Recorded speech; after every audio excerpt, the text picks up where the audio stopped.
Good morning everybody, and a warm welcome to our coverage day 3 from Southport and Birkdale Cricket Club on Lancs TV and the BBC Sport website and app for Lancashire against Hampshire in the LV County Championship. And as we can see, no surprise, it's another absolute scorcher. There's someone peeling the shirt off already. Why not? It's a day to enjoy the sunshine and enjoy the cricket as well. Scott Reed, Callum Flynn and Kevin James, your commentary team again today. Morning, Kevin, you well? I'm very well, yes. Looking forward to another hot one.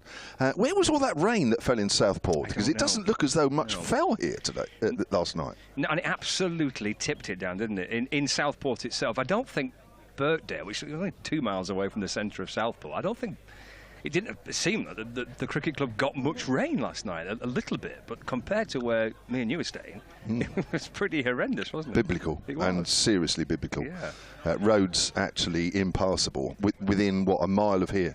Yes. Incredible, and yet the ground looks as though there's hardly a drop that's been fallen. Yeah, it's still that brown, barren outfield that we've seen for the first 2 days. The umpires are heading out. The not-out batsmen, Fletcher Middleton and Nick Gubbins, batted beautifully through the back end of yesterday. Real opportunity now for Hampshire to try and wipe off this first innings lead that Lancashire were able to secure.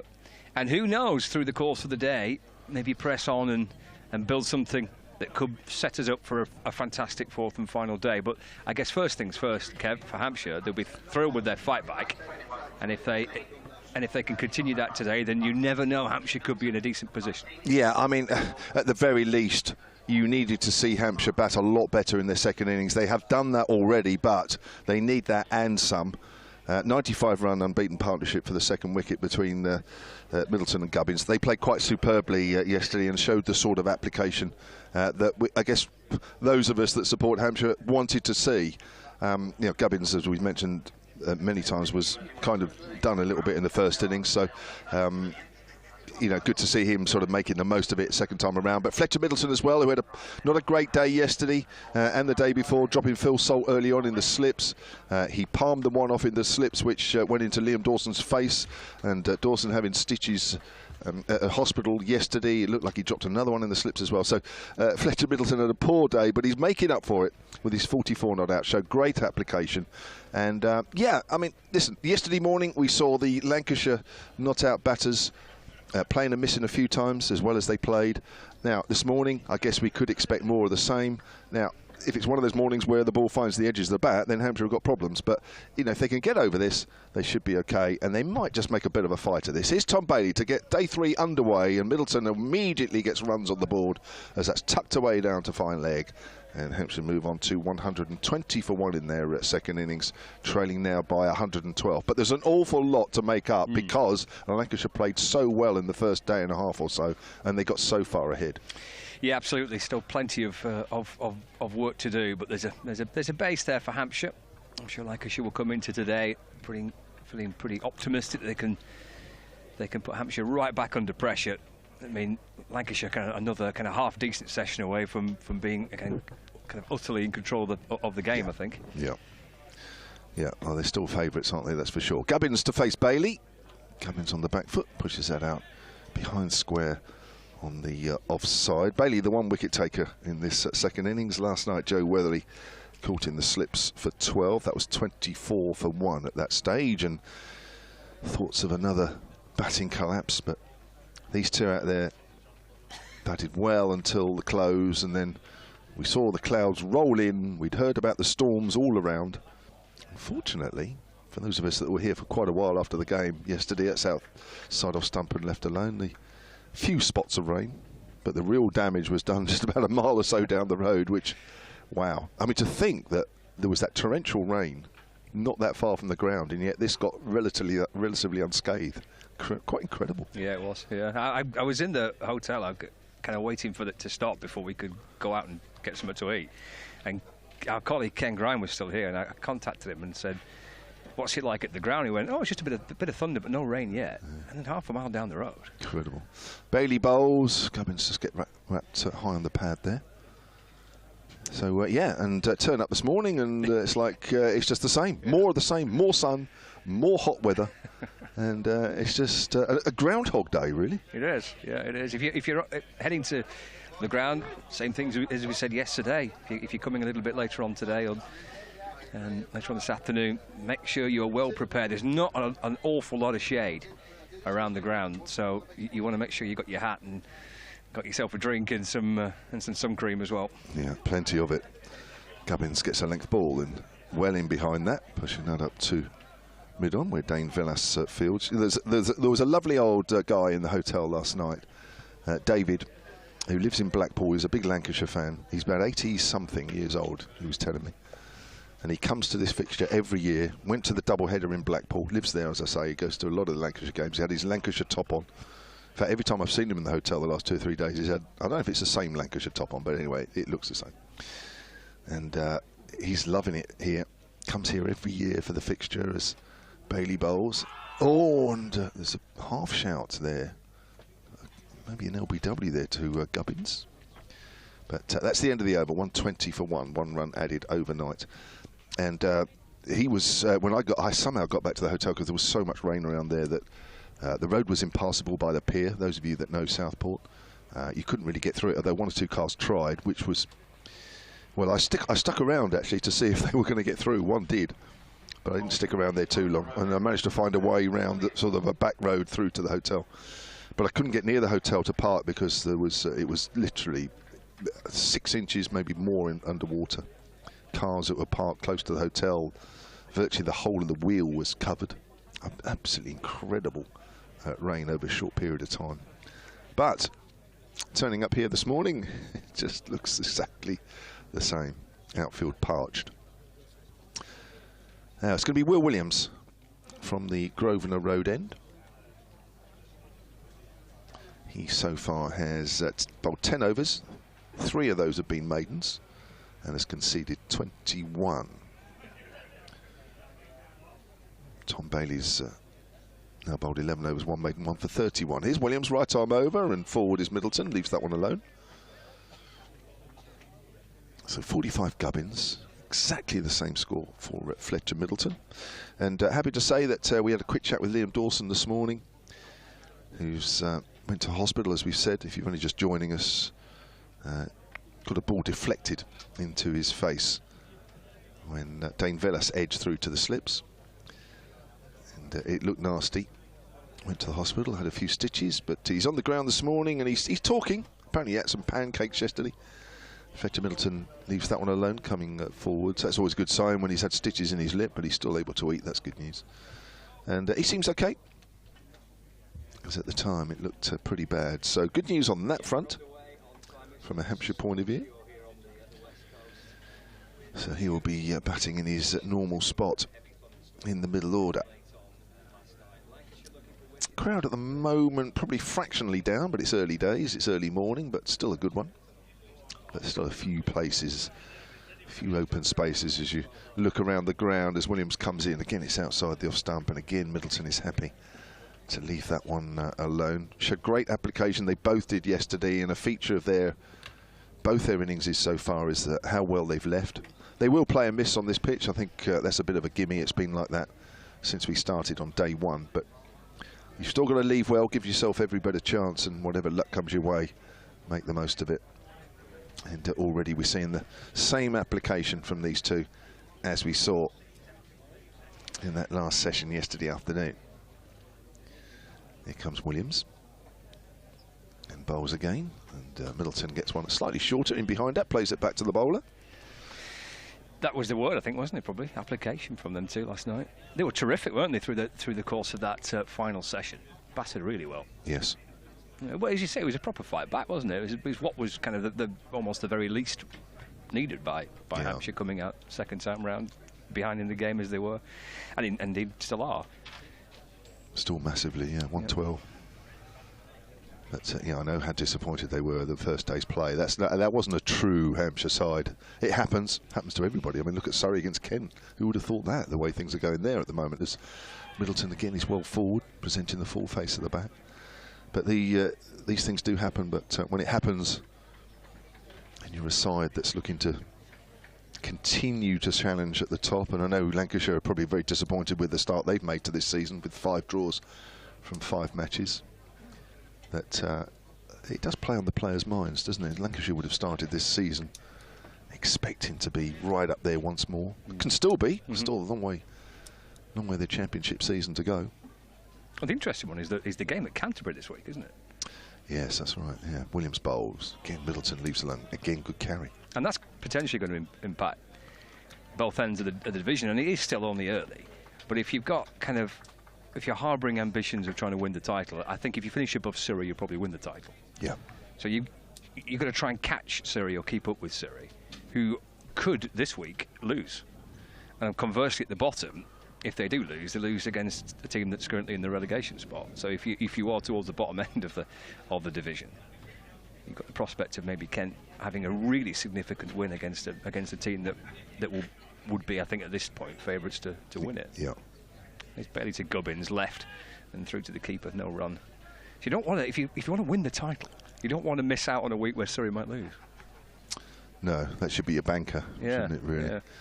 And also, the good thing, I know probably a lot of supporters will be disappointed that Lancashire haven't won as yet, but you haven't lost. Because really, if you're going to win the title, you don't want to be losing more than 2 games, probably, maybe 3 at most. I mean, Hampshire have already lost 2, which is not good. Bailey sets off from the Harrod drive end to Gubbins. He just goes off the back foot, doesn't offer a shot, shuffles back into the crease, lifts the bat up, allows it to go through to Salt, no run. As long as you're picking up some points for the draw, at least you're picking up points. I know there's slightly less points this year, but that's the same for everybody, so it's all relative. But it's the lack of points that you have when you lose, which means other sides are, they've got some in the bank against you. We did some calculations for ahead of the previous championship match as to where Lancashire would be, for example, had it been last season's point structure. Bailey balls again to Gubbins. So there's risk in that. Shots off the back foot. He's punching up towards mid-off. There's a pick-up and throw towards the stumps by Will Williams. Great fielding. Yeah, it was. Sharp work from Williams. Gubbins gets through for a single, 46 to him now, 121 for 1. Just watch back on the replay of that.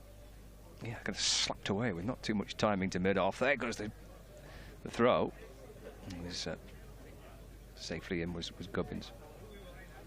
So I think if you the calculations we used, if you had last season's point structure, Lancashire would be 4th instead of the 3rd bottom. Interesting. Bailey in bowls, forward goes Middleton in defence, and there's no run. So they've drawn 5 games, but because it's gone down from 8 to 5, and the batting bonus points have shifted up as well. I think that's quite an impact on the league table. Yeah. I think 5 draws last season, you would be 4th. So it has an impact. It's obviously increasing the value of a win, isn't it? Significant difference in points draw to win. Bailey in left and through to the keeper, no run. So I agree. I think if you're managing to chip out a couple of wins and then the odd draw here and there, it's not too bad, is it? But if you're failing to win matches, if you're finding it difficult to win games this year and just drawing matches, I think that's going to take you in one direction. Yeah. It's quite interesting when you start comparing different seasons, though, isn't it? Really, I mean, I know there's been some calculations down our way about what would it have been last year. Yeah. And you can only play what you play at the time. I think it probably influences the way you play and approach games anyway. So let's push that square on the offside. Less points for a draw now encourages more wins, but then they're trying to encourage better pitches. But you're not necessarily going to win more if you've got better pitches. No. So there's a bit of a conflict there. I suppose a point that Glenn Chappell was saying to me, I asked him about this at the end of the game against Notts the other week, and he said about that. He said the concern is the idea about trying to promote victories is great and more attacking cricket, more positive cricket, but there is a balance, a trade-off, isn't it, in terms of quality of pitches that that you're producing, because teams are feeling under more pressure to win because of the point structure. It is an interesting kind of conundrum, that. And you've had some flat Old Trafford pitches, haven't you, this year? A few, yeah. Here's Will Williams then. 120 for 1 Hampshire as he comes in and bowls the left-handed Gubbins. Try to flick that away down the leg side. That's a good diving stop there from Phil Salt. Hampshire have added just the 1 run this morning in about 10 minutes of play. It's a good accurate stuff again from the Lancashire bowlers. That was a feature of their attack in the first innings, and keeping the pressure on, even though they're not taking a wicket and haven't done for a little while. Actually, not until, well, not since just after 4:30 yesterday afternoon. They are bowling very accurately, not letting Hampshire score too quickly. As again, that's a good delivery. That's left alone. Late decision there from Gubbins. I must mention that we had a lot of emails yesterday, as we always seem to do when, well, I only noticed when Hampshire play against Lancashire. A lot of emails, which was great. I did feel the need, I don't do this very often, to actually reply to somebody last night when I was in the hotel, because you very kindly everybody messages in, but every now and then I just sort of think, well, perhaps, you know, was I over the top there or something like that. And there was an email. We got into the subject about outgrounds, didn't we? And there was a varying opinions. Gubbins on the back foot works that up to mid-on. Quite rightly, you know, Lancashire supporters feel differently depending on what area you're in of the county. And quite right, and everybody's opinion is valid. And apparently I might have said, we had an email from David Close, and apparently I said that his opinion made him a bit grumpy. And I thought, no, I looked at that last night, and I thought, oh, was I a bit over the top? Was I this and that? Anyway, so I replied to David and said, look, if I gave that impression, I'm sorry. I didn't. And he sent me a very nice email, actually, which I will read. Gubbins is forward, pushes that out into the covers, fielded by George Bell. So David wrote, sonatcricket@gmail.com. He didn't write that, but that's the email address. Thank you for your email. That was very thoughtful of you. However, I wasn't at all grumpy with you. I was simply expressing the concern of many Lancashire members of the reduction of red ball cricket at Old Trafford. I'm sorry if I expressed my concerns a bit too strongly. Perhaps if you can arrange for Hampshire to be bowled out this morning and for a Lancashire win, my concerns will disappear in the morning mist. Thank you again for emailing. Yeah. Well, I had a word with Hampshire about that email.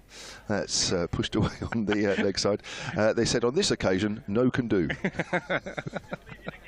This occasion, it's tough. Yes. But you never know with Hampshire. They may yet grant your wish. 122 for 1. Here at another day of sun at Southport and Birkdale Cricket Club. It's run like a machine here, isn't it? It really? is, yeah. Some great people here. It's quite a big operation, isn't it, to get it all set up. You know, there's a chairman of the cricket club, Andrew Carney. There's a chairman of the sports club, which is Tony Elwood. And these guys and their team, they kind of never stop, really. They don't, do they? Here's Williams again. Oh, that's bounced outside the off stump. Where's that come from? Again, this wicket is getting drier and drier, of course, under this very, very hot sun, and it can just misbehave a little bit more as it gets a little bit more worn. We did have an email yesterday as well. We didn't actually find who. We were looking for one of the bar people, weren't we? Jamie. Yeah. Because was it his dad emailed him? Yeah. We never did find Jamie. Apologies for that. Probably too busy. Yeah. The corporate tent is filling up nicely again today. It was busy yesterday. We had Farouk Engineer on for a little bit late on last night, which was great fun. Yeah. Telling some wonderful stories about his time as a Lancashire player and his international exploits. It was, and actually how he could have easily been a Hampshire player as well. Well, yeah, but that was a revelation. Yeah, it was, wasn't it? Yeah. How he was actually he was offered a contract by 4 counties, and Hampshire were one of them. Yeah. I meant to message Dave Allen actually last night, the Hampshire historian and archivist, as to say, did he know that? I forgot. I must write a note to myself. Note to self. What's going on there? I think they wanted the ball changing. Oh, yeah. They haven't taken a wicket for a while. But, the umpires have had a quick look at it and said to Tom Bailey and co to crack on. It's the start of the next over as Bailey bowls a short ball to Gubbins. It's crouched underneath it, not taken cleanly by Salt. He had a good day. Phil Salt spoke to him last night. His first championship century for Lancashire. And yeah, he really obviously enjoyed the day and the experience of opening the batting as well. He's all a bit chilled out about it, really. Kind of played it all down. Thought, yeah, it's quite nice. Bailey bowls. Away by Gubbins. Eased off the pads out towards square leg. George Bell fields for Lancashire. So Gubbins moves on to 48. 123 for 1. Middleton on 45. Deficit 109, so it's edging down towards double figures for Hampshire. How far can these two take it, and how much can they reduce that deficit? It's defended by Middleton. It slowly trickles right back down the pitch. Williams comes up to scoop the ball up. Has a little natter to Tom Bailey on the way back to the top of their mark. Bailey 1 for 33, so the only wicket so far in the innings. Ball beautifully, him and Williams on the first day. Back in again. Pushing at that is Middleton. That's through to the keeper. Salt, no run.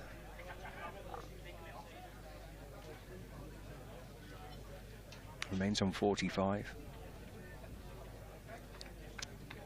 And Bailey, Williams and Blatherwick are the three frontline seamers that Lancashire have got. They've got the option of Balderson and Mitchell as the day goes on. And the frontline spinner, left arm spinner, Tom Hartley, who I suspect, if the day goes as Hampshire would like it, will have quite a big part to play with the ball. Yeah. It's left alone by Middleton. Shapes away into the gloves of the Lancashire keeper, Phil Salt, and there's no run. Still seeing enough bounce, aren't we? There's certainly the course of the match. Been a good pitch, hasn't it, so far? It's been, as it was here last year, actually. Left again by Middleton, through to the keeper. And there's no run. That completes the over. Just the one run off it. 123 for 1. So 109 runs behind.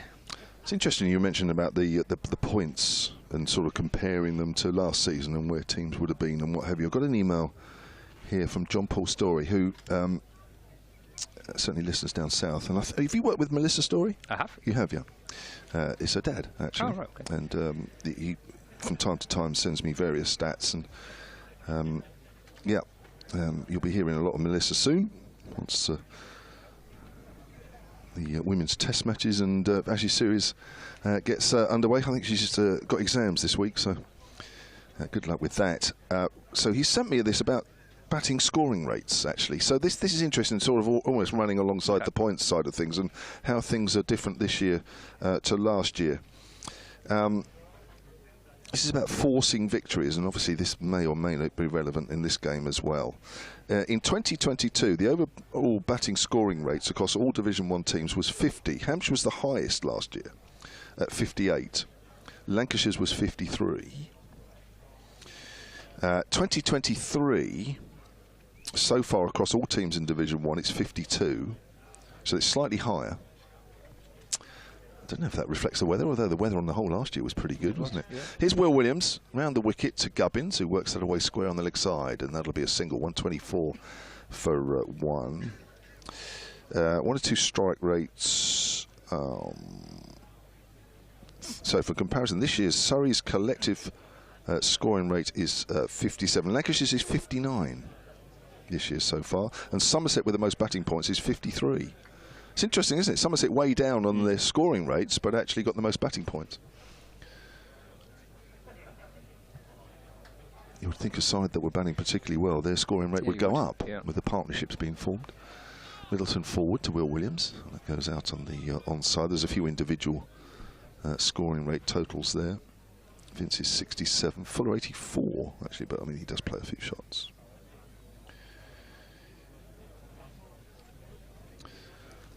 The hospitality tent is beginning to fill up to our right. We do a bit of a roll call, don't we, for the hospitality tent each day. The Lancashire committee again have got 2 tables. Absolutely have, haven't they? Yeah, they've made the most of this week. Filled their boots. They have. Williams bowls and Middleton off the back foot steers that to point. Tony, the club chairman here, was explained to us 1 or 2 things, wasn't he? Where am I? Table. Oh no, they're not coming. Oh, no. It's been changed. There was an artists' club in Liverpool. Oh no, they are there. Sorry, I told a lie. They've got two tables. Yeah. And he was saying that it's the artists' club is the name on the board, and it is a club in Liverpool. As Middleton drives hard up to mid-on. He said, yeah. I think I need to look that up actually as to what sort of club it is. Could be a fancy club there. It could be lots of different things. Yeah, it could be. I was going to look it up before the game, but I forgot. But anyway, they're here with 2 tables. He also mentioned there's a well-known lager. I've got 2 tables. Begins with C. What was the old advert? If certain such did. If they did days like this or something like that. That's right. So that's the brand. Middleton forward, slight leading edge as it goes back to Will Williams, who threatened to throw back at in the general direction of Middleton. A couple of other names. Did he mention a couple of the names that are there? Did he? I can't remember what he said. No, I can't. Topping and Co, a company that's got a table. Oh, Revitalise. Oh yes, he did mention that. Yeah. Yeah, which are it's an organisation. I think it's in Southport, isn't it? Just down the road, near to where I think we're staying. Yeah. Look after or help support people with various disabilities. Yeah, and I think the club are putting that table on for them, aren't they? They are, yeah. Middleton's forward gets a ledge, and it's along the ground, and it's gone through the slips, and that will be 4 runs to end that over from Will Williams. And Hampshire now move on to. That's the 100 partnership. Yes, of course. Yeah. Which is the most important thing about that shot. And 124 for 1. It's come off 231 balls. The 100 partnership.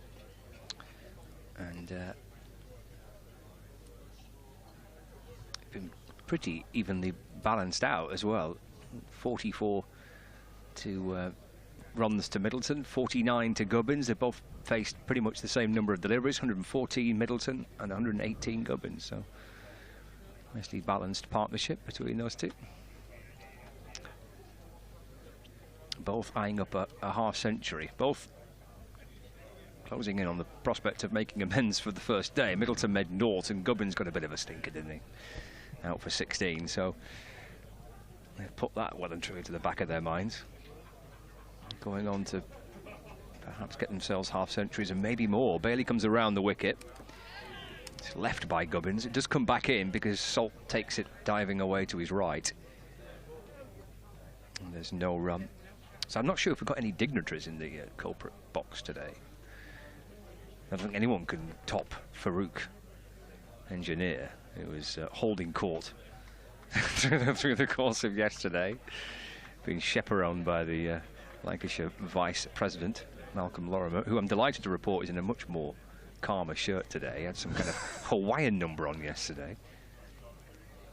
This is down the leg side by Bailey and taken by Salt.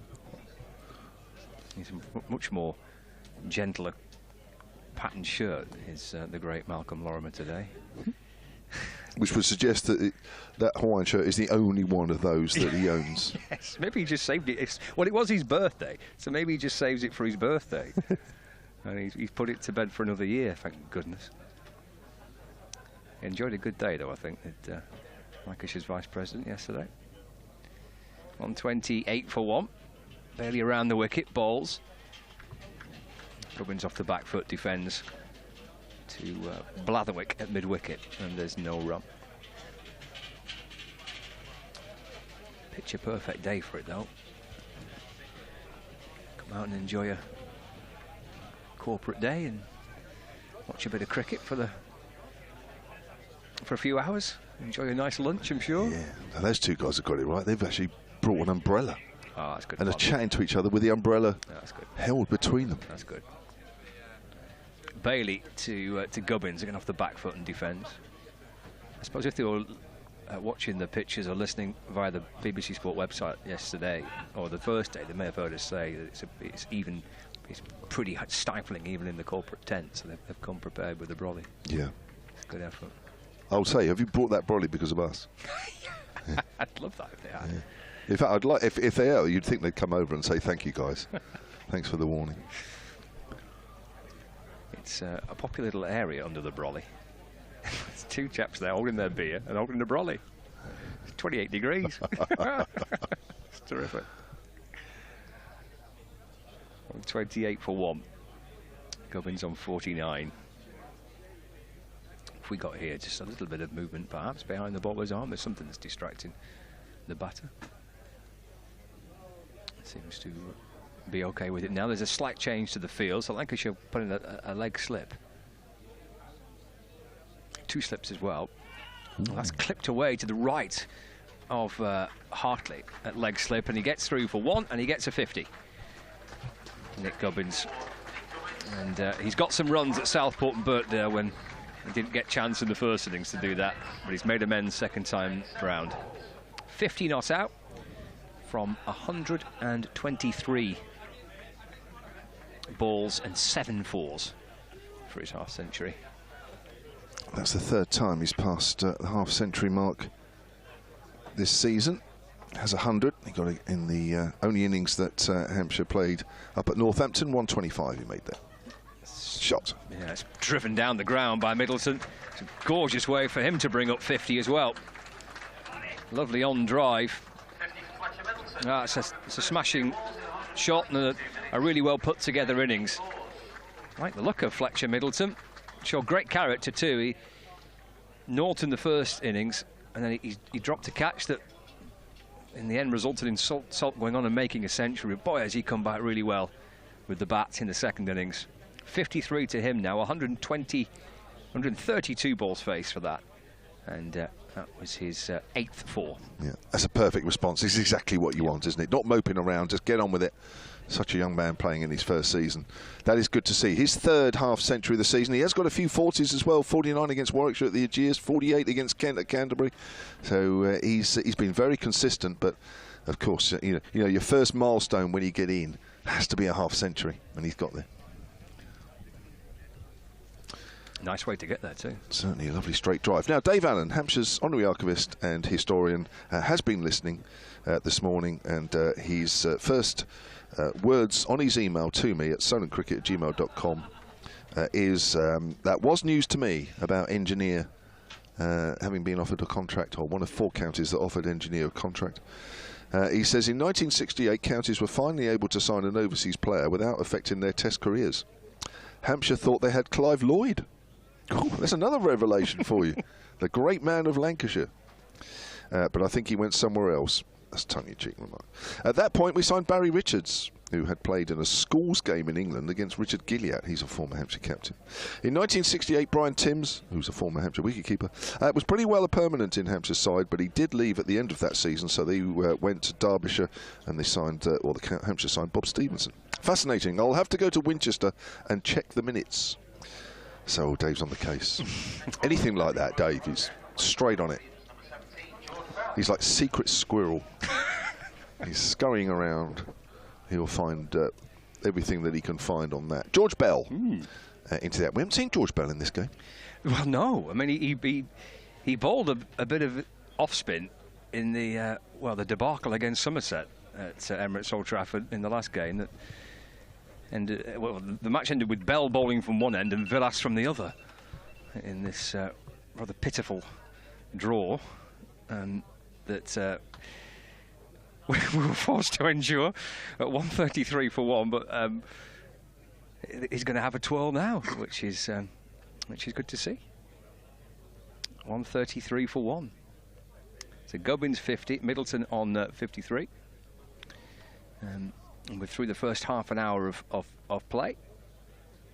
Watching George Bell actually this morning in the nets, turning his arm over, bowling his off spin. In fact, Kevin's left us for an update to listeners on the south coast. Callum Flynn joins us for the first time this morning. And a bit of bells off spin, Callum. Good morning, mate. Yeah, we noticed it in the warm-up, didn't we? Here he is with a short leg and a slip in place. A Y ball, which is cut through the offside. Just for a single. Rob Jones fields. I mean, he was landing it perfectly in a bright up in the warm-up, and then the next ball the first one that you watched, he was a filthy long up. Probably would have got it for 6 in the game. But he was landing it pretty well in the warm-up, and I think it's more a case of trying to spin it away from Nick Gubbins, offer something a little bit different, because they've obviously only got Tom Hartley at the moment. In comes Bell. Turns a little back in towards Middleton. Nudged away to mid-wicket where Blatherwick fields, and there's no run. 134 for 1. Well, he's been Lancashire's wicket-keeper for most of the season. And he's in and bowling with a bit of extra zip that time. Middleton off the back foot, drives away into the offside. No run. That was a ball sent down with a bit more confidence, wasn't it? Yeah, he's landing it pretty well.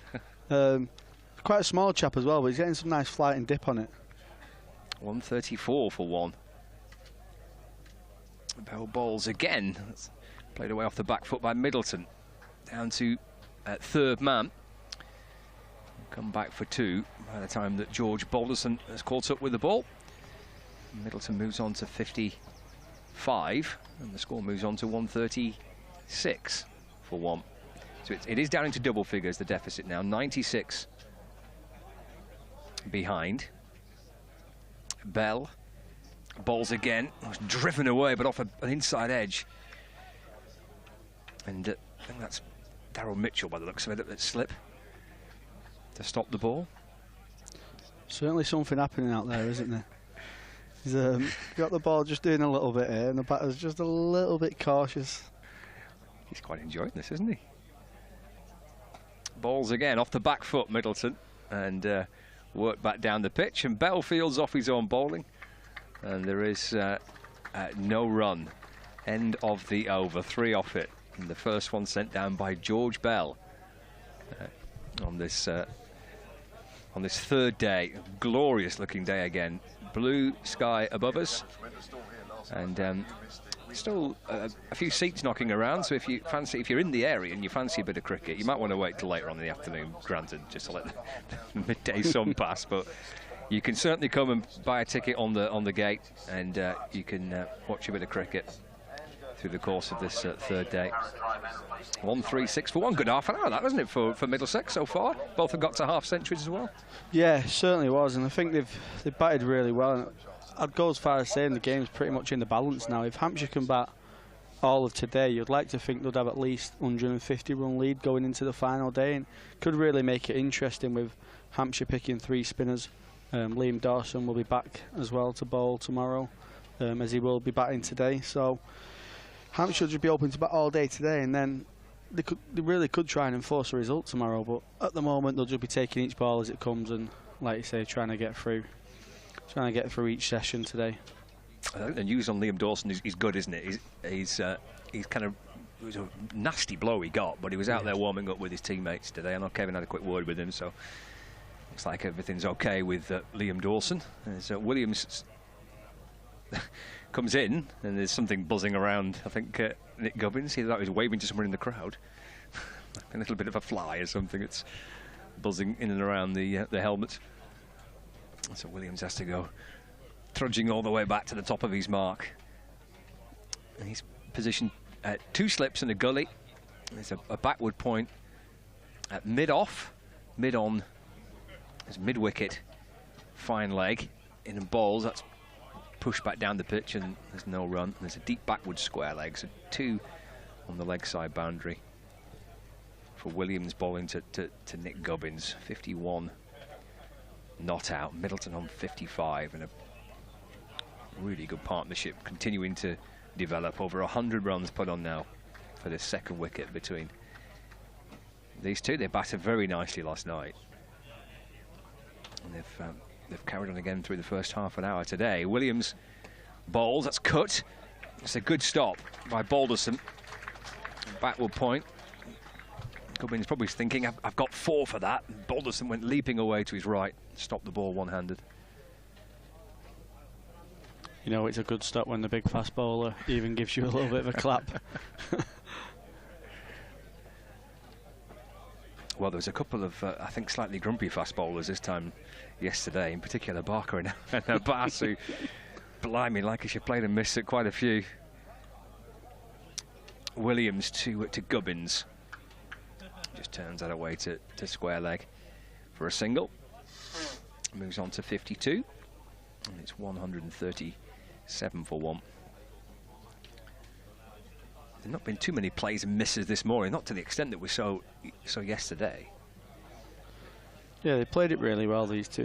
I think they've timed their innings to perfection. They've took the time, they've put the bad ball away when they needed to. There's not been an absolute flurry of boundaries, but they've rotated the strike really well, especially being a right and left-hander, which is frustrating for the Lancashire bowlers. Middleton's on strike. Williams bowls off the back foot. Nice shot, punched away through the offside. It's Blatherwick that does catch up with the ball, quite pick it up cleanly on the first attempt. They were always coming back for a second anyway. Middleton moves on to 57 not out. 139 for 1. Yeah, it's a type of day when you're out there in the field where you kind of need a bit of help from your teammates as well. No, you need sometimes a bit of a pick-me-up, and I know we're only through half an hour, but as the day progresses, if you're the bowling side, team spirit coming to the fore, I reckon. Oh, if Middleton gets forward, the ball deflects out towards backward square leg. A little inside edge from Middleton. Gets a single for it. 58 to him now. 140 for 1. Yeah, like you say, you're just trying to create something in the field as a fielding unit. You're trying to create that special little buzz, that special little moment, whether it's a run out, a brilliant catch, even just a brilliant stop, just to get the boys going and just try and create a little breakthrough. Final ball of Williams. He's around the wicket to Gubbins. He plays nicely forward and defends the line. It's pushed away back down the pitch, and there's no run. End of the over. 140 for 1. Trail by 92. Hampshire into their second innings. Yeah, it's kind of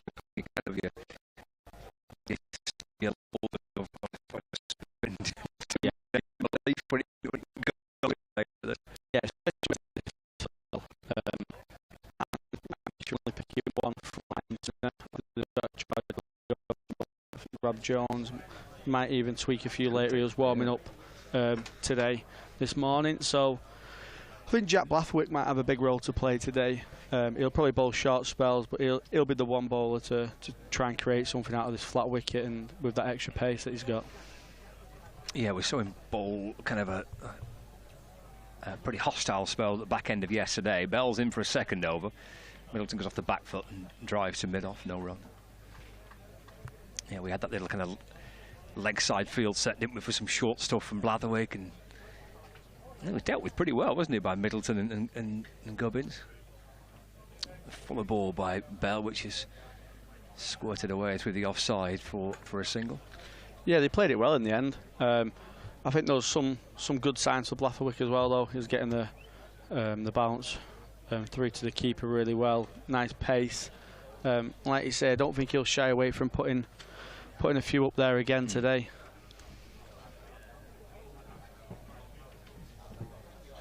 .141 for 1.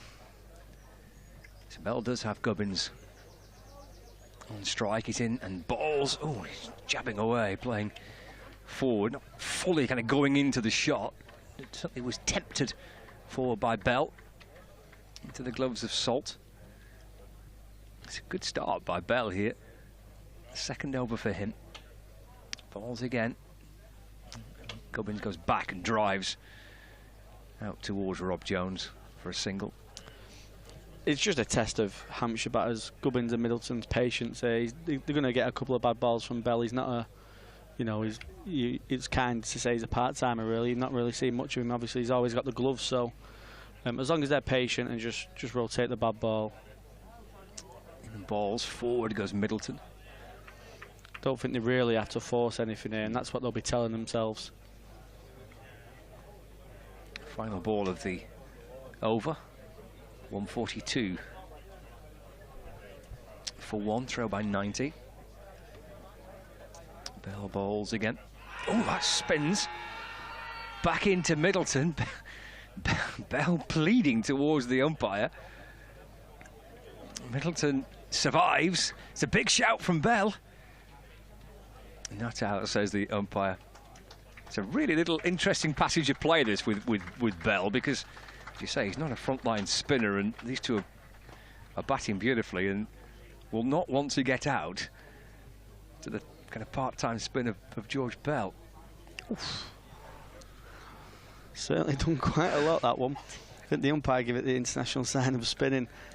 Spinning a bit too much there to George Bell, and he was probably right at the angle that it's gone at. But promising signs for George Bell there. It's turning really sharply. Looks like he gives it a really good tweak. Tom Hartley's obviously a bit different, a bit more of a white ball spinning away. Ball's a bit flatter into the pitch. Doesn't quite get as much spin. So George Bell against Nick Gubbins could be an interesting one for the rest of the game. Williams from around the wicket balls forward because Gubbins in defence, and there is no run. 1-4, 2 for 1. But when you see that type of delivery, if you're in the Hampshire dressing room, you're thinking, well, if we can get a bit in front here, even something 150, 160 in front, into the final day. Yeah, Hampshire will just be a bit tweaked up by that one. It might be, yeah. Williams to Gubbins. Just flicked away off the pads down towards fine leg where Jack Blatherwick fields. Just picks up and throws into the gloves of Phil Salt. They get through for 1 run. Gubbins moves on to 54.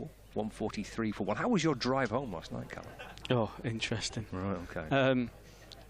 Where I live, Lee, just outside of Wigan, is a very hit hard by the storm last night. Quite a few floods, quite a few shops and houses getting hit by the lightning. So it wasn't the most pleasant drive home. Right.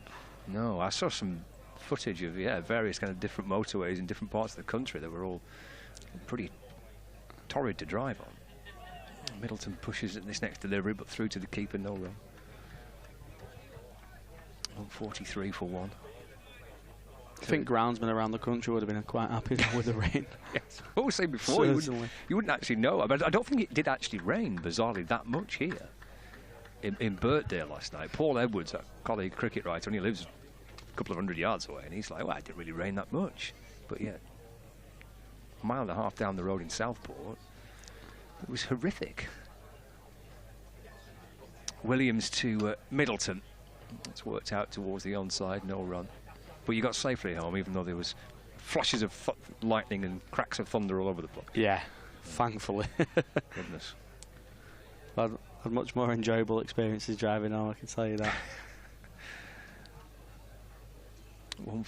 As we were doing our post-match interviews last night, I think Kevin was the same with his chat. I was speaking to Phil Salt, and you could actually just hear the thunder in the background. We might just cut this short, just in case the heavens open. Williams in, bowls. Middleton defends, and there's no run. Yeah, it all came in pretty quickly, didn't it? Like you say, when the day's play finished, it was still quite clear blue skies around. And all of a sudden, it got a little bit overcast, and the stormy clouds came in. It's a bit of, I was packing up last night, packing all the gear away. And it was going up for kind of 8 o'clock, and you could just sense a little bit of rain falling. I think I better get a riddle on here. Got all this electricity, all these wires and cables. Don't mess about.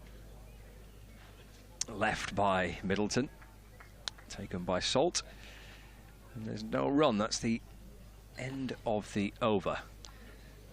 And Gubbins will be on strike for Bell, who's peeled off his cap and taken his sunglasses off, and he's snatched the ball out the hands of the umpire. He can't wait to have another go. Even though he caused Middleton a little bit of trouble that last ball, I think this is the duel that Lancashire want to see. I think spinning the ball away from Gubbins, getting a bit of turn and bounce out of the rough against the left-hander. It's always tricky to play spin when it's going away from you. So they'll be hoping George Bell can have a good stint against Nick Gubbins here. 143 for 1. Forward goes Gubbins in defence, and there's no run. It'd be interesting to see just how much it's kind of spinning off the pitch, or which is or kind of more the footmarks. Yeah, at the moment it looks like it's just the footmarks, doesn't it? Yeah. It doesn't look like there's been plenty of spin. Looks more like just the odd ball here and there. 143 for 1. So there's a silly point and a slip in place. And defended by Gubbins, no run. So there's Daryl Mitchell at first slip, and under the helmet with all the protective gear on is Josh Bohannon crouching down right underneath the batter's eye line. There he is, just right in the face of Gubbins. Here's Bell, bowls. And Gubbins off the front foot and defends, and there's no run. No matter how much protective gear you've got on, you'd have to pay me very good money to stand that close against a spinner. I think some other guys love it, don't they? Some of them kind of just thrive off it, don't they? Being in the game. Bell tossed up, and in the end met on the full by Gubbins, and he picks out mid-wicket. There's no run. I remember Ricky Ponting did an interview once. I think it might have been Andrew Strauss, or I don't know who it was. He hit one right into his face. Bit of blood was shown, and they asked. It's Bell to Gubbins, flat at this time off the back foot, whipped away through the onside. Jones chasing after it, and he does catch up with it. And Gubbins comes back for 2. The score moves on to 145 for 1. Yeah, and I think one of the English batters asked Ponting, was he okay? And I mean, I can't repeat what he exactly said in the interview, but he kind of said, "You just carry on batting," without an helmet on. But that's the kind of cricketer Ricky Ponting was, wasn't he? Yeah, true. Yeah. Well, you're going to be a bit of a tough cookie, aren't you, to be in there. Short leg now with his Bell bowls to Gubbins to complete the over. And, safely negotiated away into the offside. Not seen any Jack Blatherwick yet, so we've seen 1 over of 3 overs of Bell, and we've seen a couple of goes from Williams.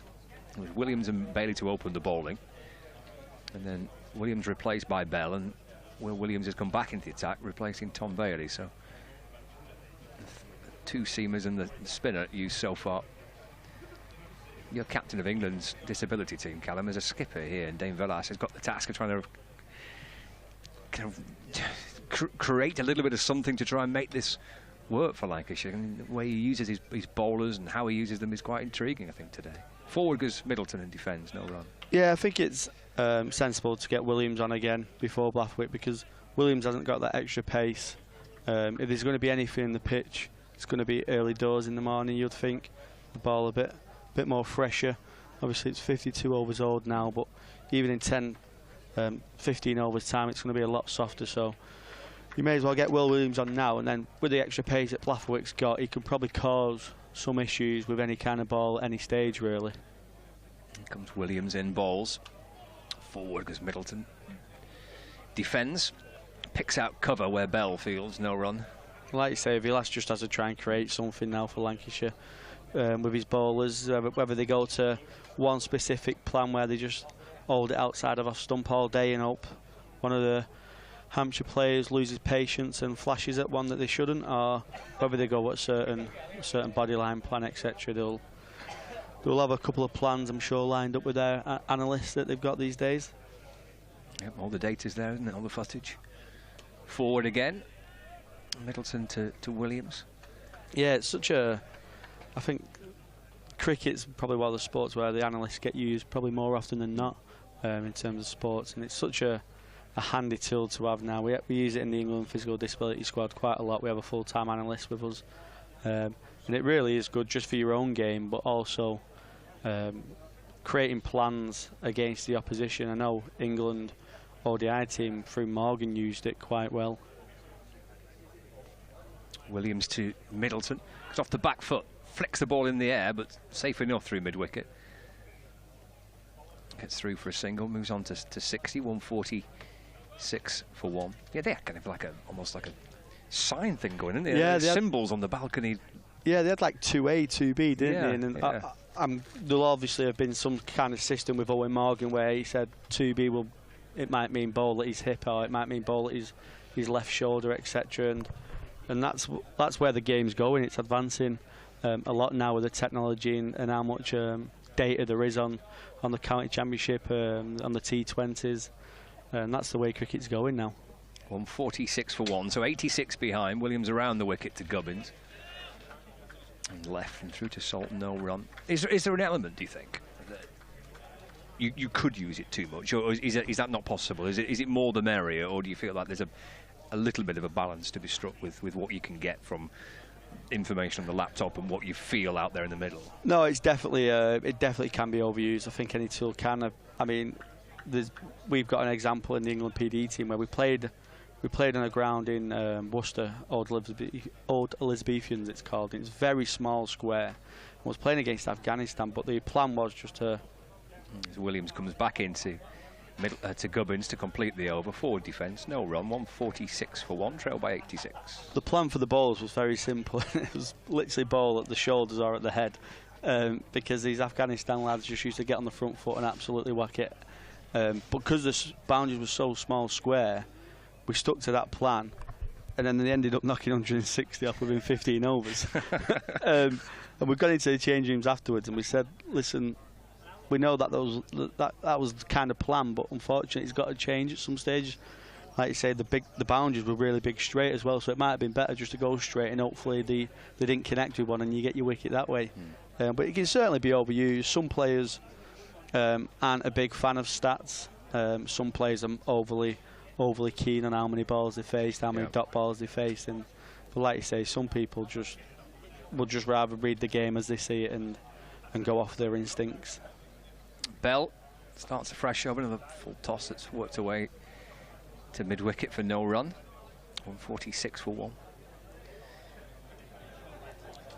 I find it quite intriguing. I think you speak to different players, not necessarily from different generations, as you say, but from within dressing rooms. Some like it, some don't, some use it, some kind of love it and can't get enough of it. The back foot goes Middleton.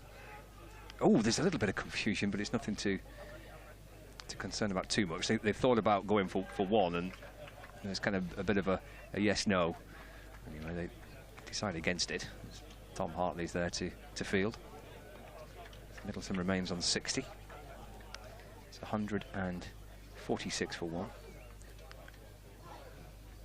There's Bell with his off-spin from over the wicket to Middleton, turning back into him. That's driven straight to Rob Jones. Might see him, actually. Yeah, I think you mentioned Cam, didn't you? Might see a bit of Rob Jones later. He's a bit of leg spin. Certainly warming up with George Bell in the warm-up. In comes Bell. Left by Middleton. Fizzed in quicker from Bell. He adapted well there, Middleton. He went on the front foot early to George Bell, and that's when it was just spitting a little bit. But now he's standing on that back foot and just playing nice and straight and allowing it to spin and then playing the ball. In again. Forward, works the ball along the ground to mid-on where Villas fields. I mean, if you're watching the live feed there, you can see he's probably batting on, if there was a second off stump, he's probably batting on a second off stump there, Middleton. He's batting that far over and trying to really cover them footholds. Almost see his leg stump, can't you? Yeah. Goes back, wallops the ball away. That'll be 4 runs. George Bell kind of slumps over, hands on his knees. But I suppose you are going to get the odd bat ball, aren't you? And that was hammered out towards kind of wide mid-on for 4 runs to bring up the 150 for Hampshire. Yeah, and they've shown really good patience, both of them. They've just been waiting for that short ball that they're going to get off George Bell. Like you say, he's a part-timer at best. And if they just wait for that short ball, they can put that away. Nick Gubbins has been rotating it really well through the offside and leg side, and Middleton's just pumped that through a wide long on for 4. So edging up towards an hour gone in the morning session, and so far so good for Hampshire. Lancashire's search for the first breakthrough continues. 150 brought up for Hampshire, so 82 behind. And the partnership is worth 126 runs. Gubbins has 56, Middleton on 64. Let's see how third spinner, seamer of the morning news, George Balderson replacing that spell from Will Williams. 3 over spell for Williams, having bowled earlier from the Grosvenor Road end. So Balderson for Lancashire with Gubbins on strike. Forward goes Gubbins and plays it back on the bounds to Balderson, and there's no run.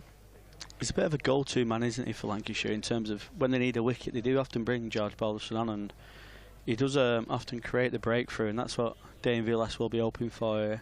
It must still be moving around to go to Balderson as well before Blatherwick. They must think there's still a little bit in this pitch and this ball.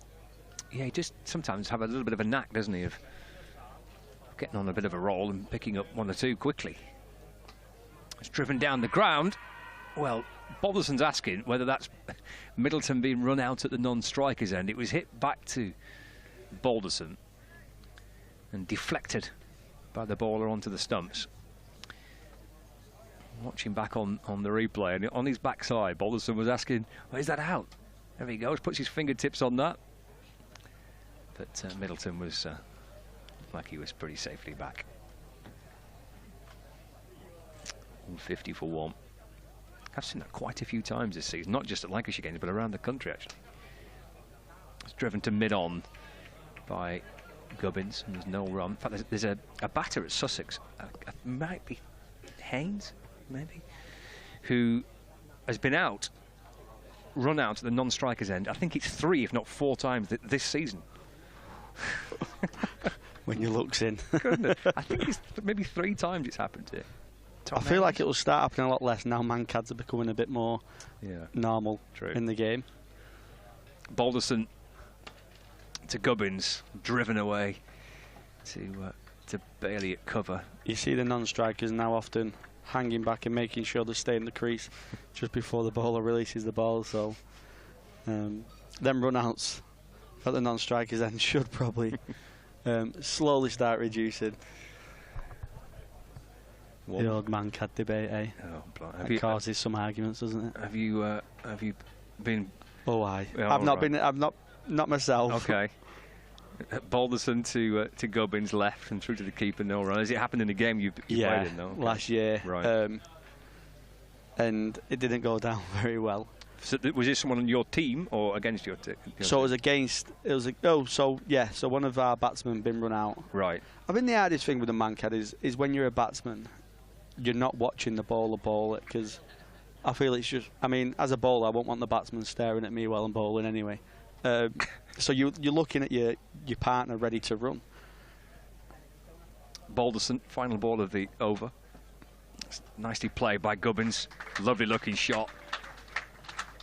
Flicked away behind square on the leg side, bouncing down towards the boundary, and that's 4 runs. Yeah, it's a lovely shot played off his front foot there. He's just dropped a bit short. Balderson hasn't got that extra pace, and Gubbins has just played that pretty easily off the front foot and played just behind square. Who's to 60 now? 154 for 1, so trail by 78. So go on. But yeah, if you're a non-striker, you're looking at the batsman ready to run, and if a bowler's got it in his head that he's purposely going to stop and take the bail, then you know he can jump as high up as he can and trying to hold that position in the air, and you're just going to be naturally just going. I think some people are trying to steal yards, and I understand that shouldn't happen, but I also feel like some batters are just gradually getting out the crease as the bowler would have bowled. Right. And then they're out the crease, and he's waiting, and then he took it, and that's unfortunately what happened in that game. Right.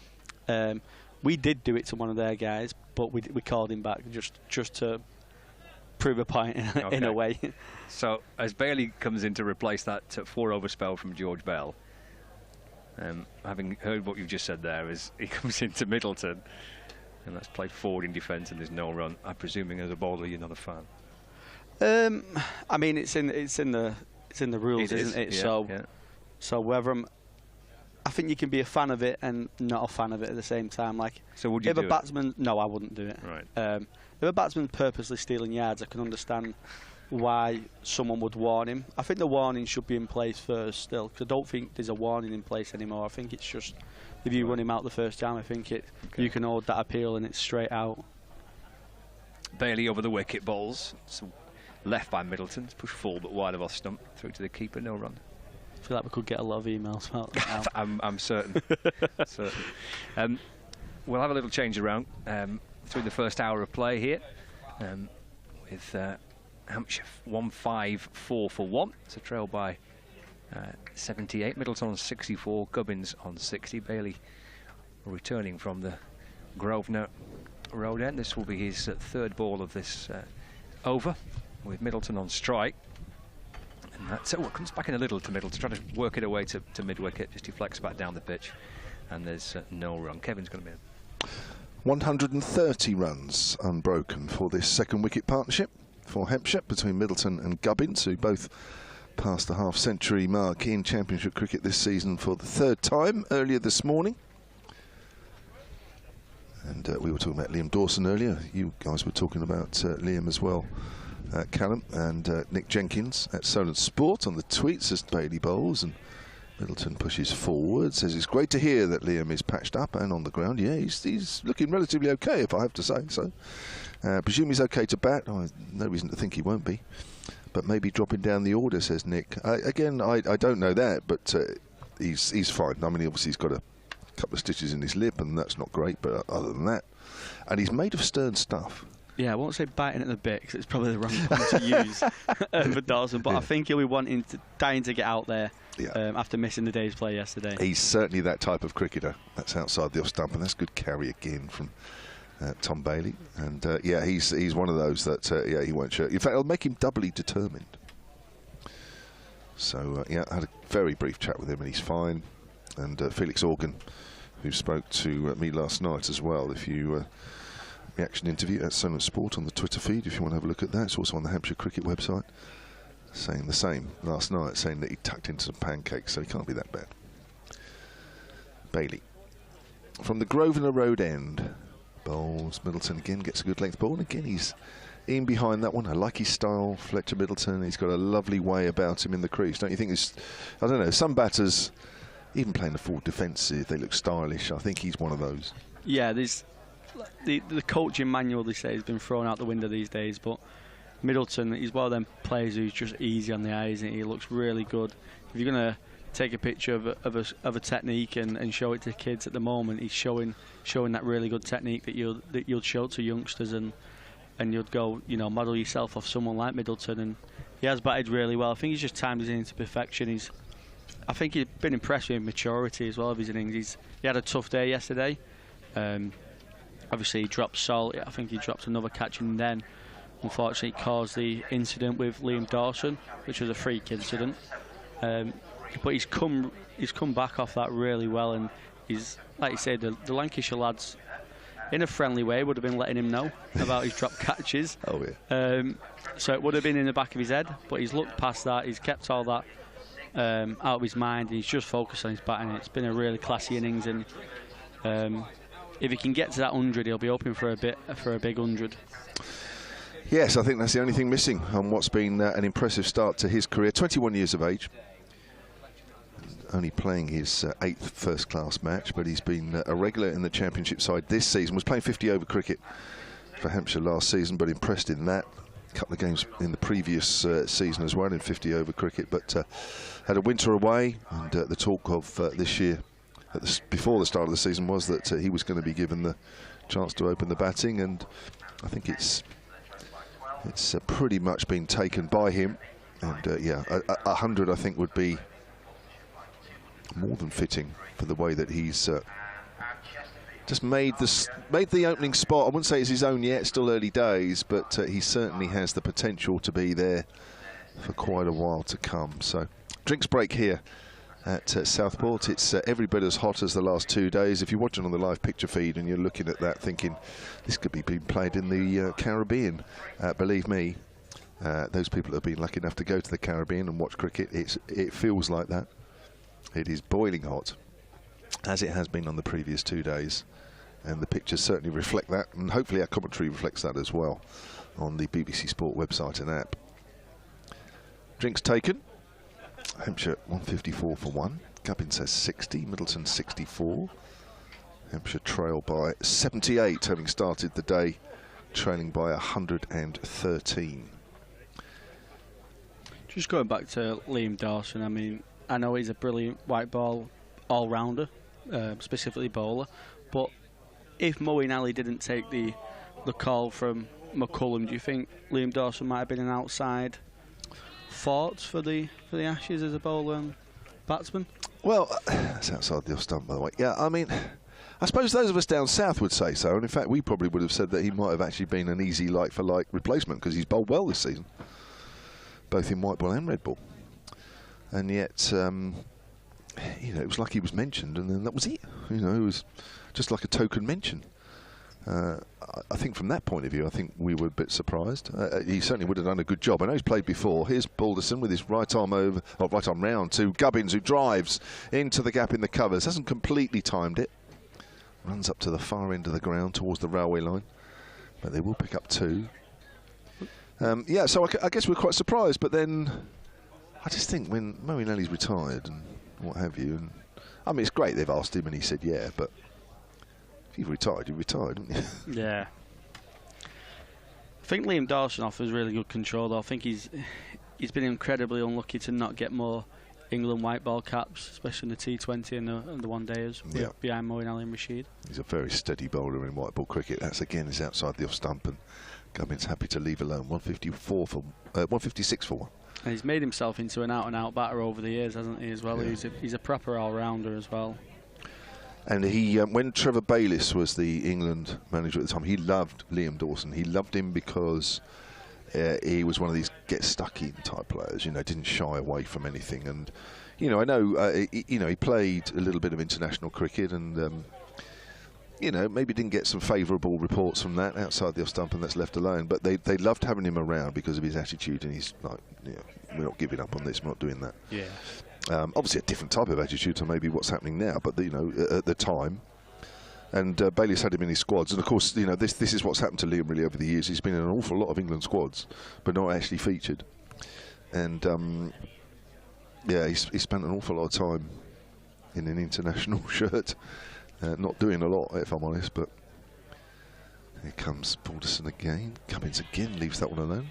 Yeah, I mean, going off that point, I recall, I know, was it Sam Billings did an interview, I think it was just before the season, and I think he was getting asked why, I think he might have missed an England series, was it in Bangladesh potentially? And I think he chose to play Pakistan Super League, or oh, right, yeah. I think he played a franchise tournament over England selection, and he explained how... Balderson again, Gubbins on the back foot, steers that up to mid-on. He explained how it was refreshing to see how he just ruthlessly said, I'm sick of carrying the drinks for England. He said, you know, you're only so young for so long. You know, my cricket career is only going to last 10, 15 years. I want to make the most of it. I don't want to be carrying the drinks forever. So he went and played franchise cricket, which you can totally understand. Yeah. Balderson again to Gubbins. Gubbins gets a length ball. Good bowling there from Lancashire seamer. End of the over. 150. Well, now the picture feed is showing 158 and the scoreboard is showing 156, whereas before the scoreboard was slightly ahead. So it's between 156 and 158 the total. And the trail, or Hampshire, behind in the game by either 74 or 76. Take your pick. Because I know not the score. I'm going for 158 if I'm honest. Yeah, I think the live stream's been ahead today. I think the scoreboard's just tailing behind a little bit. Yeah, they've had a few problems with the scoreboard, haven't they, at various times over the 2 and a bit days. It's a good scoreboard. It's one that you feel you should rely on, but hasn't always been the case. Here's Bailey, forward is Middleton. Just plays that quietly down in front of him. It's a bit more like your typical traditional old-fashioned scoreboards, isn't it? It is a bit, isn't it? A lot of the new modern technology ones nowadays. The best ones are the Australian ones, aren't they? Where are they still doing by hand? Some of the, is it Sydney? They've still got the old-fashioned. Have they? I think it might be Sydney. There's a lot to be said for that, wasn't it? Hearing the clatter of the numbers going over your ball string. Yeah, you used to love all that. Here comes Bailey and bowls, and Middleton drives on the up. Oh, it's a good piece of fielding, extra cover, and the throw comes in at the bowler's end. Gubbins, to be fair to him, hadn't come a long way down the wicket, but that is still a terrific piece of fielding from Dane Villas. Yeah, I think that was a slow ball gone wrong from Tom Bailey there. I think he's tried the back of the hand slow ball unless... What's the umpires having a chat about now? Is it the ball? Oh, No, it's been chucked to Neil Mallender, who now shows Rob Bailey the ball, who's now having a look. What are they going to decide? Oh, they are going to change it. Here we go. And it's typical, it's between the 50 and 60 over. It's always between around 45 to 60 overs when the nod comes. Give it to the umpire and just try your luck. Well, it seems to have worked on this occasion, and I suppose the very fact that Lancashire haven't taken a wicket since just after 4:30 yesterday afternoon, they're probably feeling a change of ball at any stage now might just bring about a change of luck. But Hampshire have started the day pretty much in the vein that they ended it last night. Started the day 119 for 1. Here they are 156 for 1. So again, not really scoring particularly quickly. That's exactly what Lancashire want if they're not taking wickets. But from a Hampshire point of view, it really is just try and wear the bowlers down a bit. It's a hot day, so that might happen a little quicker than on normal days. But even so, it's just about batting and batting and batting and just try and get us. Well, you have to say from here, barring an absolute nightmare collapse, they should have some sort of lead. There's 74 behind here. Yeah, I think Hampshire, they can get through to lunch unscathed. I think they really do probably become a bit more favourites on the win predictor. I think batting fourth on this wicket with how dry it is, out the sun baking on it, 3 spinners picked in the Hampshire side and 3 high quality seamers as well. If they can get some sort of 150, 200 lead going into tomorrow, they'll be highly favourites for tomorrow, I think. Yeah, I mean, this pitch is getting a pounding from the sun. And I think we're set for more of the same again tomorrow, aren't we? Yeah, for the rest of the week. Yeah. I think there's only a bit of rain next week. Fortunately, everybody will be long gone by then from here anyway. So the ball is changed in the 58th over at 158 for 1. Tom Bailey with the change of ball in his hands comes in and bowls, and Middleton pushes that up towards mid-on.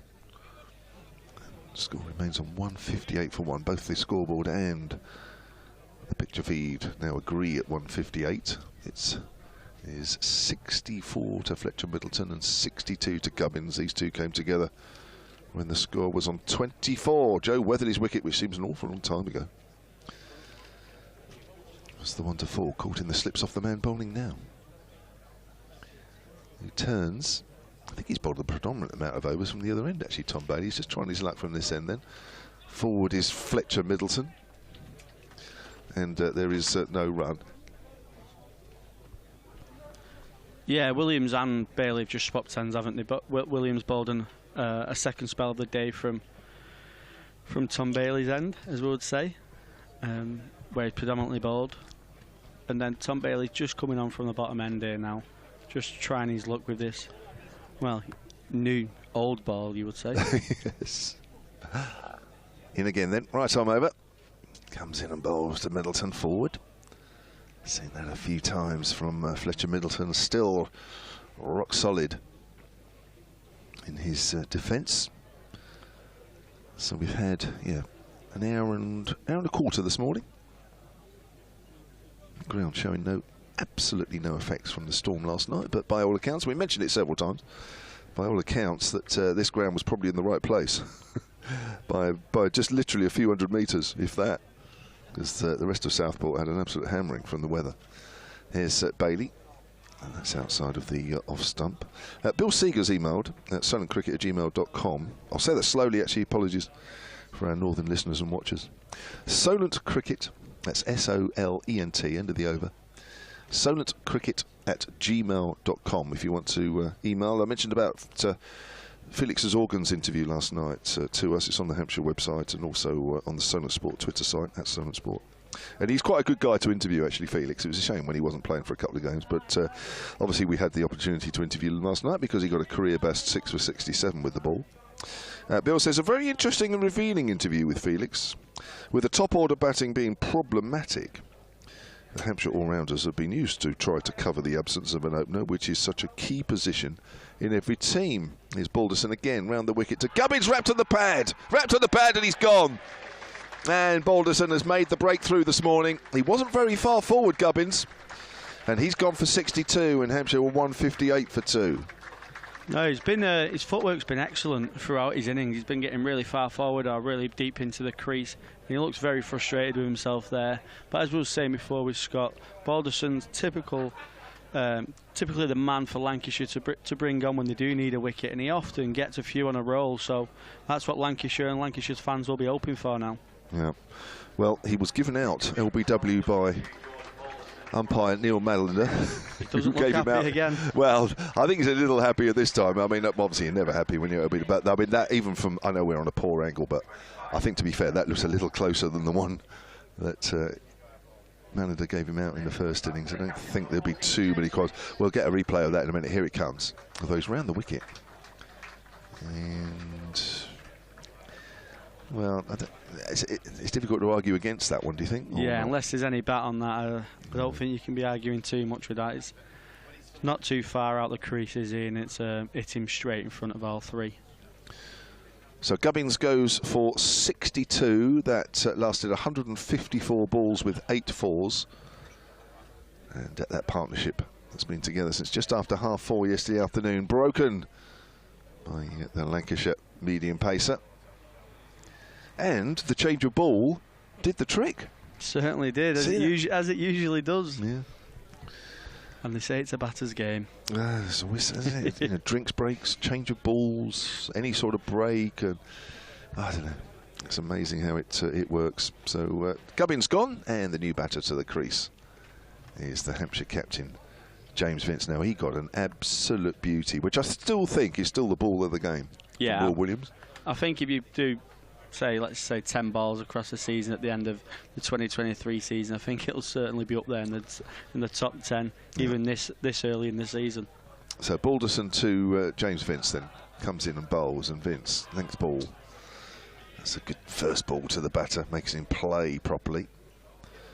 Just going on with Bill Seeger's email, he says, do you think an all-rounder is classed as a batter who bowls or a bowler who bats, depending on what weakness is present in the team? Well, of course, the proper all-rounder is a guy that bowls and bats equally as well. Yeah.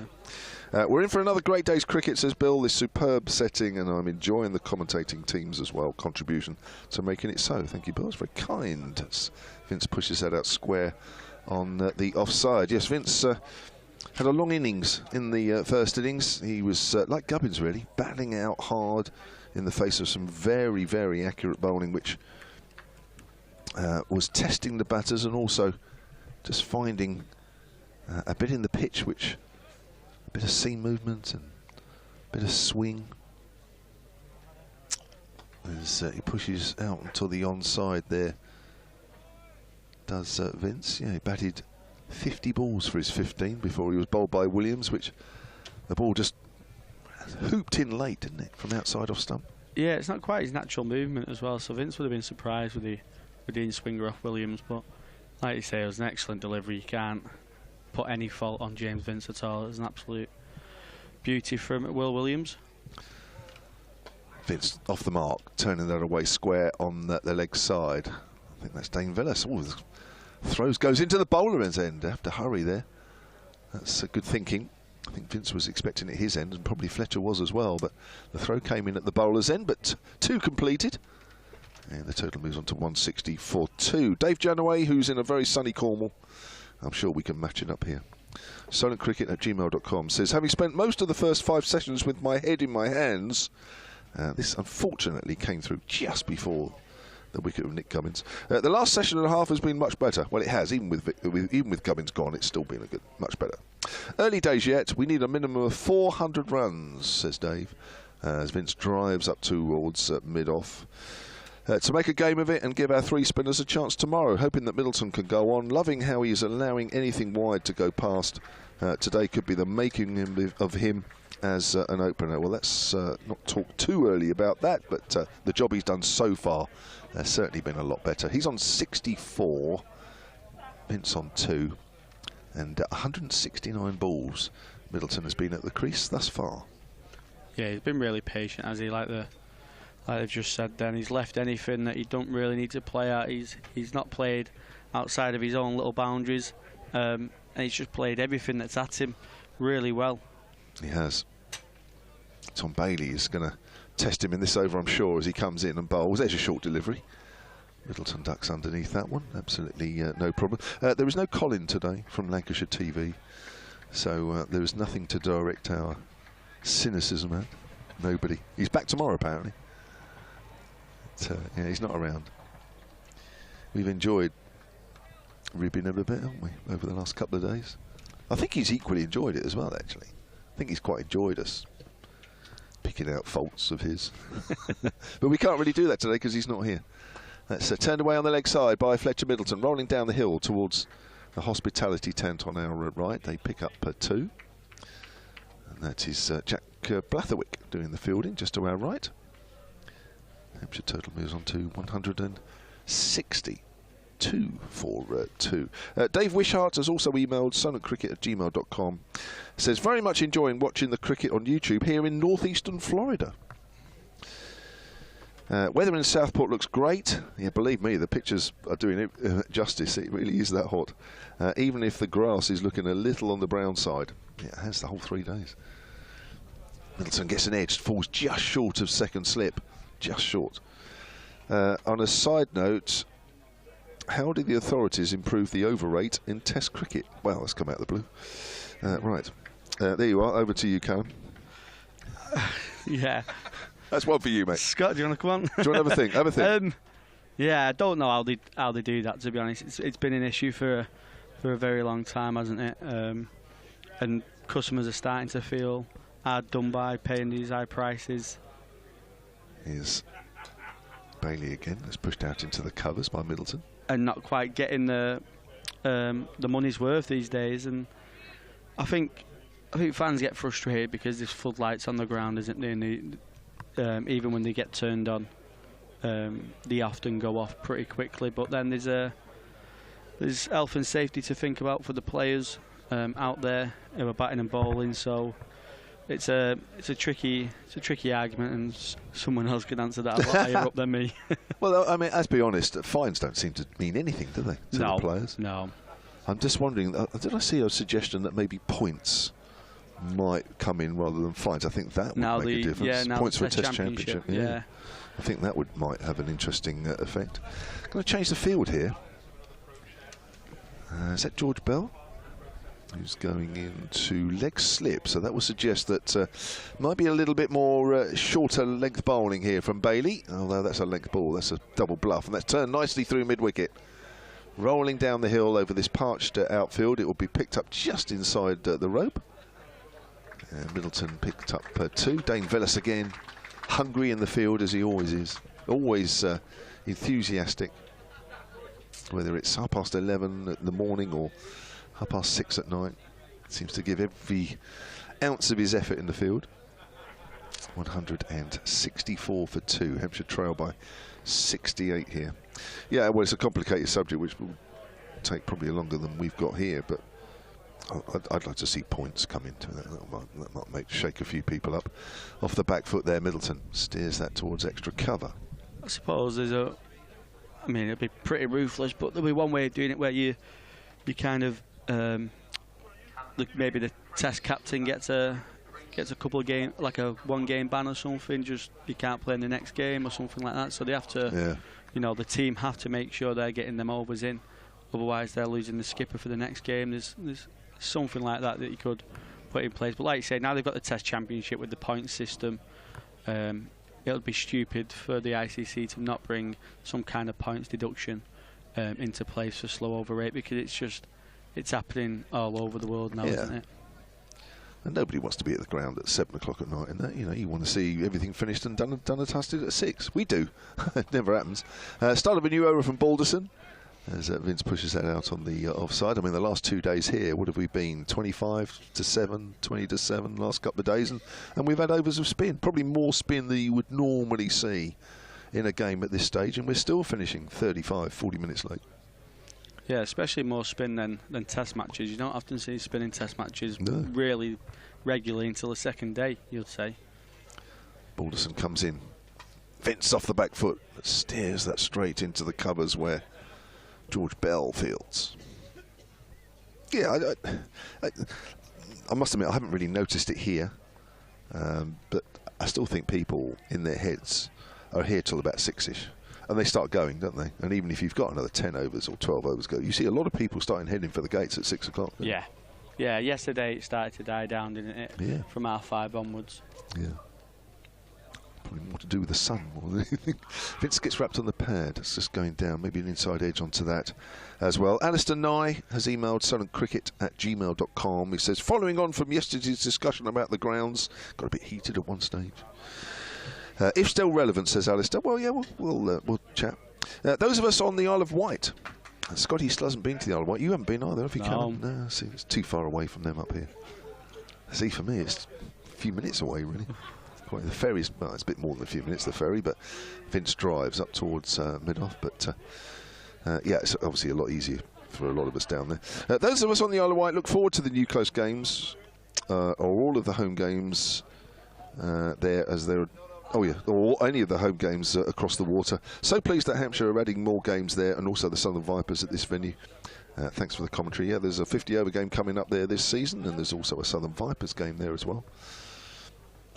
That's pushed by Vince out towards mid-wicket, and the score remains on 164 for 2.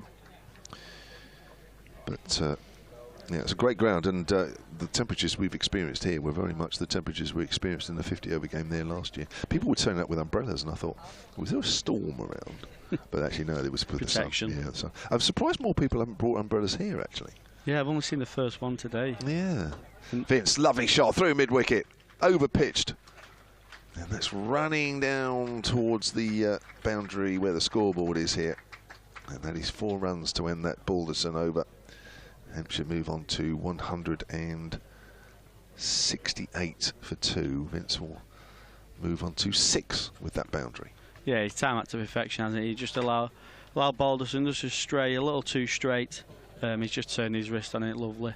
He's a very classy player, James Vince, when he gets going, and doesn't often play many ugly shots. So the Hampshire fans and the Hampshire players will be hoping he gets himself in here and he can really put a score on for the Hampshire lot, and then the spinners can bowl at that tomorrow. Yeah. Who we got now? Blatherwick coming into the attack. Yeah. Looks like it taking over from Tom Bailey, who has 1 for 42 from his 17. He's taken a rest. Happy to mention this. This is an email from Phil Fennerty. Sonancricket@gmail.com. He says, thank you for the wonderful commentary over the last few days. If you'd be so kind, I wonder if you would mention during the day an upcoming event in Southport. It's on Sunday the 16th of July. It's the first ever Sefton Pride event, taking place at Victoria Park in Southport. Music, food stalls, live shows and so on. Of course, if you get weather like this, you'll be inundated. So here we go with Blatherwick. So happy to mention that. That's coming up next month. Oh, he's playing a missing, driving, and always an inside edge, actually, down to fine leg. Good start there from Blatherwick. Yeah, just caught Middleton on the crease there a little bit. It's probably the first time you've seen Middleton's footwork not really appear. He just got stuck on the crease a little bit, just played in front of himself, an inside edge for 4, 3 to fine leg. It's probably the first shot that you'd say of Middleton's innings that you'd go, oh, he's given Lancashire a chance. He's been absolutely chanceless before that. Yeah. Well, I heard you saying on earlier that Blatherwick might just be the man to sort of unlock the order a little bit, doesn't he? He sort of hits the deck a little harder. That's outside the off stump, left alone. Somebody that has got a little bit more pace. Yeah, I think you always need someone like that in an attack, because if it's all similar pace, then not much is happening, which it isn't so far. You need that someone who can just not scare, but just put a bit of pressure onto the batsman, just to frighten him a little bit with that extra yard, a bit quicker onto him, knowing that the short ball can be a threat. Comes in again to Middleton, who's on 68. That is played out into the covers, and there's no run. Unfortunately, or some people will say fortunately, I've just got to disappear for a few minutes. No worries. Cheers, Kev. Yeah, got half an hour left of the morning session. 168 for 2. Middleton on 68, Vince on 6. Yeah, half an hour before lunch on this second day. First spell of the of the day for Jack Blatherwick from the Grosvenor Road end of the ground. A couple of slips in place, and that's driven away into the onside, exactly where Middleton was aiming for, but it's a quick outfield. There's a real big chase on here for a combination of Bailey and Villas. It's a really valiant effort, but as Villas, the captain, signals to the umpire, it's gone for 4, but really brilliant effort from Bailey to try and catch up to it, and he puts the dive in, the big fast bowler. I think he actually got something on it, may have got a fingertip or 2 onto that, but able to flick it back. It has gone for 4 runs, but great effort from Bailey. So 172 for 2, 60 behind. Middleton on 72. There's Blatherwick over the wicket and bowls. That is a short ball, but it's down the leg side, and Middleton ducks underneath that. And taken by Phil Salt. So just that 1 wicket to fall so far in this opening session of day 3, with Nick Gubbins LBW to George Balderson for 62, but they put together an excellent partnership for Hampshire. 134 runs they added together for that second wicket. Comes Blatherwick again, angled in towards Middleton. It's nudged away towards the leg side, and there's no run. So that's the end of the over. We had now 62 of Hampshire's second innings. 60 behind, 172 for 2. Captain Vince and Fletcher Middleton have a chat halfway down the pitch. Maybe 1 or 2 spectators have a little bit of a breather. It is a bit relentless. Might try and disappear behind the back of where we're commentating from. There's a bit of shade behind the back of the tennis pavilion. 2 supporters maybe just thinking, actually, lunch being about half an hour away is not a bad thing for a bit of a break on a hot day. I was going to say, I mean, to sit out in this all day on day 1, fine, but when you hear day 2 and now 3-3, that is relentless. It is a bit, isn't it? Heat, isn't it? And a lot of the people in this ground literally are sitting in the sun. There's very few areas of shade as Balderson comes in. Forward is Vince. There's the 2 trees that we've mentioned at the far end of the ground. Not surprising, there's quite a few supporters sitting under them. Some Hampshire supporters I mentioned yesterday that were sitting to our left, and they were in the sun all day and noticed it. They've gone to sort of the right side of the ground, which is the north side. They said there was a bit of shade there, but not a lot, because the wall and the sort of the shrubs behind them are not that high. I suppose it would have offered a bit more shade had they been a bit higher. Vince works that towards mid-wicket where it's fielded by Villas. But yeah, there are very few areas of shade here, aren't there? Got to be a bit of a sun lover, haven't you, really? Yes, you do. Which I guess the people of Southport are normally. Clearly are. Yeah. I was going to say, every time I come up here, it's boiling hot. It's lovely, isn't it? 10 years ago, 4-day game, and this year I'm up here for the Vipers against the Thunder later in the season, as Vince gets wrapped on the pad, trying to work that away on the leg side. Let's hope it's every bit as hot for that one. Yeah, that's the return of the Rachel Hale Flint, isn't it? Yep. I think that's next month sometime. Yeah, it's T20 quarter-final week, isn't it? Potentially, I think. Yes. 7th of July, that game. Rachel Hale game. And that is, and of course, we're both hoping that our sides will be in the quarter-finals. Vince gets a length ball and he pushes that up towards mid-on. We were talking about the replacement ball earlier, because the ball was changed at 158 for 1, and amazingly, Hampshire didn't add another run when the wicket fell. And Ian Payne has emailed silentcricket@gmail.com. He says, I find this constant changing of balls in matches irritating. I suppose Gubbins would do especially. And it's more to gain an advantage, I feel. As Balderson comes in, Vince again gets a good length ball, which he works to mid-wicket. And it's a thinly veiled form of gamesmanship, he reckons. May I suggest that after 1 over with a replacement ball, the batting side has a chance to reject it, and another ball chosen. Oh, let's have another one, yeah. We don't like changing balls, but actually let's have another one just in case.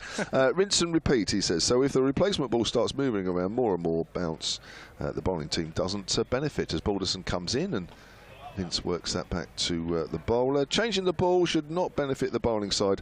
Hope Hampshire bat through the day and can set something to bowl at. The Isle of Wight game last year was brilliant, says Ian, who's in Lymington. That is a lovely part of the world down in Hampshire. End of the over, 176 for 2. I think it's a bit like having a drinks break, isn't it? Because you can't get a wicket, so you have a drinks break, and then all of a sudden something happens. I think it's just one of those unexplained. I think sometimes, I think we've all seen a replacement ball do a little bit more than it should, and for no reason. Because sometimes a ball will just swing, and yet a ball before it won't, and you think, well, why? Because it looks similar. It's just bizarre sometimes. I think it's just one of those, unless it's obviously doing a lot more. Blatherwick comes in and bowls. It's driven by Middleton. It's a horrible bounce for Bohannon, who's at mid-off. Did well to stop it, but that took a horrible bounce in front of Bohannon. This firm, hard outfield.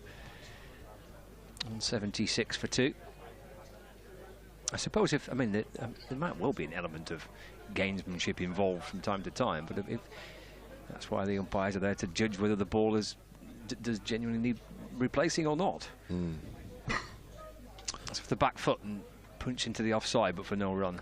Oh, listen, I'll be honest. If you're bowling and you're in the field and nothing's working, you will try a few things. I think that's just human nature, and I don't think you can blame a team for going to the umpire and saying, can we have this changed, even if sometimes you think it shouldn't be.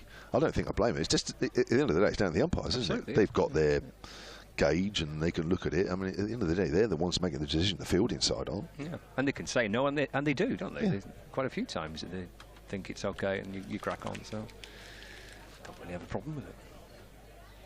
It's down the leg side by Blatherwick, and it's gone for 4 byes actually. Salt couldn't stop it. 4 byes signalled by the umpire. You mentioned that latest correspondent from the Isle of Wight. I missed this from your former colleague and one of my predecessors, Andy Peebles, sent an email yesterday to me. Peebles. Indeed. He said, ask the boy James which former Hampshire captain made his highest first-class score on the Isle of Wight. Might be one you can open up as well to listeners and viewers if you're not sure. It's left alone by Middleton, through to the keeper, no run. Well, let's do that, because I'll be honest with you, when you did mention that to me before, and I didn't know, if I'm honest, because, at Solent Sport or at BBC Lancs Cricket or solentcricket@gmail.com if anybody knows, because Hampshire played a first-class game there back in 2018, 2019 or so against Notts, and it was the first-class game there since 1972 or something. So it can't be anybody that captained in between those dates. It's Blatherwick over the wicket, bowls forward, goes Middleton and defends, no run. Unless it was in a club game or a benefit game, which they've been over there. So it'd have to have been back in the 60s or 70s. It was in the 60s, yeah. Right, so can I guess, or shall I just hang back? I think I've got a name. Right. So shall I just hang back for a minute? Back then, see if we get any right answers. Former Hampshire captain made his highest first-class score on the Isle of Wight. 52 runs behind Hampshire, and we've about 20 minutes before we get to lunch. As Blatherwick comes over the wicket and bowls, fires in a Yorker, which is dug out by Middleton and no balled by the umpire. So quite a bit happened there. It was a good Yorker by Blatherwick, and it was well played by Middleton. And then the umpire spins around with his right arm outstretched to signal a no ball.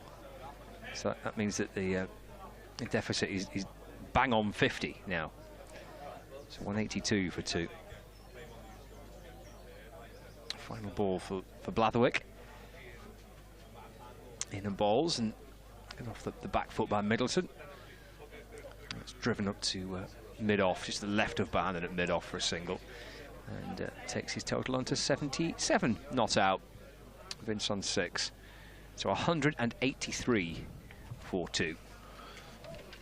Well, so far Fletcher Middleton in his highest championship score territory. Previously it was 65 in the second innings against Notts at the Ageas Bowl in the first match of the season. So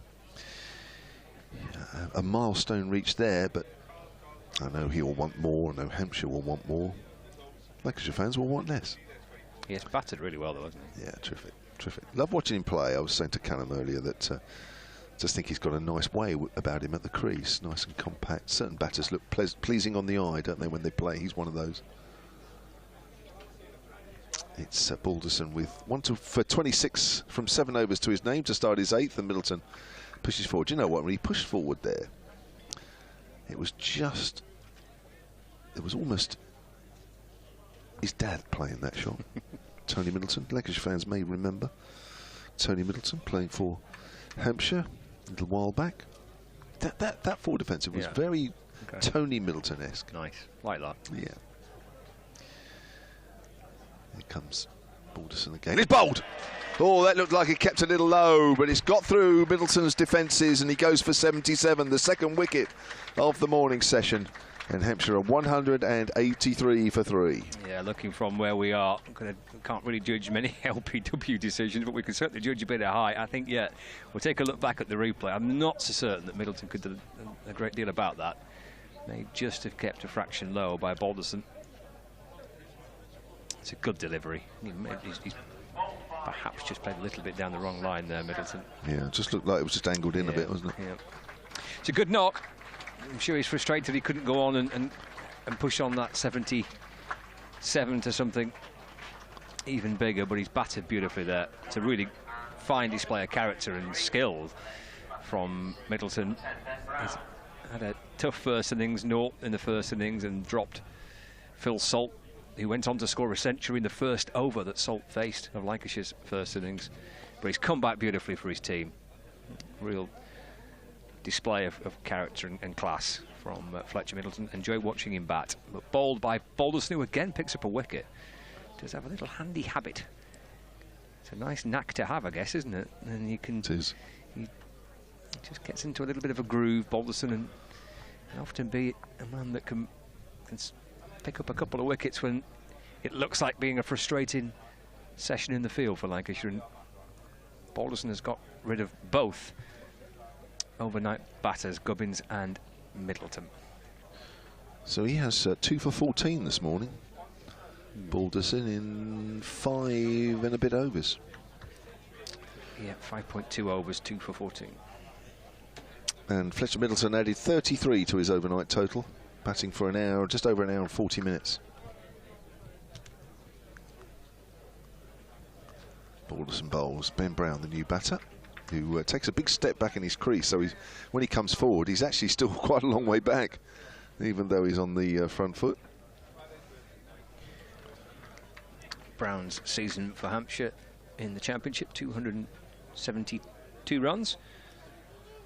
High score of 95, averaging 30, 250s for Ben Brown. Yeah, he's one of those that averages 40 career with a bat, which is fabulous, especially as a keeper. He's on the back foot there. But yeah, a little down at the moment for the season, but good player. Came across from Sussex, didn't he? Yes, he did, yeah last couple of winters ago. In fact, was he captain of Sussex for a bit? He was for a little while, yeah. But yeah, I mean, a few players. Well, Luke Wells was there, wasn't he? I mean, a few players over the last few seasons have left, and they've played a lot of the youngsters there, haven't they, as well? Oh, is he edged through to the keeper? He's gone. Balderson's done it again. And this time, the 2nd wicket in the same over, and Brown's gone 2nd ball. And Hampshire are 183 now for 4. So quickly it can change. The faces on the Lancashire players there.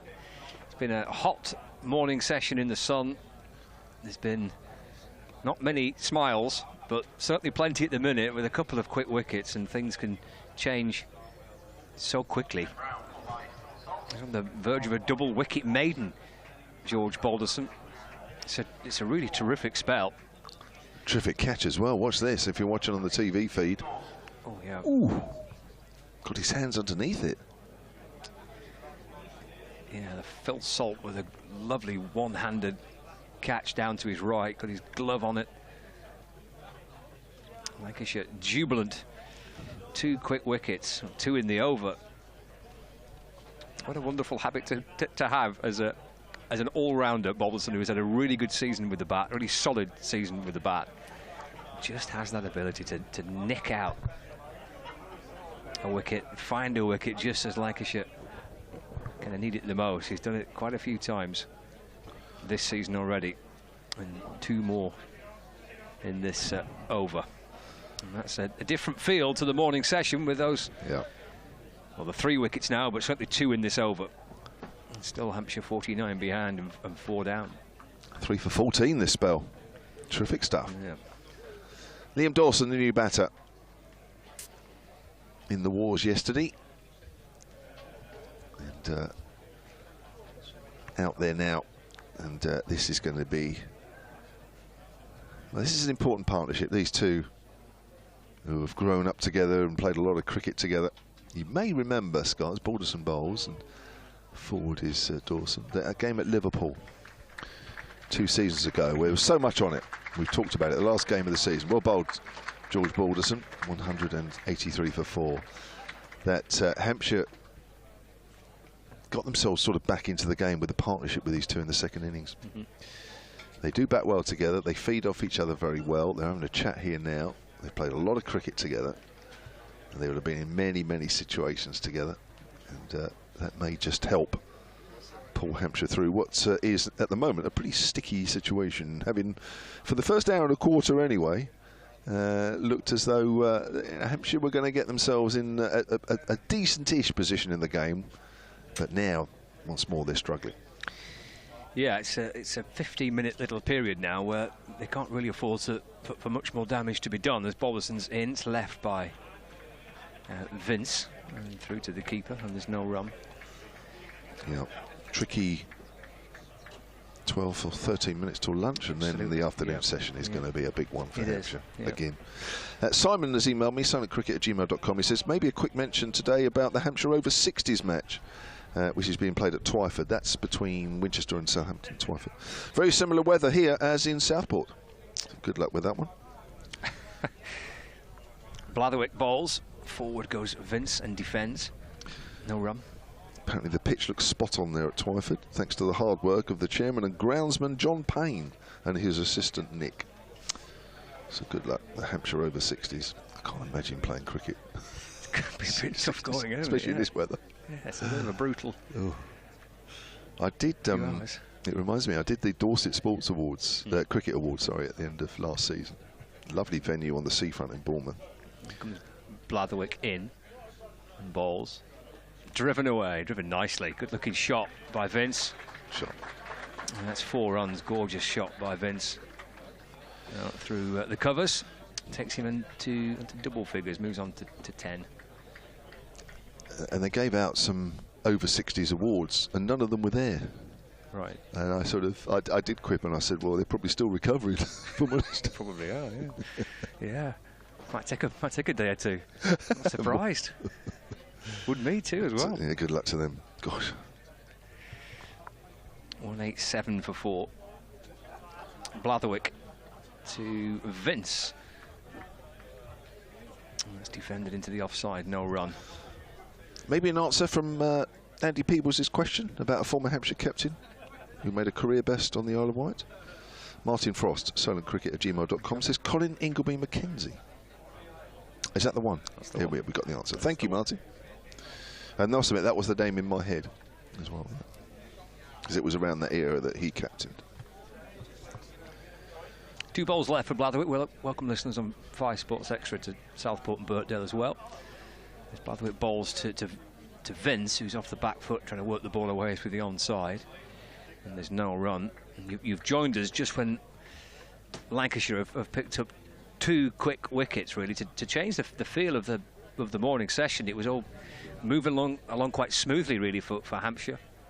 Nick Gubbins and Fletcher Middleton had kind of continued where they'd left off last night, and were building a nice partnership, and they pushed that up to and beyond 100. Eventually 134 added between those two. As Blatherwick's in to complete his over. Full length ball and off stump, which Vince defends to mid-off, and there's no run. But 2 quick wickets, in fact 2 wickets in and over for George Balderson has just changed the feel of the morning. First he got Gubbins LBW for 62, then Middleton for 77, and then Ben Brown for 0. It was 2 wickets in and over, double wicket maiden for Balderson. And that's left Hampshire 4 down, still trailing in the match. 187 for 4, and so 45 behind. Scott Reed, Callum Flynn and Kevin James here in front of the tennis club. It's Southport and Birkdale, and a tricky 10 minutes until lunch. Here's the man of the moment, Balderson. And forward edged into the ground, and that's fielded in the gully by Rob Jones. And I'm just being asked if it's all right for somebody to go in front of me. Sir, if you want to walk across, absolutely no problem. No problem. He's going to walk across. 187 for 4. Yes, good spell. He's 3 for 14 this morning, George Balderson. He is. Here he is again, and Bowles Dawson, who's batting this morning and not showing any effects of the horrendous injury yesterday. It's gone out in the covers. We were mentioning earlier that he went to hospital, had some stitches and a lip wound. The lip completely opened out, his top lip, after having a ball deflected in the slips into his face. It was an edge from Villas. And he was back on the ground yesterday afternoon and spoke to him this morning. He's okay. Works that to mid-wicket. Wow, Villas is very close there, and even though that wasn't very far off the ground, it almost carried to Villas, who threw the ball immediately at the bowler's end. He's a live wire, isn't he, in the field, old Dane Villas? Yeah, he's busy. If he has his extra Weetabix at breakfast, there's no stopping him.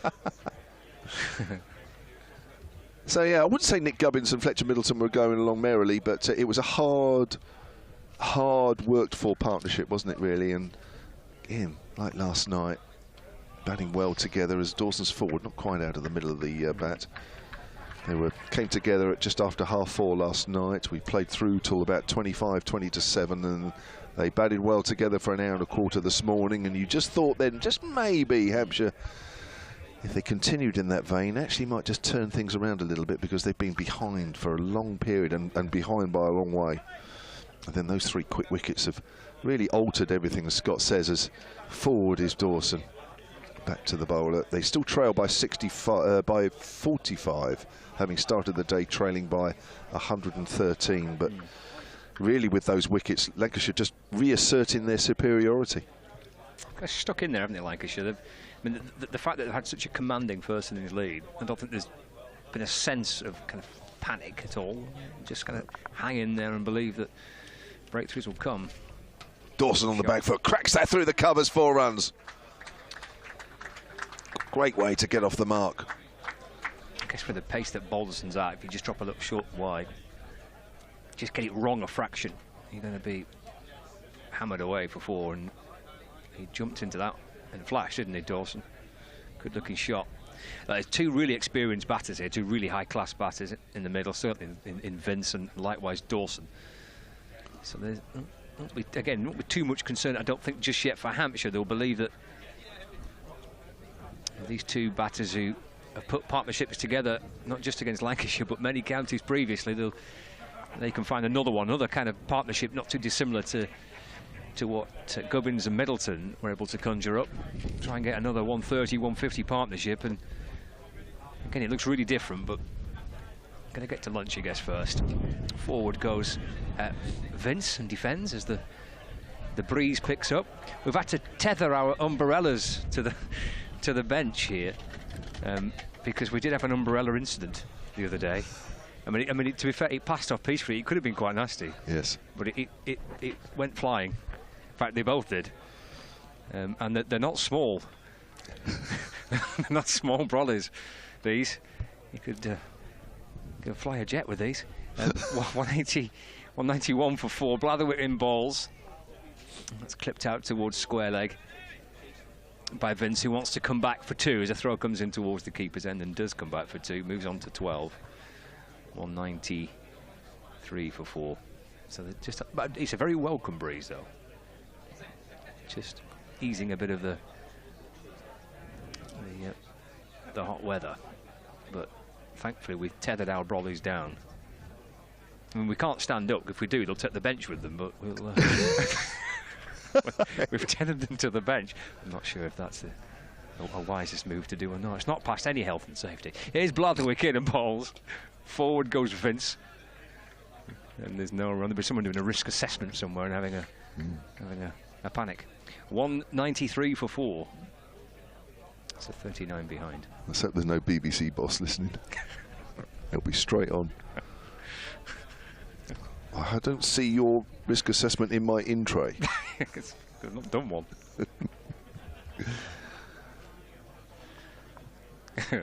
193 for 4. 5 to go until 5 minutes until lunch. Blatherwick balls again. It's off the back foot, and Vince pulls the ball down to fine leg. Through he goes for a single. Then moves on to 13. There's Balderson's at fine leg, the man of the moment for Lancashire. So the man of the last half an hour. Picking up 3 wickets in this spell. 194 for 4 now. So 38 behind. Trying to chip away at those 38 with these two together, and then it becomes another game, doesn't it? It becomes a game which Hampshire are trying to build and score runs and try and push away from Lancashire and potentially set themselves something tricky to chase a little later on in the day or tomorrow. Forward goes Dawson to Blatherwick. This defender back down the pitch, and again there's no run.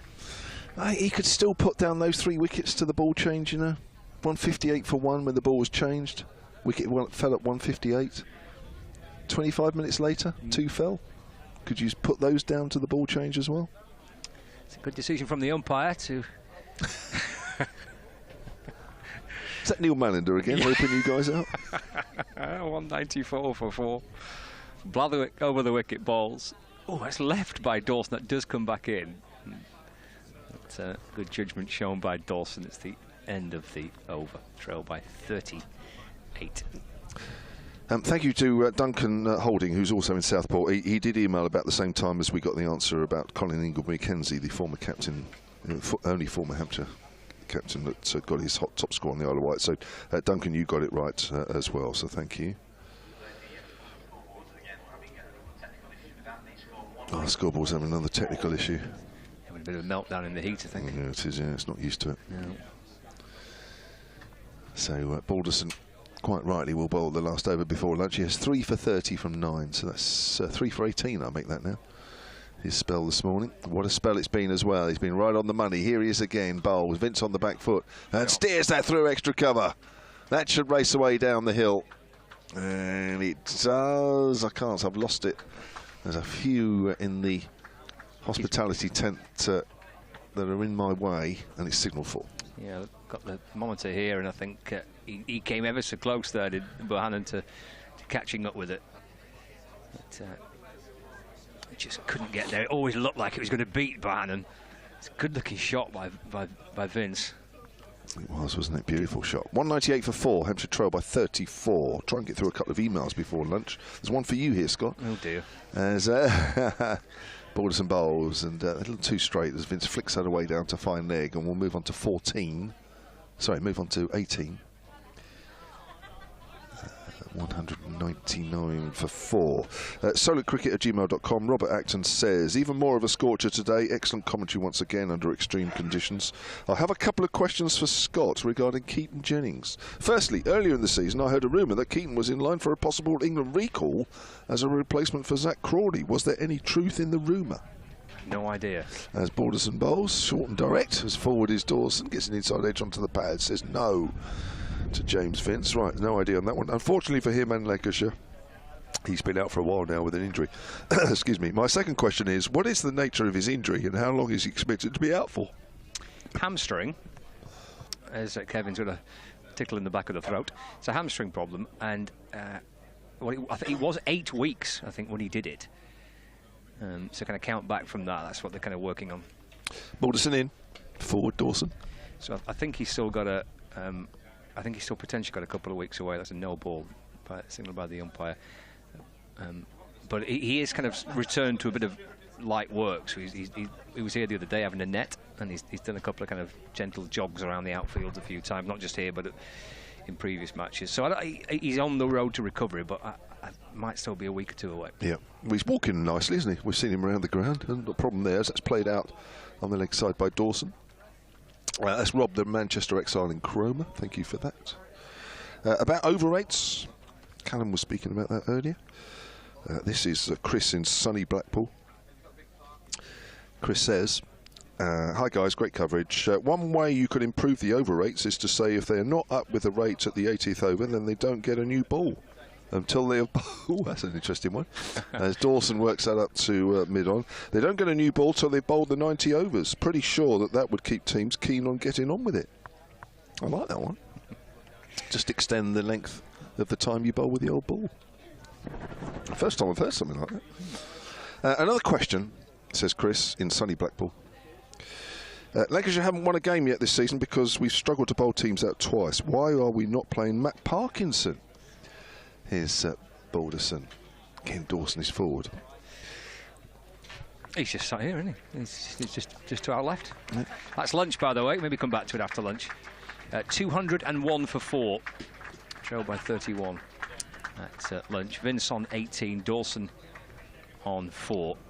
And the little spell leading up to lunch from Balderson. 8 overs.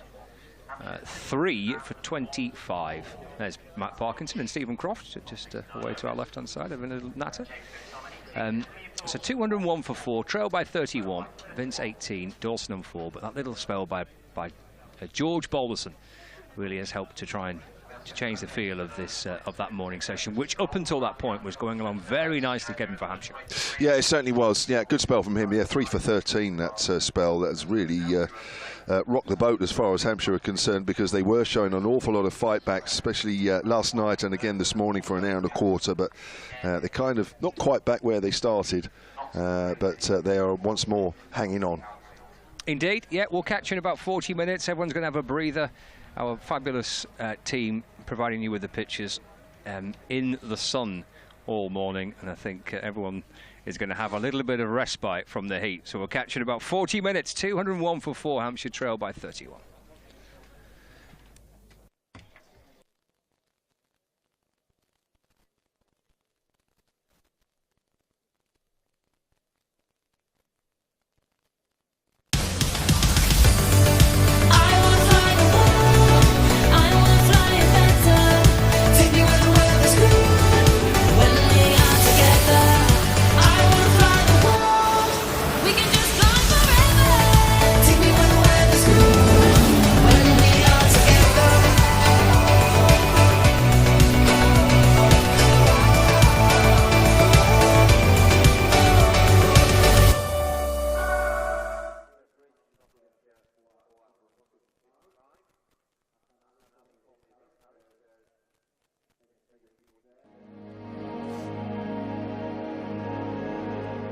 Hi and welcome along to Emirates Old Trafford with me, Paul Allott, for another edition of Beyond the Boundary.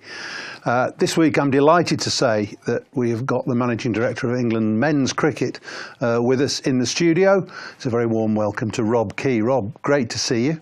I didn't think I'd ever see you in this role, to be perfectly honest, having worked with you in various locations around the country, commentating for Sky. But here you are, and I must say that now we're into July, you've had a very interesting and successful start to your career, or your new career. What was it that finally made you take the role? I did. Well, you didn't think I'd do this. If you'd have asked me this at Christmas time, I'd have thought, what are you talking about? There's no chance I'd be on the other side of the fence being an administrator. I mean, I love doing the job I had for Sky. I never thought in a million years. The only reason I thought I wouldn't be doing that is if I'd got sacked, to be honest, or I'd done something, or whatever had happened. So it was sort of after the Ashes, and you know what it's like, we used to do it all the time, and you're always sitting around because we love cricket. And we'd be in the back of the commentary box and be trying to work out, oh, what would you do? You do this, or why don't we do this, or why don't they do that? And then it was sort of Strauss, he'd asked me if I would be interested in the role, and I sort of thought, yeah, I suppose so. But never really thought that anything would come of it.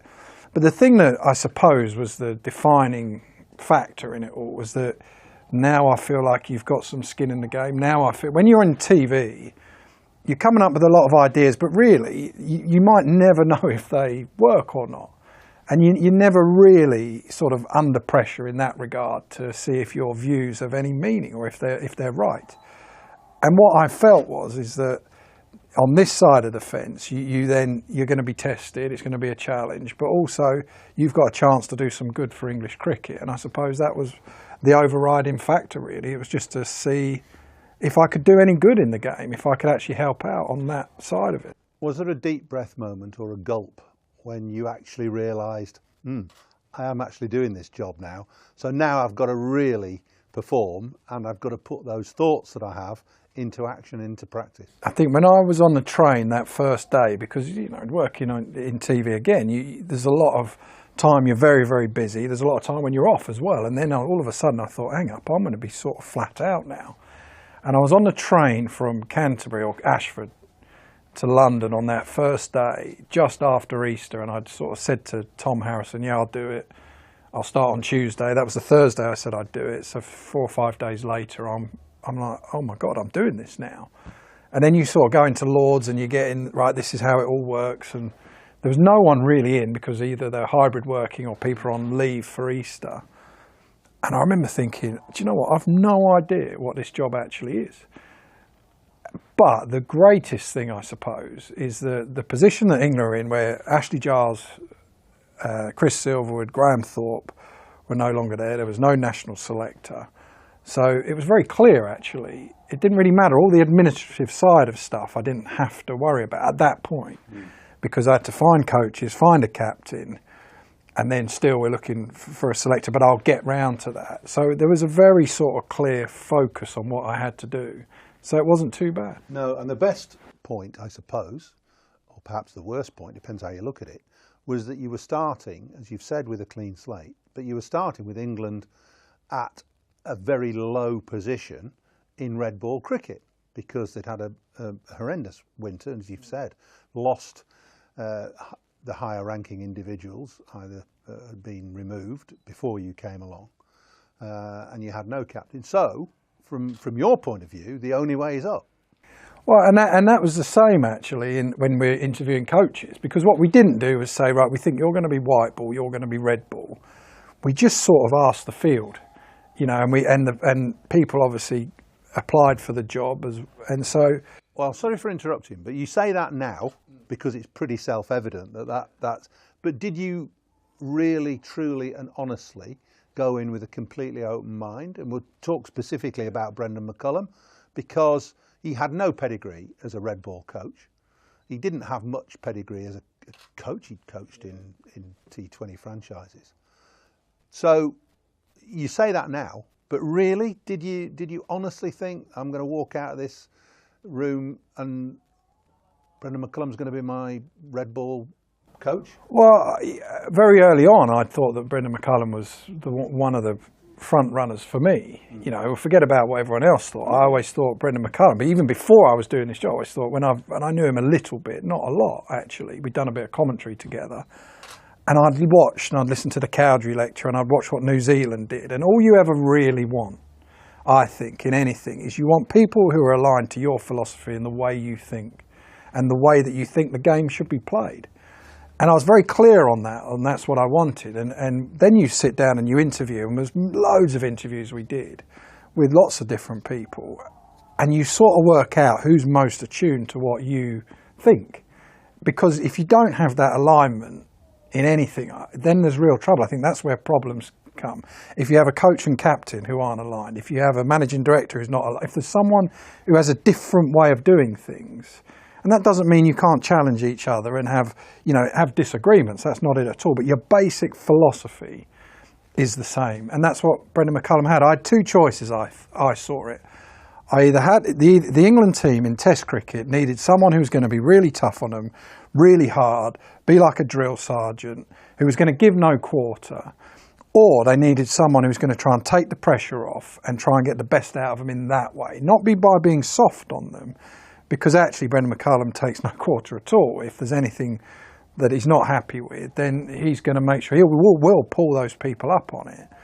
But it was about how do you get the best out of these people, and that was my view. And that's when I spoke with Brendan, that's exactly how he saw it as well. And that was my sort of theory. I felt that England cricketers had a lot of people, when this is our culture, telling them what you can't do. Oh, I'll be careful of this. Don't do that. Oh, you can't do that. The problem is that's not particularly inspiring. And Brendan McCullum is the opposite of that. He sort of tries to broaden your horizons to what you can do. So you had this debonair, dashing blueprint whirring around in your mind, thinking, this is really the way I want English red ball cricket to go. And Brendan McCullum was the man that sparked that for you? Or did you spark it and see him as being the ideal, well, he can't be a catalyst, but innovator, if you like? Well, yeah, he's the one. The only thing I would say, and that's why both of us, Brendan and myself, I'm against it at all, but we don't use the Bazball comment, because what it's not, to me, you said it there, it is not about just playing shots and being aggressive. It's actually, how do you get seriously talented cricketers to make the most? You just get out of their way a little bit and you try and free them up in a world now where there are so many people telling you what you can't do, whether that's in whatever you do, whether you're in politics or anything, and it's in our culture a bit, where I found it actually really fascinating. So we played against New Zealand in a manner, in a style, which actually Joe Root wasn't slogging. Johnny Bairstow, people, they haven't been slogging in that regard. You could have lost a couple of those games just as easily as you've ended up winning them. Absolutely. Let's be realistic about it. Absolutely, but it's not about just going out there and being ultra aggressive. And what I found really interesting was that, so we won against New Zealand, and then straight away I was like, yeah, but that won't work against India. And it won't work against. Who was telling you that? No, in the media, you sort of read and everything, you know. And but that's what I think we do. That's what I do. They're going to get their comeuppance. It's all going to go wrong. Which there's every chance that might happen. But why are we getting so far ahead of ourselves? Let's concentrate and focus on what we can control now, today, which is very much Brendan and Stokes' thing. It's like, let's go out and entertain people today, not worry about the future. And it's the same thing, you know, we've got our plans in mind, and there's a hell of a lot of thought that goes into what these guys have done. And it's the same thing, you know, and then it's like, we beat India, and it's like, now it's, yeah, but this won't work against Australia. And it's like, no, okay, it might not, but that's not an inspiring message to give. That's fine for everyone else to be talking about that. But in our dressing room, we've got to be talking about what people can do, how you can succeed, what is possible, not living in this world that we do a bit of, oh yeah, but you can't do this. Yeah, but you can't hit on the up. You can't do that to so-and-so. It's like, all right, guys, yeah, we know that. Excuse the pun then. What is the key to exploring this self-expression for the players? Because it's the same players that were played through the winter in a completely different environment, obviously, but they've been allowed to come out and express themselves. How have you managed to turn that? Well, what I would say is that's my theory. How Brendan and Stokesy have done it really is the key, and it's little things. It's how do you give people confidence? The game, as you know, as everyone who's played any sport knows, we're different players when we're confident. You know, look at the white ball side here. We've had a tough time against tough oppositions, you know, but they're just lacking that little bit of confidence. But that will come back, and they'll fly again because there's some seriously good players in that. And I watched, so it's the language and the terminology that's used in the dressing room from them. It's not a negative, you know, oh, be careful of this, watch out for that, don't do this on here. And it's little things really, like Alex Lees, for example, who had played fairly in a stodgy manner in the Caribbean. And he got 20 odd in the second innings at Lord's. And Joe Root had played brilliantly. Joe Root had won the game with a fantastic 100. You know, and a game that was in the balance, and Ben Foakes had played really well. So it was obvious that those guys had been the standouts. But Stokes, he sort of made a real point with Alex Lees in the dressing room afterwards, and just like, Alex, the way you went and played there, that intent you showed, that's what we want. That's the best I've ever seen you play for England. So they're giving full clarity on how they want someone to play, which actually, if you look at it, at times, when I was playing, we lived in a world where coaches were constantly saying, don't play that shot. You know, if you look to leave, you know, just don't play outside off stump, just leave that ball. But when you do that, the best way, as we all know, to do that is to think positively about it, to look to score and then leave.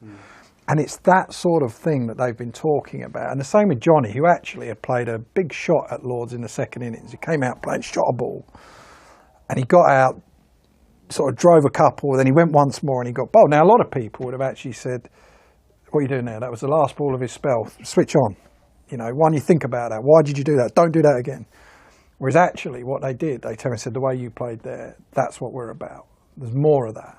So whether they thought that was the right thing he did there or not, but actually the next time, how much more confidence do you feel with that? And it's those things. And the same with the ball to Jimmy Broady. It's not being about like, if we look to keep the scoreboard under control and we look to, you know, if we don't let the batsman score, then we'll get wickets. Actually, it's very simple, their thing is, it's like, we look to take wickets with the ball. And you have to, and Brendan sort of says everything better than me, but it's like you have to be malleable enough to change the plan when the team requires it, you know, and do what Ben's asking as the captain and what the team wants you to do. And they've loved it because actually it's like taking away some of the fear of going for a few runs. But you can still, with that, you look to take wickets, but you also still look to stop them scoring. It's just not your primary objective. So you're giving everyone more options. And there's something in it for everyone. It does not mean that if you're a less aggressive player that there's not a place for you in this team. No, that's not the case. This might hopefully just bring more out of you because it's just freeing you where you're not living in this world of don't do this. It's very clear that there's an awful lot of enthusiasm from within you, which obviously transfers through to your lieutenants, and I use that term not as an insult, but and I think whatever else you've done and you've transformed, I'm saying you, but there has been a transformation in the way Test cricket has been played. It sent out a message not only to England but to the rest of the world about the way the game is played, and it's captured the imagination of the cricket watching and the sports watching public. That must gratify you. Yeah, I've loved that fact, but that's all down to Ben and the way that, and Brendan in particular, because it's little things to me. Sport is not just about winning. I know we sort of tell our kids, and I get really annoyed when people sort of say, no, it's the taking part. No, I'm not saying that at all. But actually there is a style and a way. This is meant to be entertainment. You know, most people aren't fortunate enough to be professional cricketers. They've got proper jobs, real lives, real struggles, and actually cricket's the thing they want to watch to get away from that. You know, it's the escape, and we're in these guys playing for England are in a privileged position to be able to try and entertain them. So when you go to Trent Bridge, and I wouldn't have done it, you know, because I don't think like that, but what Brendan said at tea about on that last day about we're going, what do they need, 160 or something? Yeah, I was in Holland. I was in Holland tonight. actually. Was that it? No, it was the last day at Trent Bridge. Oh, The game was in the balance. Johnny Bairstow and Ben Stokes were in, and there were 160 needed. What's that? Probably 6 wickets left. And at tea, most of us, as you would know, in the dressing room as a captain, we're like, let's just have a look here, lads. You know, let's just see what's going on. Yeah. Whereas Brendan and Ben were like, we're winning this game. And and I don't know exactly, but Brendan was like, I'll take responsibility. If we don't win this, I'll take responsibility. I don't care what you know, it's on me, whatever. We're going out to win this no matter what. You know, and that clarity, and then Johnny goes out and plays the way he did. Now, when you look back on that, with a packed house on the last day at Trent Bridge, the only thing that we couldn't have done there was, the only thing that was the wrong thing to do with hindsight was to block out for the draw. I think we would have got more respect and more belief almost from the fans, the crowds, in the way that we went and played that game and the fact we gave it a go. And if it hadn't worked, I still think people would have been proud actually of what they tried to do. The fact we actually went and won it and Johnny played that unbelievable innings and Ben did, it then sort of captured the imagination even more. But that's what this is, you know, you and I have done it. This is not life and death, you know, and yet we treat it at times in professional sport like it's a proper job, and it's not. It's like, Gert, this is the best time of your life as a 20 plus something. Make the most of it. Let's just take it down a level, because the message is very clear, I think, that we now want and expect county cricket, red ball cricket, to follow and think about, or certainly think about, and hopefully follow the example that's been set in the last 2 or 3 months. Yeah. And let's not forget we're doing this for Lancashire TV, so there's an awful lot of county supporters watching this. how is this going to impact on the counties and in terms of play? Yeah. But also, and we'll come on to this perhaps in a little bit more detail in a minute, about the impact that England has on county cricket. Let's do the first bit first, about the way we play. And you have been, I'm not sure critical is the right word, you have been realistic about in your comments about county cricket and the pitches we play on. And of course, being here at Emirates Old Trafford, we tend to look at this in shock and horror because we are pleased to have one of the best grounds in the world here. And the pitches are good, and you would know that. And if every county pitch was like this, I don't think you'd have a complaint. But so how is this going to transform English county cricket as well? How's it going to affect county cricket? Well, similar. I mean, that again, because people would say, why is it important? Surely it's just important about winning. Yeah, okay. Why do you need a brand? Why do you need a style of play or whatever? But it's like, well, if you look at what the white ball team did, it wasn't about winning the World Cup. What Owen Morgan did and Trevor Bayliss was that they changed the way, a mentality as much as anything for our white ball game. And now you look at probably every county, every club, that way of playing has filtered down. So now we have so many batsmen coming through that play in that method. You know, these young players, now you could argue it's an easier way to go about things in white ball cricket. It's not quite as straightforward in Test cricket, which is true. So you hope it has a knock-on effect, that it inspires a few people to want to play the longest form, and actually that there is a way that, Test cricket or the longer form of cricket does not mean you have to defend your wicket like it's your life, is the thing. Whether it does, we'll wait and see, but you're absolutely right. Then the other part of that is other things that it's not quite under me, but it's in my sort of remit, but it's something that I have an influence in, I'd like to think, is things like pitches. And to be fair, this year the pitches have all seemed better. And that's a big thing. And you're absolutely right. Here is probably one of the best, if not the best, wickets in the country because of one thing, really. It's got pace and bounce. And it's not with pace and bounce because it's left so much grass on it that it goes everywhere.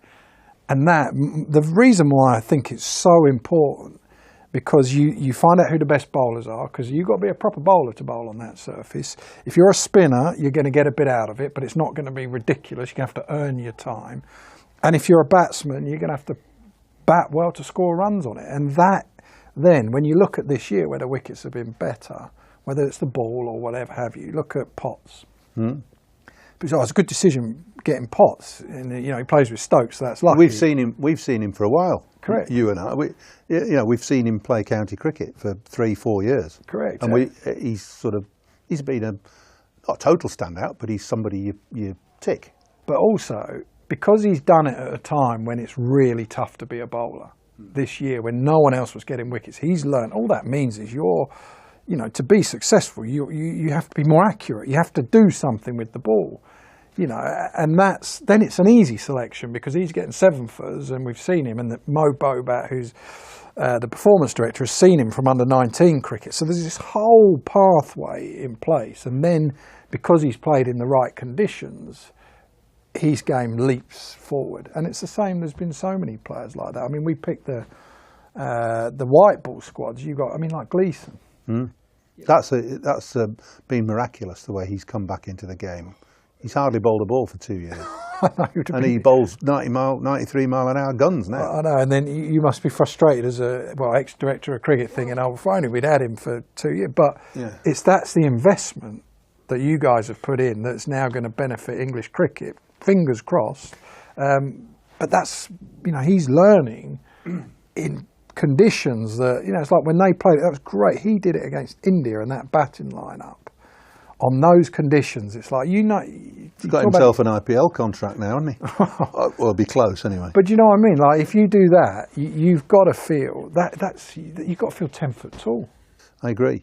It's a good point you make about promoting players or developing players to play international cricket. That is what counties are for, generally. Yeah. It should be one of their highest aims, to produce the best quality cricketers that they can do. and then obviously there's a natural progression from county cricket into the international. The biggest frustration that supporters and counties have, I think, is that there appears to be, or has appeared to be, a lack of empathy with the counties from England. A particular case in point, the T20 competition that's just gone by, which is a good competition, and from my mind should be promoted a little bit more than it is. But we had a great set of quarterfinals, semi-final, final, all without the England players. There were one or two released, grant you that. But would that be a frustration for you that you can't release more? And is that something you might be looking to address? That's something, again, with the schedule this year, that has been a frustration, really, because generally, and what we've tried to do is release people as much as we can. So throughout those quarterfinals, I was constantly talking to the coaches, who were very good as well. We said, we don't want people sitting on the bench, which is a massive bonus this year from COVID times, when actually everyone had to stay there. And a lot of the time, people are still living in this COVID where, with the way that people did things back then, businesses and stuff like that, you don't have to keep people around. So what we've tried to do as much as we can is release people to play for their counties. And the problem's been when there's been a game the next day or something. And to the point even where we've said to them, I say, right, okay, we've got 3 ODIs, for example, coming up. Do you think that you're going to play every bowler? Is it realistic that every seamer is going to play every game? And we'd say, generally, you say, well, no, there's a chance that one might need to be rested here or there. I said, right, okay, let's try and make it so that if you're going to rest, let's say, I think it might be David Willey at some point. He's got finals day on the Saturday. Let's rest him for that Sunday so then he can go and do that. So we've tried as much as we can to do that. And what we're trying to do is make sure that in so many instances, the schedule's a schedule at the moment. That's something that's not what we necessarily do, but you'll have an influence over it, though. Well, you hope so, yes, going forward.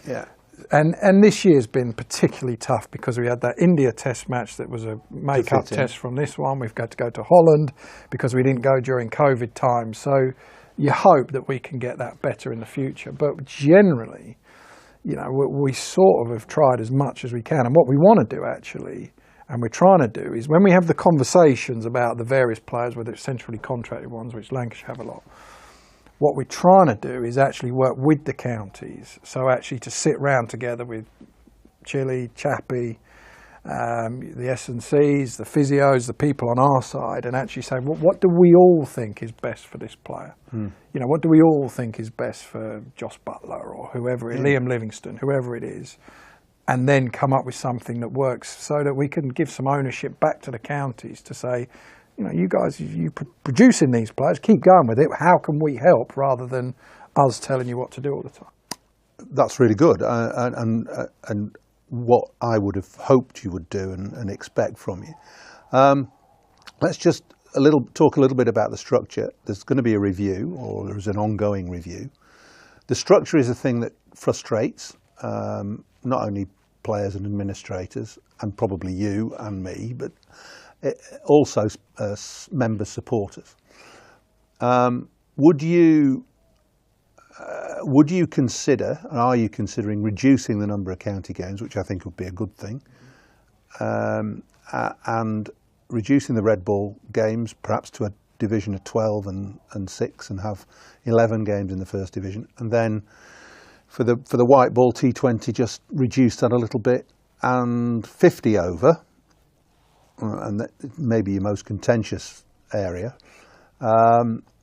given one or two comments that have been passed over the last couple of weeks. Wasim Akram said it's probably on its way out. We all thought about that actually in 2015 when the competition was in Australia, and Brendan McCullum, no less, resurrected the way to play 50 over cricket. So no, we're going back a bit now, 7 years.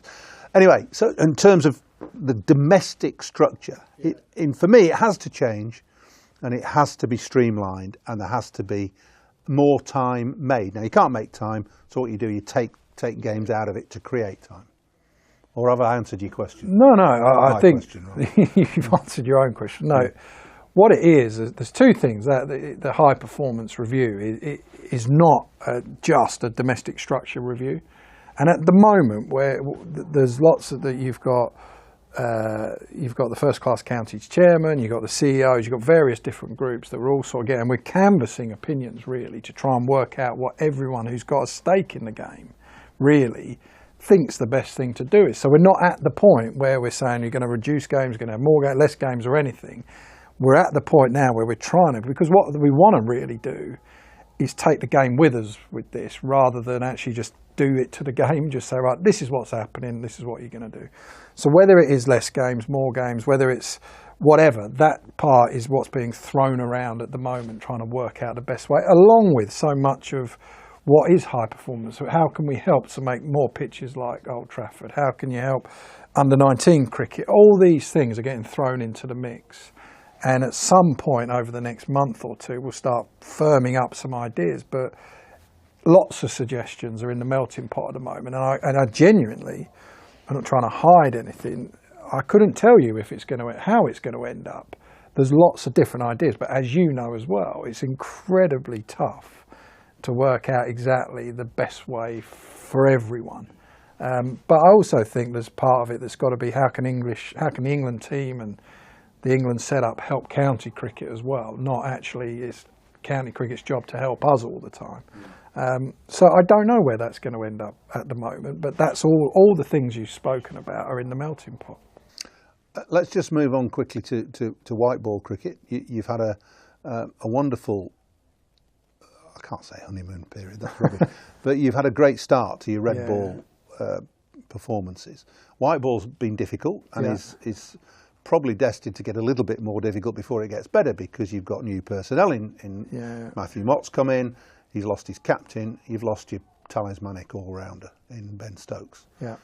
So it's an interesting one for you because you were obviously charged, or you thought that red ball cricket would be the easy one, and the white ball will just take care of itself. Ain't working that way at the moment, is it? No, but the one thing I would say about that is that one, I didn't know that Owen Morgan was going to, but Morgs never gave me a guarantee that he was going to do it. And I always felt that he would do what he felt was right, not for him, for English cricket actually. So, you know, Joss has come in, who I think is an outstanding captain, and from dealing with him, he's been fantastic. They've just played against a very, very good side in India, where the ball did actually more than they were expecting.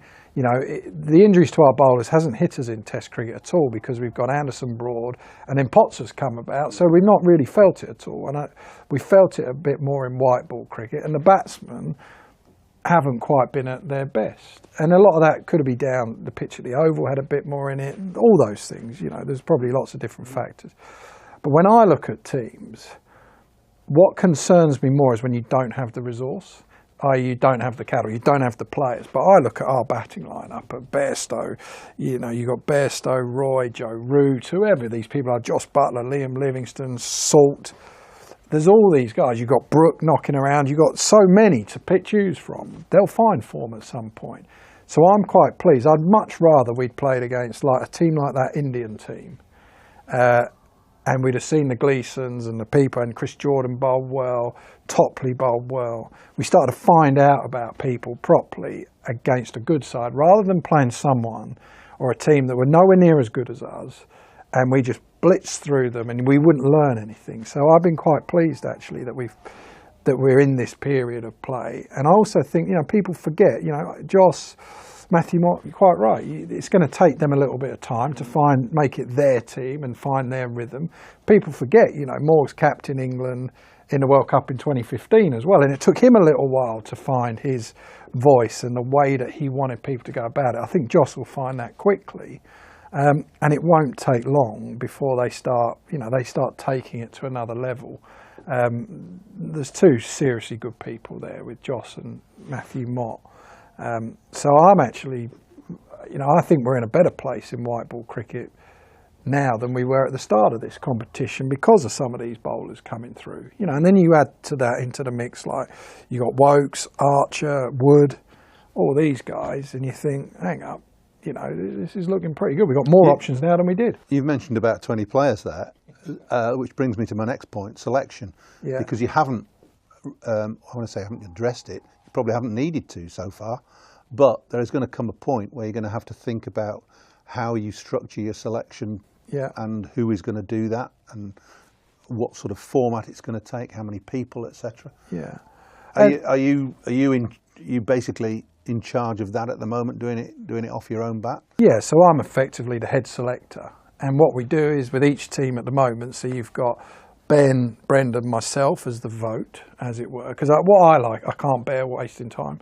So it's like if you all sit around and go, I want him, I want him, I want him, and you go, okay, we've all debated this long enough. Who you having, who you having, who you having? Vote's done, then we move on. And there's been times actually where we haven't always agreed, and it's worked. It works well. And then you see where I'm very lucky, and I couldn't do this job. The performance director, who's been there for a while actually, Mo Bobat, who's an unsung hero actually of English cricket, who has done so much work behind the scenes, never really got any credit for it, from right back to working with Straussy when they set up this plan for England in white ball cricket, all of that. And Mo's fantastic, and he's on that panel. David Court as well, who's in charge of player ID. You've got a whole scouting network of people. I've got a good, whether it's like contacts book in my phone, I can speak to people, whether it's you, whether it's Bumble, whether it's Athnas, anyone around. I could speak to players about, that I still know and say, what's it like facing Potts? So we've got this huge network of people. So it's not about like a head selector. It's someone who's going to actually facilitate that process, deal with the media, all those things. Because, if I want to know about pathway cricket or the next best coming through, Mo, David Court, you've got every scout they have people around you. We've got great people, which I think is leadership. Actually, one thing I think I've got to be. I don't know how to really do emails properly. I don't know how to do a lot of stuff. But what I do think, I'd like to think I'm a decent judge of character and a person.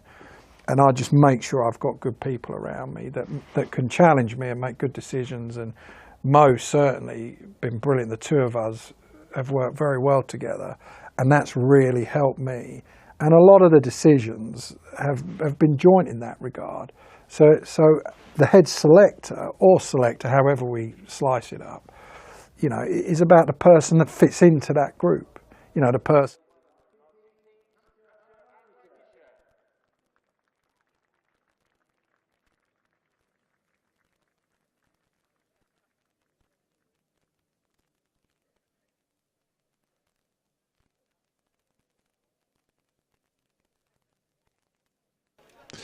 And welcome back to Southport and Birkdale Cricket Club, where you'll be pleased to know that the sunshine is still out and no danger of it not being so.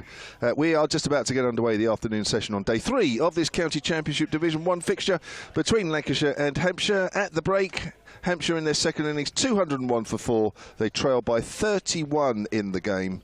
And the not-out batters, Liam Dawson on 4 and Captain James Vince on 18. Your commentary team this afternoon.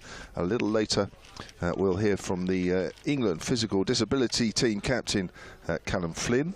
But taking you through this first period is myself, Kevin James from BBC Radio Solent, and the Hampshire commentator, and of course the very familiar voice from Lancashire TV, BBC Lancashire, BBC Merseyside, if there is one. I don't think they bother. Scott Reed. They don't do they cricket, not? No. Apologies for mentioning them then. No, that's all right. It's okay. They used to. Did they? Yeah, I think we technically are in Merseyside, aren't we? It seems a bit of a blurred line, this, between kind of West Lancashire and kind of North Merseyside. Well, you guys should know. I mean, first of all, I thought we were in Southport, we were in Birkdale. Now you're telling me we're in Merseyside. Well, I don't really know. Hartley comes left arm around the wicket and bowls to Vince, who's forward in defence, and there's no run. I mean, I think it comes under Radio Merseyside's area. Yeah. But that's never a judge, is it? That doesn't mean anything, really. No. That can be a slightly generous boundary. It's Hartley into to Vince. Oh, that's a good-looking shot, and out towards mid-wicket. And almost taking George out. I hope he's all right. And Lancashire's photographer. You all right, George? He's all right. That was a rubbish piece of fielding. Again. I think for the second time, isn't it? Well, he was shocking at Blackpool the other week. Was he? 4 to Vince. He moves on to 22. 205 for 4 to trail by 27. So Hartley left arm round the wicket and bowls. And that's worked away into the onside. There's no run. At least he got his camera out of the way. I suppose that's all he was worried about, wasn't it? Yeah, that's the main thing. Balderson, very much the man of the moment this morning. Yeah, great morning, wasn't it? Great back end of the morning for him. Runs here, out towards backward square leg. And come back for two, Gubbins. Nice positive start, actually, facing the left-arm spin of Tom Morley for the first time in the day. Yeah. So a bit of off-spin from Bell, didn't we, this morning? But a couple of overs of George Bell. But Hartley into the attack, 207 for 4, trailed by 25. Hartley to Vince. Oh, that's a good shot. Step down the pitch, hits it firmly, and out towards the long-on boundary, out towards the tennis courts. It's gone for 6. A really positive start by Vince, attacking the spinner straight after lunch. He moves on to 30. Well, this is Daryl Mitchell, isn't it? All over again. Starting his innings yesterday. Vince is doing exactly the same. Next delivery's played forward in defence, and there's no run. Yeah, George Balderson, a spell of 3 for 13 for him, getting towards, or certainly in the second hour, Hampshire going from 158 for 1 to 183 for 4. I wouldn't say Gubbins and Middleton looked well set, but they were certainly keeping Lancashire at bay. And then when the ball got changed at 158 for 1, it just seemed to bring a slight change of luck. But Balderson bowled well. Didn't he? Yeah, that little magical spell, didn't he, really? Able to pick up 3 crucial wickets. Yeah. Gubbins, Middleton and Ben Brown. Ben Brown went second ball, caught behind. Good catch, Phil Salt. It was, wasn't it? Low down to his right. He just got the gloves underneath the ball before it went to ground. So it looks like Balderson is carrying on, and Dawson clips that away down towards deep square leg, and Dawson moves on to 5. 214 for 4. Hampshire trail by 18, having started the day trailing by 113. Slowly ticking them off, but they've started from a very poor position in their second innings. They were actually 232 runs behind when they started their second innings yesterday afternoon. Here's Balderson. Vince plays that late into the ground. Goes out square on the offside. Got a few emails in during the luncheon break. We'll work through them steadily throughout the day. You can read a few out if you want to. No, it's okay. I'll let you. You're in charge of this. Well, it's very kind of you. It's okay. It's your email address. Yeah, it is. Not mine personally. Let's work to mid-wicket, fielded by Villas. Welcome to our new listeners. Straight after the lunch break, we're in to the second over after lunch. First one bowled by left-arm spinner Tom Hartley. This one bowled by George Balderson, who we were just saying bowled a magic spell of 3 for 13 when Hampshire looked like they were digging in, and Gubbins and Fletcher Middleton looked difficult to prize. There's a big shout for an LBW, but not out. I don't know if there was an inside edge onto Vince. Vince is 30, and he's been very positive after lunch, lofting Hartley. Particularly over wide mid-on for 6. A bit like Daryl Mitchell when he walked to the crease yesterday, the Kiwi. Went after the bowling straight away. So Vince is 30. 5 to Liam Dawson. Hampshire 214 for 4, trailed by 18. Here's Balderson. Bowls, and Vince is well forward there. The Gubbins-Middleton partnership realised 134. Spread over most of yesterday afternoon and an hour and a quarter this morning. And that was broken by Balderson. LBW Gubbins for 62. LBW for the second time in the game. The second one looked a little closer than the first one. Given out by the same umpire. He went for 62. Middleton went soon after for 77. His top scorer of the season. Vince gets whacked on the pad there again, but it's going down the leg side. That'll be the end of the over. And then Balderson chipping in with Ben Brown caught behind. Second ball duck. Hampshire went from 158 for 1 to 183 for 4. Here they are at the end of the second over after the break, 214 for 4. Yeah, interesting into that morning session. It was developing into quite a frustrating one, wasn't it, really, for Lancashire? There was, I mean, they were patient. They didn't visibly look like they were getting frustrated at all, but it just, I guess when you're searching for that breakthrough and you're trying to get in and amongst Hampshire batters and you don't pick up wickets, and it's going to be, whether you're showing it or not, it's going to be a sense of frustration developing. Yeah. It kind of all bubbled away with that spell from Balderson. Tom Hartley slipping a short leg in place. Forward goes Dawson in defence. And Balderson comes up from backward point to field. There's a mid-wicket, mid-on, mid-off cover. And deep extra cover, deep backward square leg. Dawson off the front foot again, trying to push the ball away. Just deflects down to Bahanam. Short leg, no run. Tall left-arm spinner, Tom Hartley, and he drags Dawson forward again in defence. Bells at cover to field. And there's no run. Hartley in. Sure. Dawson rocks back. Pulls the ball firmly away through the leg side. Just in front of square for 4 runs. Proper back foot slap that, wasn't it, by Dawson, but he got hold of it really well. Yeah, he's okay, in case anybody's just joining us and not realised after yesterday where he had stitches in a lip wound. Because on the sweep this time, might get 4 more. Shot. It is, yeah. Help down to fine leg. Just paddling the ball down towards the fine leg boundary. Successive 4s, one with kind of real strength and force through the leg side, and that was a nice little touch play, wasn't it, on the sweep? Beautiful. It was.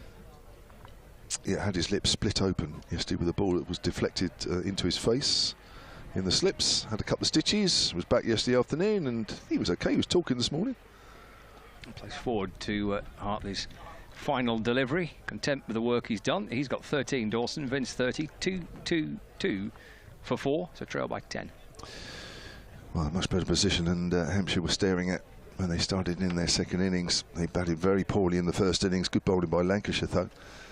Especially the seamers. Exploited the seam movement in the pitch. It's been good carry here. Been some good bounce, but it is a little too paced at times. We've seen a few edges not carry to the slips, and yet we've seen others certainly go through to the keeper. Still on its way up off a length. Here's Balderson, bowls, and Vince drives, and again that's gone to Villas. Now, this morning, I must get through some of these emails because everybody's very kind enough to email in, and we have quite a few, which is great. Callum, who you'll hear from shortly, we were talking about over rates and what could be done. There was one great suggestion about the new ball should be delayed until they get up with the rate, which I love, as Vince pushes that up to mid-wicket. Would you have loved that, Kevin, when you were playing? No. Of course not, but as we're now on the sidelines, it's a great idea. solarcricket@gmail.com. Greetings from Anna Stewart, a mother and son watching from sunny Stockport. How far Stockport from here, guys? Yeah, probably about, it's not far from Manchester, so about 40 miles maybe. 40 miles. That's the first time when I've asked you where a place is you've actually known. Or let on. Yes. Played back to the bowler and there's no run. So there we go. The run rate solution is a penalty runs. 5 runs per ball not delivered. Ooh. Example being, if the over rate in a test match is set at 15 per hour and a team only bowls at 13 overs per hour, then a penalty score to be added to the batting total. That could be quite a lot in some cases, couldn't it? 4 runs per ball not delivered will stop the deliberate slow over rate. Vince works that through mid-wicket, but there is a fielder at the top end of the ground. 223 for 4. Likewise, if the batting side are time wasting to try and take advantage and gain penalty runs, then the same formula applies and deducted by the third umpire. The idea of strong penalties should stop the time wasting. The game needs a professional attitude and not time wasters. Love that one. Another solution. Could be some high scores. Here comes Balderson. Dawson just works that to mid-wicket, and Villas dives but can't quite get there. I wonder if you did a, right, for a test match in particular, if you did a straw poll, so say there was 20,000 people in the ground watching a test match, and at the end of each day's play, you asked them all to say, you know, did you enjoy your day, or do you feel shortchanged because of not bowled 12 overs? I wonder how many would actually say they felt shortchanged, and I wonder how many would say had a really good day. Vince gets a thick outside edge as the ball goes to ground, goes to the gully area. And say, actually, I didn't even notice we were 12 overs short. There's probably a lot of that. Yeah. Especially the way England are playing. I don't think anybody minds being shortchanged by a little bit. I mean, I'm not saying it's right or wrong. The slow over rate is obviously an issue. I'm sure that's something that needs to be addressed and all that. But I'd be really interested to know, if you asked everybody leaving a test ground if they actually cared whether they were 12 overs short or not. Or just said, you know what, it was a terrific day, loved it. Yeah. I don't think there's too many England fans over the last year and a bit that haven't enjoyed watching a day's test cricket. Hartley in and balls. Forward goes Dawson. And defends, no run. Got to put you on the spot again here. Oh, goodness. Was it a geography question again? Yeah. Hmm. Hartley to Dawson, forward again. He wants a single there, just pushed it out towards point, but Vince tells him to get back. 2-2-4 for 4. Another email that came in the lunch break. Well, happens in the lunch break, doesn't it? Yeah. Trail by 8 now, Hampshire. Dawson on 14. Tom Hartley from the Grosvenor Road end, balls forward. Again, Dawson turns it out towards mid-wicket. And Villas fields, and there's no run. Shall I leave it till the end of the over? 3 balls left. Yeah. Okay. Hartley to Dawson. Off the front foot. Good stride down the pitch. Bat in front of the pads. Works it across to the leg side where, again, Villas fields. And again, there's no run. So 4 dot balls. Hartley to Dawson off the back foot. Late cut. And played nicely. 4 runs down towards that kind of wide third boundary. Nice looking shot by Dawson. Flashed away along the ground. Beat the dive of backward point. And 4 runs. Takes the score up to 227. Oh, 228 for 4. That's Dawson again going deep in the crease and working the ball away through the offside for 1 more run. So within striking distance of not just being level, but being in front, Hampshire now, because they're 229 for 4 and trail by 3. Yeah, well, they look a bit healthy, but as I've said many times, and we've all said that there's still a lot for Hampshire to do here to really even get into a position where they're level, let alone starting to look as though they're ahead. This email has come from Stephanie Kemp, solentcricket@gmail.com. She says, hi folks, watching from sunny Thornton Cleverleys. Oh, Cleverleys, Thornton Cleverleys, yeah. Cleverley. Yeah. Oh, you do know where that I is? know where that is, yeah. Have you swallowed the geography book during the winter? During the night? Research last night, yeah. Ah, here we go. Balderson bowls short, and Dawson helps it out on the leg side. 1 bounce to deep square leg. That was a real fetch high above his head. 229 for 4, trail by 3 now. Where's that then? It's kind of the File Coast. It's a kind of Blackpool, Fleetwood area. Right. Stephanie says she's recuperating after Trek 26 at Ullswater at the weekend. Ullswater is that Lake District? Yeah. Yeah, it is. Hey, we're doing well with our geography. There we are. We combine well. We're doing really well. Here's Balderson. That's worked away on the leg side again by Vince this time, and Hampshire move on to 231 for 4, closing in on parity here. They trail by just a single. Loving the commentary, keeping me going until my next brew. Well, that's good. Yesterday, when I mentioned several areas in the Lancashire region, I don't think you got 1. And there you are, 2 out of 2. Yeah, I'm on form today. You are. Balderson. Oh, it's spooned up just short of Villas, who's very short in at mid-wicket. And that just came off the top of the bat and looped and just bounced about a foot or so in front of Villas. He's in the game for a second, wasn't he, Villas? Then the cries of catch it, and slowly drags himself back up onto his feet. Wasn't far away, Dame Villas. Creeping in, short mid-wicket. Bounced 2 or 3 yards in front of him. Certainly did. Balderson in again. Oh, Dawson works that again. A few balls this over going towards square leg. Just a little too short maybe here from Balderson in this over. A little too straight. And that is 232 for 4, and the scores are level. And even a couple in the hospitality tent realised that and applauded. Oh, she's good from them. Yeah, They've been on it since 11. Oh no, that's the lady there, isn't it? We spoke to a guy this morning, didn't we, before we came on air, and he said, I'm on the same table as, is it Madeline? That sounds right, yeah, Madeline. That's down the leg side. Salt doesn't take it cleanly, but no bye is taken. And he said, what was it he said? She's a good, he hooked up with her. Yeah. Not hooked up, but just basically on the same group. And he said she's the person to hook up with because she changed the menu in there yesterday or on her table. It's a good effort, though, isn't it? That is a great effort. Wasn't it chicken for 2 days on the run or something? Yeah. I'm not having chicken again. No. And they changed it. She's obviously a powerful woman. She is. Sitting there in a sun hat at the front. Oh, they had a brolly issue as well this morning. Yeah. Oh, yes, they did. Yeah. Pushing forward is Vince. And Balderson picks it up on his follow-through. End of the over then. 2:32 for 4. Vince has 32. Dawson 21. And scores in the game are level. Yeah, they had a brolly just like ours. It's the same type of brolly, but they didn't anchor it down, and it blew away. So they had to collapse the brolly, unfortunately. They didn't use the they were up. These two were both up when I came back from. Good effort. Well done this morning. I was here early. They were up and in position. Umbrella watch. Well, we got it down to a tee now, haven't we? We've sort of, we've tied them to the bench, and we've got plant pots on the bases. One of them's very heavy, the plant pot. So yeah, we're looking. It's a bit more breezy today, bit, yeah. So they will get tested a bit more. Hope your knots are quite good. Tying of the knot. There's Hartley to Dawson, who plays forward in defence, and there's no run. Were you good at doing your knots? No. Right. Because your photographer mate did Yeah. it yesterday, didn't he? And I was going to say to him, what knot is that? It was some kind of very fancy knot, wasn't Yeah. it? Forward again goes Dawson, and there's no run. Yeah, George came up and did something kind of like you'd see from a sailor on a boat. He was tying it here, there, and everywhere. Mine are a bit more basic. Right.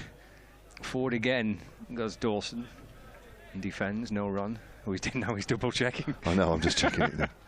He worried me. 2-3-2 for 4. Forward. Again, Dawson goes, smothers the ball away into the offside, no run. 2:32 for 4. Hartley to Dawson, forward, in defence. And there's no runs of 5 successive dot balls. You can see if you're watching the pictures, Hartley, his shirt flapping a little bit more in the breeze. It'll be a welcome one for the supporters. Back goes Dawson, runs it down to third man. Really nice shot, played it late. Late cut shot down to the third man boundary for 4 runs. 25 to Dawson, that pushes Hampshire in front. They lead by 4. At 3:36 for 4. Well, now the game gets a little more interesting from a Hampshire point of view. Now they're in front. They've got 6 wickets remaining, which is still quite a lot of batting. Dawson and Vince out there, very good batters. Now there's the potential for this game just to get a little bit more interesting from a Hampshire point of view, but they still have a lot of work to do, because as we saw when Balderson came on, that things can change very quickly. We saw that this morning, and things, of course, can change very quickly this afternoon. So, to be a little bit cautious as Vince pushes forward to Balderson. He's getting a good bowl here, isn't he, either side of lunch? Yes, yeah. 3 for 43 into his 14th. New ball due, that's not too far away, is it? 76 overs gone, so new ball due in 4 overs time. So. And that does make a difference, we've seen, haven't we, here? It does, yeah. Well, it has done, hasn't it? It's quite tricky, the new ball. As Balderson comes in again, and Vince whips it away on the leg side. 237 for 4. Yes, that will be the next big test for the Hampshire batting lineup. The second new ball.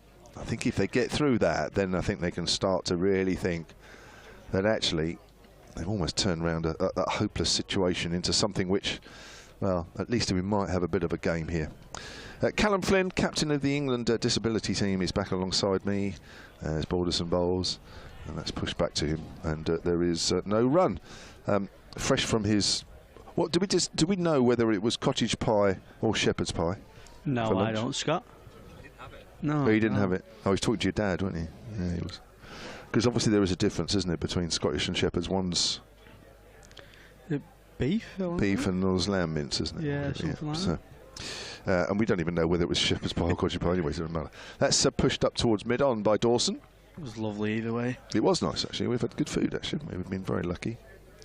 Bought a drink in the afternoon. I think was that courtesy by the club or Paul, the pressman. Either way, it's very welcome, because, as in the previous 2 days, it is very, very hot. And it shows no sign of abating. Here's Balderson again, bowls. Dawson's forward. Punched that up towards mid-off. Bright start by James Vince after lunch. Count? Yeah, he's kind of done what Mitchell's done yesterday, hasn't he? He's tried to attack Hartley when he's faced him, push them men out, and then he'll probably just rotate the strike and and then kind of just go back in his box a little bit. But he'll push them fielders out initially just to take a bit of pressure off himself. Yeah, beautiful shot just to our left, wasn't it? Landing almost in the tennis courts. Oh, Dawson's beaten outside the off stump there. He was on the front foot, then rocked back onto the back foot, was in no man's land, and then tried to steer it down to third. Fortunately for him, he got in a very bad position and got away with it.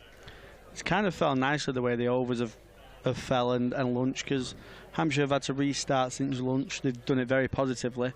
But then Lancashire are going to get the new ball as well in 3 overs time, so it's kind of like they're going to have to restart twice after lunch. Yeah. So it kind of suits Lancashire a bit more, obviously. You never know, Hampshire might just, Vince and Dawson might tuck into the new ball, a bit more pace on it, a bit of an harder ball. Boundaries might come a lot more quicker, so it might suit them actually on this wicket as well. If you watch it on Lancashire TV, I think there was a close-up there just a few seconds ago of Scott Reed's dad. I'm pretty sure it was him. He's here again. Here yesterday. Looks famous this week. Oh, he's a famous man now in these parts. Yeah, they'll all be rushing up to him, buying him a drink. George Bell with his off-spin had a spell this morning. He's in again and bowls to Vince. Vince pulls that away on the onside.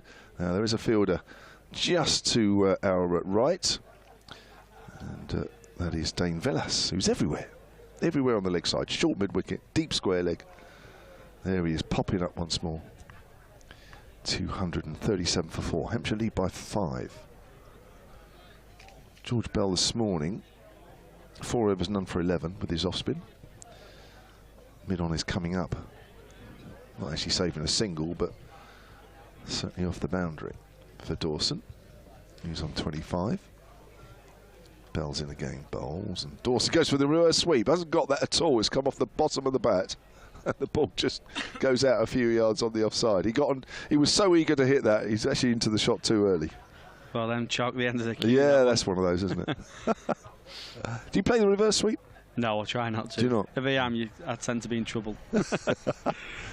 There's Dawson off the back foot. He's got hold of that one. That's gone out into the deep cover area. They were both thinking about a single, but it's not the biggest of boundaries at the far end. So they have to keep it down to a single, 239 for 4. Just a kind of no pressure over here, really, isn't it? Just waiting for the new ball. I'm sure Williams and Bailey will be straight on when the new ball's taken. Yeah. Oh, that's almost a full toss, hammered to extra cover. But Vince finds the fielder.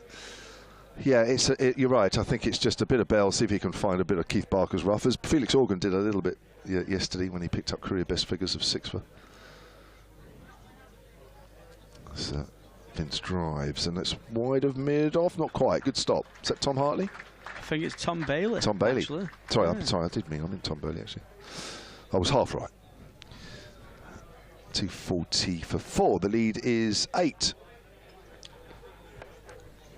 Bell's bowling to Liam Dawson this time. Still got a short leg in. There's the reverse sweep, and has he reversed into the keeper's gloves? He has, according to the umpire. Dawson's standing there, and he's standing there with his hands on his hips. He can't believe it. And I have to say, without trying to whip up any more controversy, it's Neil Mallender that's given it. Doesn't look too happy with that, does he? I think he scraped the floor instead of the actual got any glove or bat on that reverse sweep. There's kind of a double appeal there for George Bell, which has done it for the umpire. But it was a very late decision, and Liam Dawson's walking off very unhappy. Well, I suppose I will whip up a bit of controversy, to be honest. For those of you that have just joined us or need reminding, the Gubbins LBW's dismissal in the first innings, even Lancashire supporters. First-class wicket for George Bell. Thank you very much. Now, whether it's out or not is immaterial. It's a first-class wicket, so well done to him. And actually, look at his celebrations there as well. If you were watching the replay there, I'd missed that. I think we would tend to focus on the reaction of Liam Dawson. But yes, the umpire, Neil Mallender, even Lancashire supporters, messengers saying, yeah, that looks a very, very, very harsh decision. And there was words a bit stronger than that. And there. And I think even Darryl Mitchell didn't look particularly pleased with his LBW, which Mallender gave yesterday. Yeah, if you're watching the live picture feed, I think it's difficult to tell, isn't it? And Dawson, yeah, I think it probably hit the ground, the bottom of the bat. But you see Neil Mallender there, just saying, get off. Just hand gesture there, get off. Well, There's another talking point there. But the most important thing is, well done to George Bell. Dawson's gone before even the second new ball is due, so that's a bonus wicket. 240 for 5 now, Hampshire lead by just 8. I'd like to see some of the umpiring marks given by both captains. I bet there might be a bit of a discrepancy between the two skippers. Yeah, there's been a lot of interesting decisions this year in the County Championship. You'd see on social media.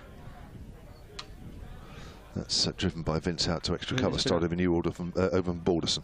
I think there's been a lot of talk about the standard of umpiring this year. I know Steve Smith wasn't the happiest on a couple of occasions, but I don't mind about that. It's Steve Smith, isn't it? Let's hope he carries on getting triggered on Friday. Yeah. We don't mind if he gets a bad one. No. I think he revels in it as well. Balderson bowls, Vince plays that late into the ground, and that's fielded in the gully area by... Is that Rob Jones? Yes, Rob Jones, yes. Yeah. Well, that again, it's a little bit disappointing if that has proved to be the case, that the decision again is a little bit iffy. Especially with it being the biggest partnership, you would say, for Hampshire in terms of Vince and Dawson, the two best players in terms of experience. And 57 they put on. Vince drives, goes out towards mid-wicket. There's a lot of responsibility now on James Vince's shoulders. Felix Organ is the new man that's going to face the next delivery. Was opening the batting at the start of the season, opened the batting for virtually all of last season. So, you know, a proper batter, which is good news from a Hampshire point of view if you're looking for positives. But that second new ball is literally just around the corner. George Balderson's bowled an excellent spell here, pre-lunch and since lunch as well. He's, like you say, he's one of them bowlers who gets on a roll. Yeah, busy bowler, isn't he? He runs in. Oh, that's bounced on Organ as well. As that it's just in the end gone out on the offside. No ball. Signalled by umpire Rob Bailey. That's why it surprised him. Got the extra yard. Yes. But he does run in, doesn't he? Yeah, he attacks the crease. Got a very smooth run up actually. Like you say, nice tempo to the run up, really attacks it, and then lovely action as well, very smooth. Yeah. A little bit expensive in the first innings, but he's come back well here. That's outside the off stump, left alone. So 3 for 47 for Balderson. Halfway, or just over halfway through his 15th over. Picked up the wickets of Gubbins, Middleton and Brown before lunch. Those were the 3 wickets that fell, and George Bell weighing in after lunch with Liam Dawson. I guess from a Hampshire point of view, a controversial dismissal. 1 or 2 in this game, and unfortunately it's been the same umpire. Here comes Balderson again. Forward, well forward there, Felix Organ. He's gone out towards extra cover. Not if it hit the pad first, before the bat. I think the Lancashire players, well, a couple of them, Salt and Balderson, fought that, but looks like he's timed that pretty nicely into the covers in the forward defence there. And well forward as well. Barry Miltonberg emailed just a little while ago, silentcricket@gmail.com. He says he spent yesterday here sitting in front of the lads from the Liverpool John Moores University crowd as Felix Organ drives through extra cover. Again, there's a lovely stride there, and it's gone all the way over to the boundary. That's a nice shot from Felix Organ. Nice positive shot, getting well forward. He's off the mark. 243 for 5. Beautiful looking shot there early on in his innings. Get those feet moving. Yeah, they've got to keep putting that bad ball away, haven't they, as well? Got to keep trying to put the pressure back onto Lancashire. Lancashire will effectively be looking at the scoreboard now as 15 for 5, really, with the way it is. Hampshire leading by 15 now. Yeah, nowhere near enough. Big setback that. Dawson going, but George Bell's going to have another over. It's the 80th over. One would think it will be his last. And he sneaked in a wicket. There's the off-spinner coming in again and bowls. Vince gets one that's quite full, plays that into the ground. So Vince is 36, Organ has 4. Still quite a few overs left today, 57 after, or 56 after this one. Vince is off the back foot, quietly playing that out on the offside. Yeah, so yeah, happy to mention the guys from Liverpool John Moores Uni. He said he had great boundary banter with them yesterday, and to give them a shout out. Here's a reverse sweep there from Vince, puts that away.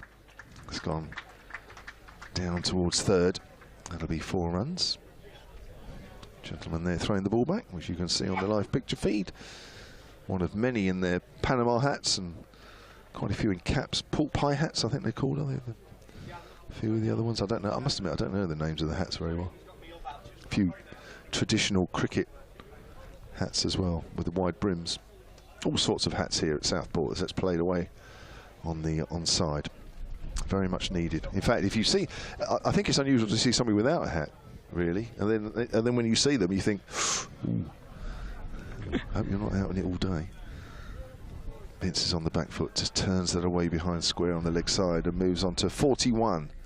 Hampshire 252 for 5, lead of 20. No discernible turn yet as we move into, well, not quite halfway through day 3. Thought it would have turned up a little bit more with how dry it has been, and being an outground. I thought it would have turned up and just spun a little bit more, but so far it's still looking a good solid wicket. Yep. Bell bowls, forward is Organ. Plays that back to the bowler. That's 80 overs completed, so the new ball, second new ball is due with a score on 252 for 5. I'm sure Lancashire are going to take it, or are they? Tom Bailey certainly took his hat off and walking towards the umpire. Looks like he's going to come on now. Yeah, I mean, they have to take it, don't they, really? It'd be silly not to. It's not turning. Yeah, there's the umpire's signal to the scorers. So I'd have been 252 for 5. Huh? I'd have been tempted to leave Balderson on for an over, just to. He's in lovely rhythm. Yes. And he does move the ball. So I'd been tempted just to give Balderson 1, but can totally understand why Tom Bailey's coming straight on. He's been absolutely excellent for Lancashire for a few seasons now with that new ball. He's a real fan favourite with the Lancashire faithful. Yes. Tom Bailey then taking over at the Harrod Drive end.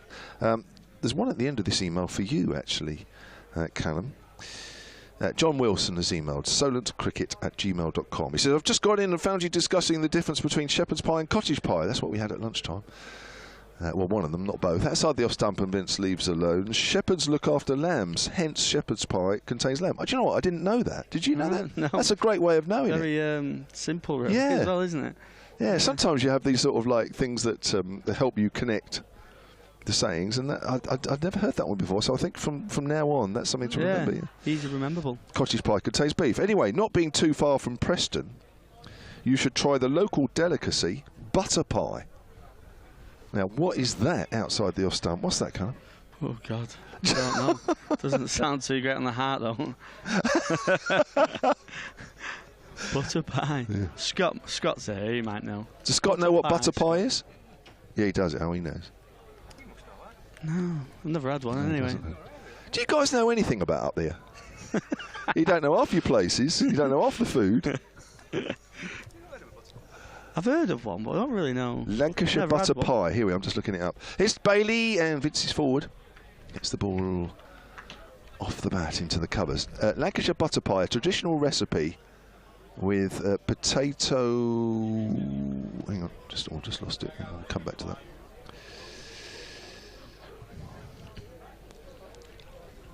Oh, there might be a better explanation. Hang on, it's just gone off the screen. So I'll try and find a better explanation, but obviously it has something to do with potato.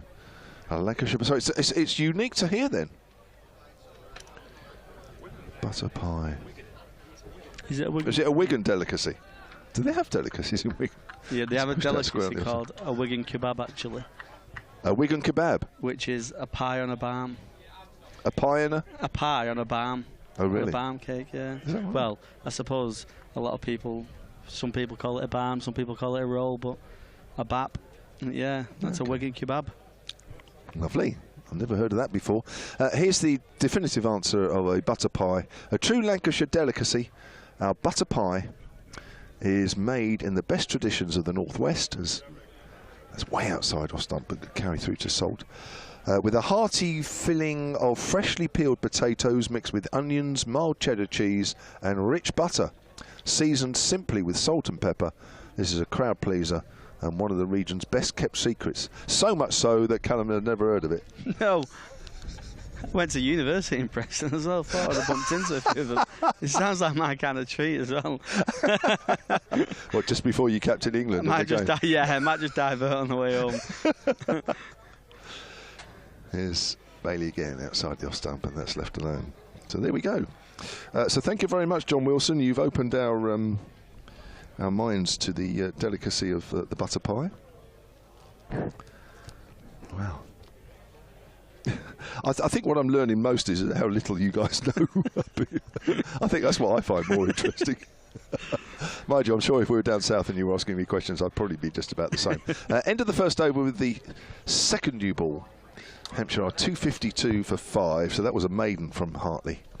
The top partnership of the innings, the second wicket between Gubbins and Fletcher Middleton, which realised 134. Vince and Dawson, they put on 57, the two partnerships of note. Mike Williams has emailed as well, solentcricket@gmail.com. We got Will Williams back, and he's bowling from the Grosvenor Road end under the heading of umpiring decisions. I wondered why we get one. Wondered when we would get one or two on that one. Here's Williams then, bowling to Organ. Organ flicks that away on the leg side. The standard of umpiring, especially for LBWs, appears to be at an all-time low this season.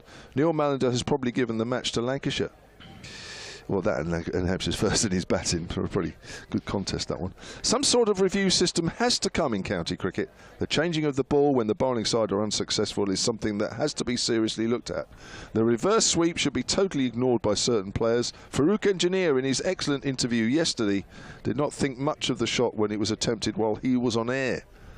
As Williams comes in and bowls, he gets wrapped on the pad, he's nipped back and he's given out. Well, it's Felix Organ that's gone this time, second wicket after lunch. And it's Neil Mallender that's given it out. I have to say, I'm not in a great angle. We'll watch the replay on that one, but that looked like that nipped back wickedly from the angle we're on. Organ goes for 4, and Hampshire, that's another blow to them. Here's the replay, if you're watching on the screen. And well, that's a pretty good one. I suppose height was the only thing, maybe? Yeah, maybe height, but I reckon it's clipping the stumps. Yeah. He's hit him just on off stump there. He's a very slow walk back from Organ. I think he was pretty convinced as well that he was out, but a brilliant start from Will Williams with this new ball. Just typical Will Williams, hitting a length, getting it jagging off the seam, and Hampshire in real trouble now. Yeah, they certainly are. Gubbins and Middleton giving Hampshire fans and their team a little bit of hope, but really it was always going to be a bit of a struggle. And so it is proving. There was always a lot for Hampshire to do in this second innings, and as much better as they've played, just losing each wicket now is just a real blow, and that lead of 20, of course, is nowhere near enough. And they've only got 4 wickets left. Barker walks to the crease. He's going to join James Vince, who's on 41. Just coming back to that, the email from Mike Williams. Lovely to hear the commentary and to watch cricket at an outground. I remember watching Sunday League back in the 70s at grounds such as Lydney, Glastonbury. Wow, they played at Glastonbury. And Tewkesbury, to name but 3. I also remember Engineer on BBC 2 playing so well for Lancashire, whilst John Arlott and Jim Laker commentated. So, I don't know if this has been discussed before, Callum. I'd love to hear your view on this. But now the live picture streams are getting very good, and I'll say it again, the Lancashire TV one is one of the better ones, if not the best. The standard of the camera work now and the graphics and what you can do with that, you know, is not far short of what they're going to what they have in Test matches. So, you know, are we going to get to a time where in county cricket now we're going to have some reviews? You'd like to think so, wouldn't you? Because it would only, I think, help improve the game all throughout the systems, whether county and international. Money will obviously be the big hurdle with that funding. Here's Williams into the left-handed Barker.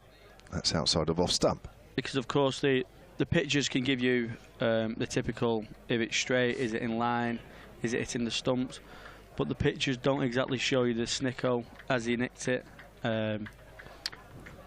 And that's going to be the big hurdle for the ECB if they ever got to the stage where they was looking to implement some kind of DRS system in county cricket. But it would certainly help improve the standard of the game, wouldn't it? Yeah, I mean, they could certainly do the LBs. I mean, I think if sides went into games knowing that you're not going to get the snicko in, As Barker flicks that away on the leg side, he's off the mark.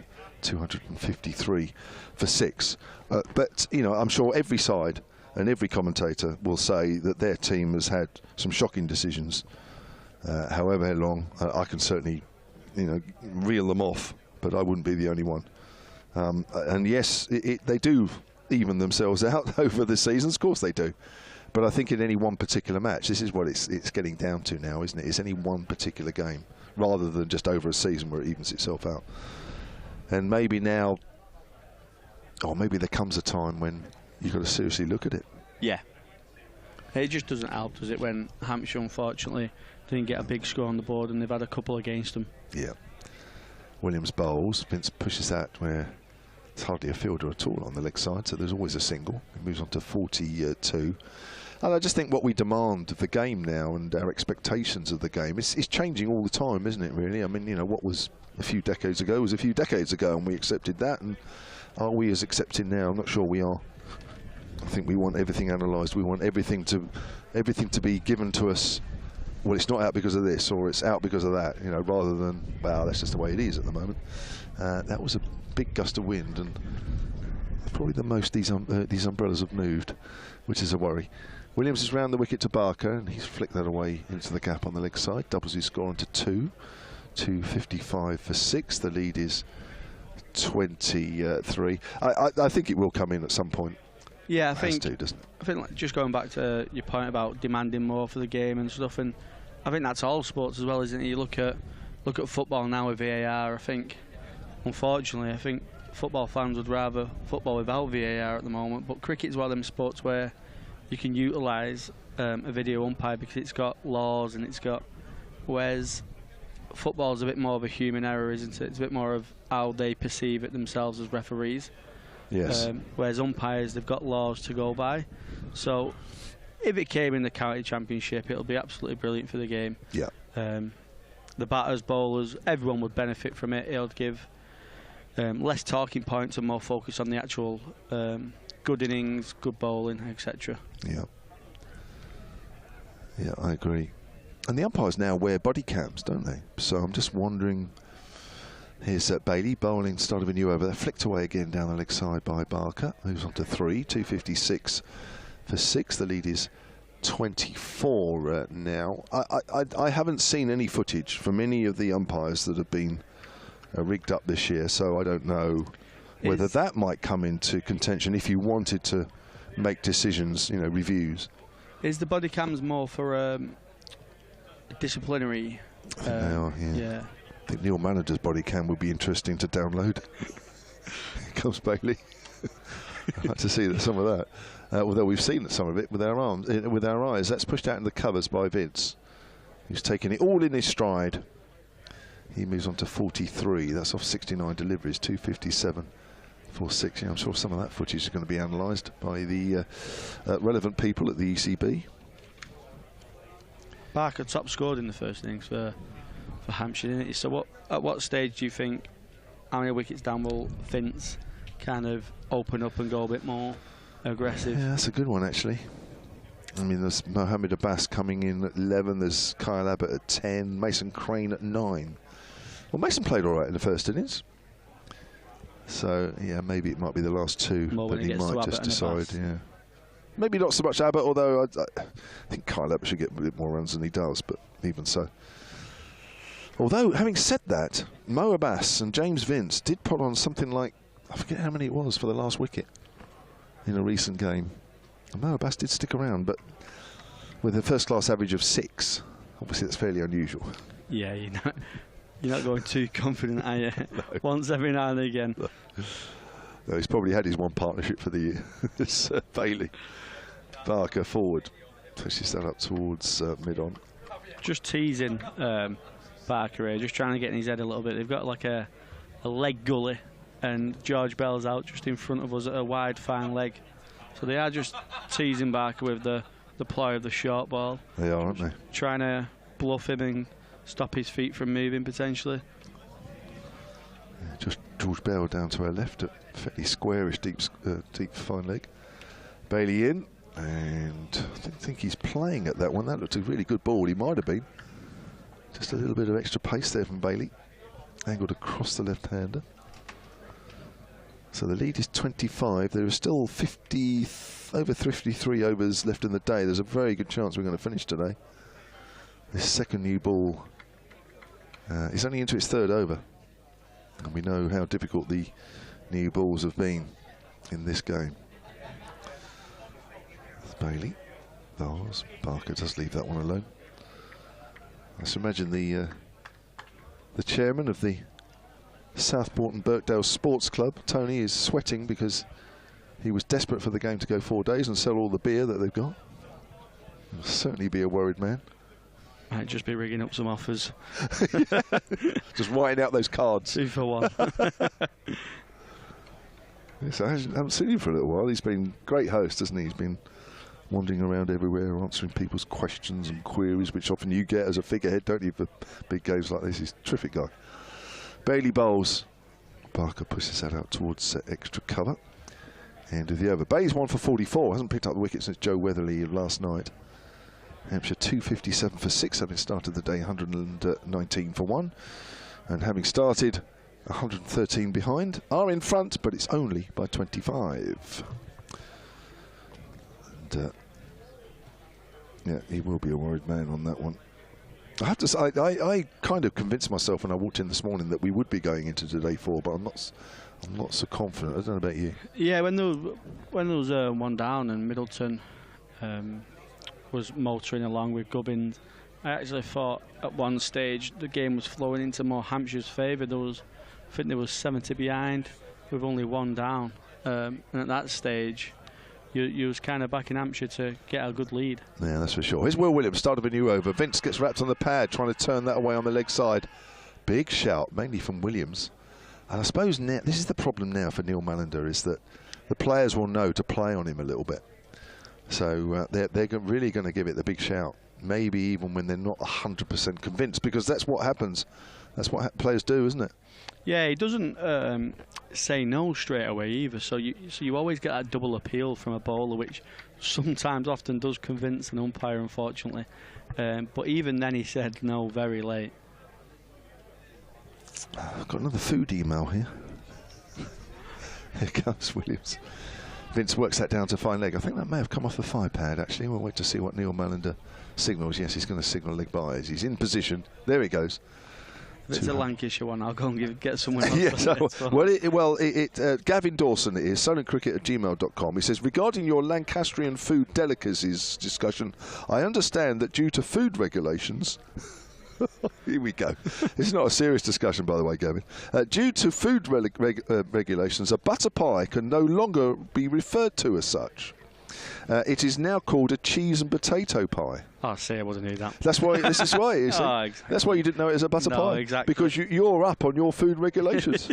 You're right up to date. We'll go with that anyway. Another one for you, Kevin, is a Wigan Big Mac. I think, did you? Oh, no, you said a Wigan kebab, didn't you? Wigan kebab, yeah. I don't know what Wigan so there's a Wigan Big Mac. Ooh. And you didn't know that? No. Oh. Williams is round the wicket to Barker, gets a length ball, plays out on the offside. Now, Wigan Big Mac, according to Gavin, is 2 pies on a barm cake, in brackets soft bread roll. Yeah, that makes sense. Does that ring a bell? That's, yeah, Wigan kebab, basically, but just doubled up. Hang on, Paul's trying to tell me something. Go Coke, yes, sorry. Yeah. No, the drink kind, yes. Yeah, definitely the drink kind. Thank you for anybody listening and watching. Yes, thank you, Paul. Paul's not going around offering anything else other than drinks. I was a bit worried that was coming out the wrong way. Barker leaves that one alone outside of the off stump. So we were just into our butter pies and Wigan. Do you know what a Wigan... Hang on, where are we? A Wigan Big Mac is? No, he doesn't see like this. See, all these Lancastrian delicacies, and none of you Lancastrians know what they are. No, I'd just class that as a Wigan kebab. Doubled up. Oh dear. Mac and cheese, and you guys are happy. That's it. Don't need to worry about it. Outside the off stump, and that's left alone. Kevin Jury, or Kev Jury, has emailed sunandcricket@gmail.com. He says, hi fellas, great commentary. That's very nice of you. Thanks, Kev. I sympathise with all batters who have had questionable decisions. During my playing career, I experienced the classic appeal from the bowler for an LBW to the umpire of, how's that, mate? Which was surprisingly upheld and left me feeling somewhat unjustly dismissed. Keep up the fantastic work. And come on, Lancashire, says Kev. Yeah, I think if you hear the bowler in a club game say, how's that, mate? Is that all right, mate? Is that a good one? That's probably not ideal. That's you kind of know what's going to happen before even the finger goes up. Again, I've got to disappear for a couple of minutes at the end of that over. 258 for 6. Hampshire lead by 26 with James Vince on 43 and Keith Barker on 3. Cheers, Kevin. So a pretty productive couple of hours this has been for Lancashire. It's an excellent spell, isn't it, with the second new ball, 2 overs, 1 maiden, 1 for 3 Williams. Bailey 2 overs for 2 runs. I mean, that's kind of 4 overs sent down, 5 runs and a wicket. I mean, that's kind of exactly what you want from your new ball bowlers. And again, Williams and Bailey have delivered for Lancashire. Vince is still there, showing some strong resistance for Hampshire. He's off the back foot this time. Drives away through the covers for a single, so the lead pushes up to 27. So that's where we are here. We're at Southport and Birkdale Cricket Club for Lancashire against Hampshire. That's how things are shaping up. Lancashire in a strong position. Hampshire effectively 27 for 6. Lancashire looking to perhaps even win the match inside 3 days. Still got 4 more wickets to get and some runs to chase, whatever that might be, over the course of the next 51 overs and into tomorrow if required. We'll have a look at some of the Division 1 scores and take you around Division 2 as well in a moment as Bailey bowls again. Full of length to Barker, flicked away off his toes out towards deep mid-wicket. There goes Josh Bohannon scampering after it. Valiant effort, almost crashed into the spectators, who were, I think, a little bit worried at one stage that Bohannon was hurtling in their direction. But thankfully nothing untoward happened. And it's gone for 4. It's a nice shot for 4, mind you, for Barker. He moves on to 7. But I think for a minute, Bohannon looked like he was going to crash into the fans. It's one of them teasers, wasn't it, where you're just so frustrated that it finally just gets there after you've done all that hard work.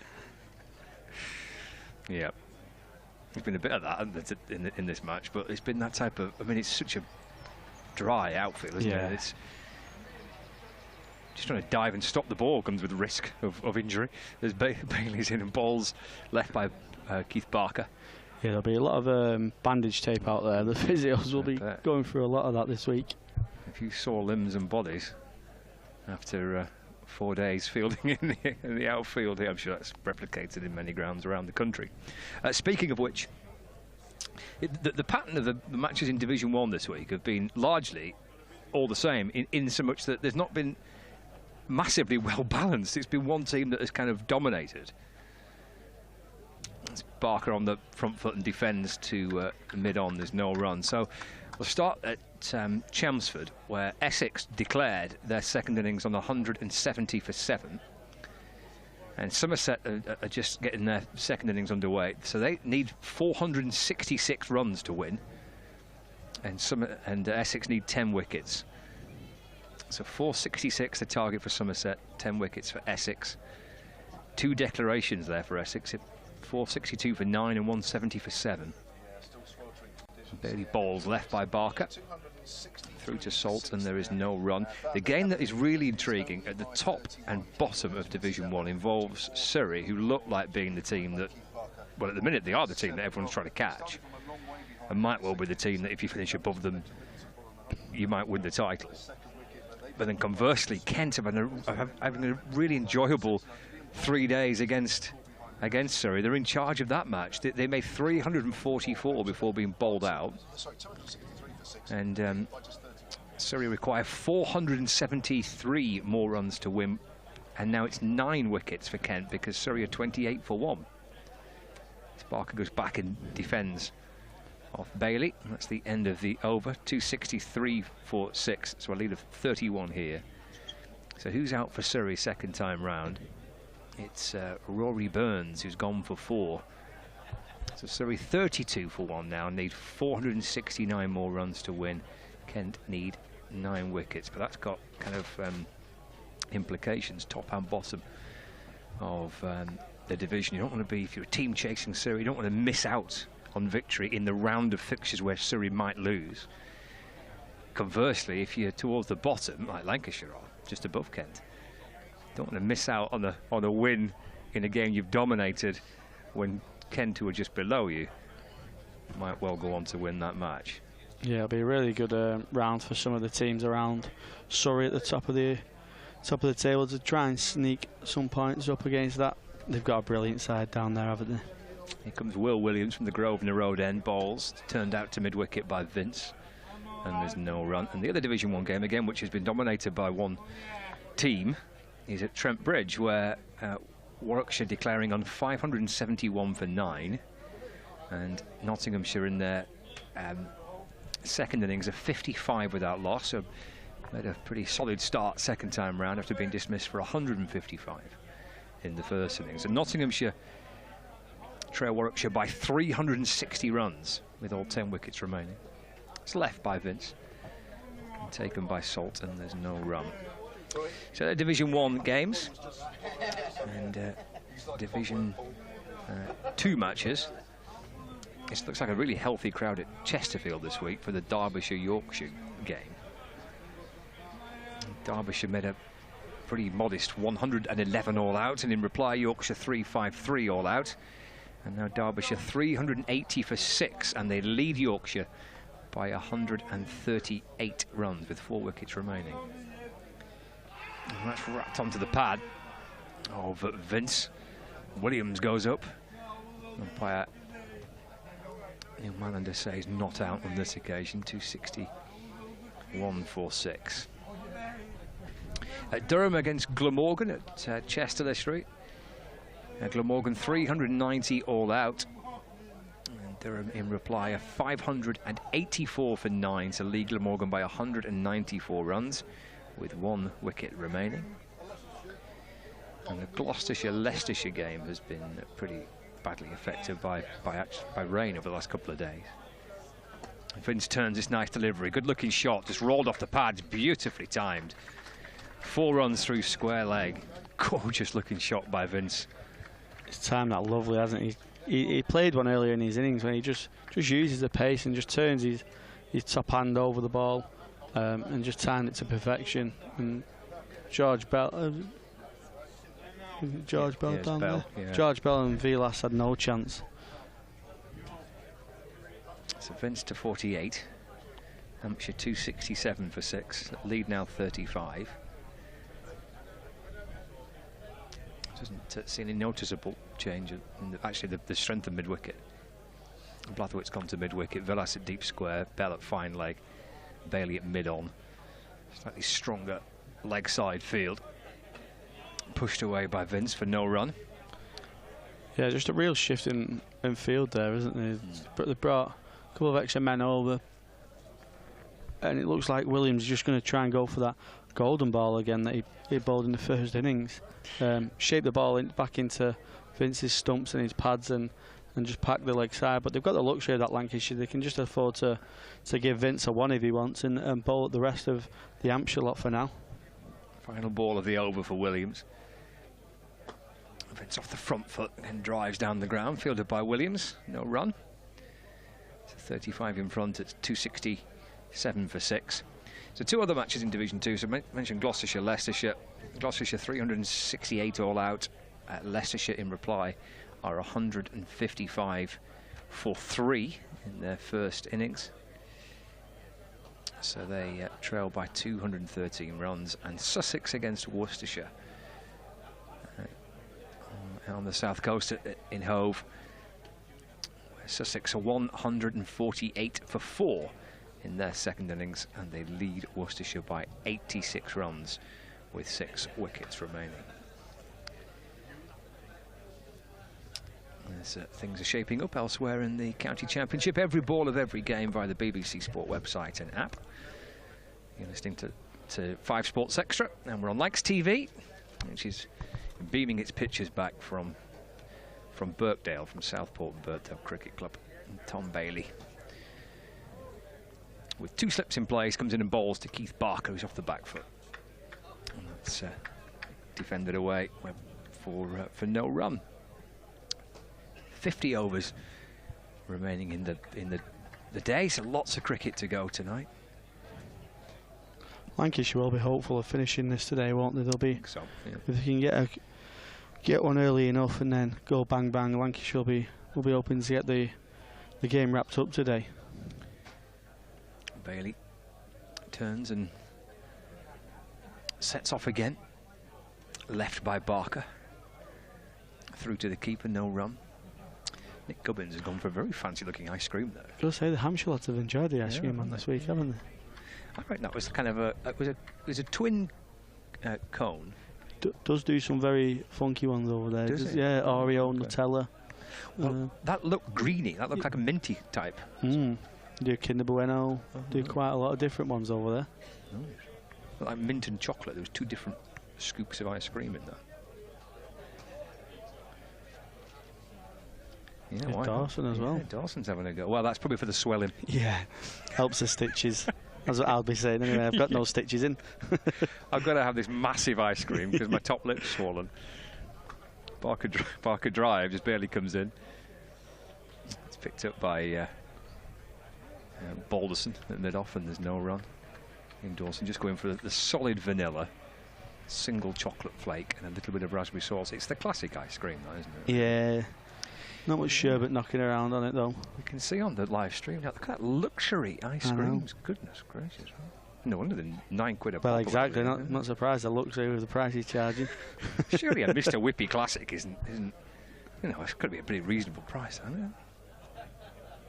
Bailey over the wicket bowls. Barker drives. Fielded by Bailey off his own bowling, and there's no run. 2-6. 7 for 6. Earlier this season there was an ice cream van in Chelmsford in Essex that didn't sell ice cream. So it only sold kind of frozen ice lollies, and it said the ice cream isn't available until the 4th of May. Oh, that's very disappointing, isn't it? How can you be an ice cream van and not sell ice cream? It's got Trey's description job then. And why a particular date in May? I don't know. Bailey to Barker. It's left. Through to Salt, and there's no run. Must have been on strike or something. It's very disappointing if you rock up there and you're getting excited for a double 99 with a flake or something, and then you've got to have an orange lolly instead. And I said, we can't be. It's not an ice cream, is it? It's not an ice cream van. It doesn't sell ice cream. But apparently, the good people of Essex reckon that was fine. An ice lolly is an ice cream. I said, well, they're 2 different things, aren't they? Yeah, 2 very different things. I think so. Yeah. Didn't go down well, that. I wasn't very popular. Leave a buzz with you. I just can't understand how you can call yourself an ice cream van without ice cream.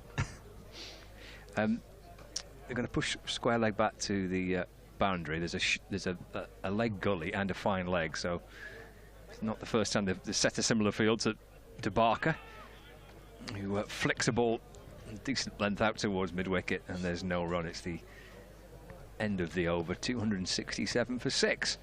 So Vince has 48, Barker has 7, and a lead of 35 runs for Hampshire. Might be time for a break. A little drinks break for the. Looks like Bailey's just starting to get Barker to square up though on that length. So it's probably a ploy of dropping the short ball in every now and again. And when you do square up with a short ball, you often struggle to play it. You often struggle to duck and weave. So probably just a ploy in the back of the head. Back of the mind, just to keep Barker on his toes. Is that a lolly? Well, I think that's an in-between, isn't it? Because that's kind of like a is that a Magnum? It's a Magnum, that, isn't it? So that's like an ice cream on a stick. I don't mind a Magnum. I find them to be quite challenging and filling. Challenging in what aspect? Well, just the first layer falls off. Well, yeah, you got to get through your chocolate quickly, and then. I don't know, I get kind of halfway through one, I'm like, is this still going? It's like a meal in itself, isn't it, a Magnum? I think that takes a bit of eating, does that? Just watching pictures now of Liam Dawson having a little nibble on his ice cream for his swelling. Good to see that he's okay. Because that was a horrible... actually, I think he had enough of that ice cream. It's put the rest of it in the bin. He got a horrible blow on the lip, didn't he, yesterday? He had to go to hospital, and I think he had a couple of stitches in there. So yeah, it's one of them as well. When it's, I mean, it wasn't Middleton's fault. There's no blame on anyone really. They both got to go for it. But when it's such a freak accident, it must be really frustrating to miss a good chunk of the game, especially when Dawson might have had a big say in that innings with his bowling. So it will have been really frustrating for Dawson, but also the Hampshire squad and the fans.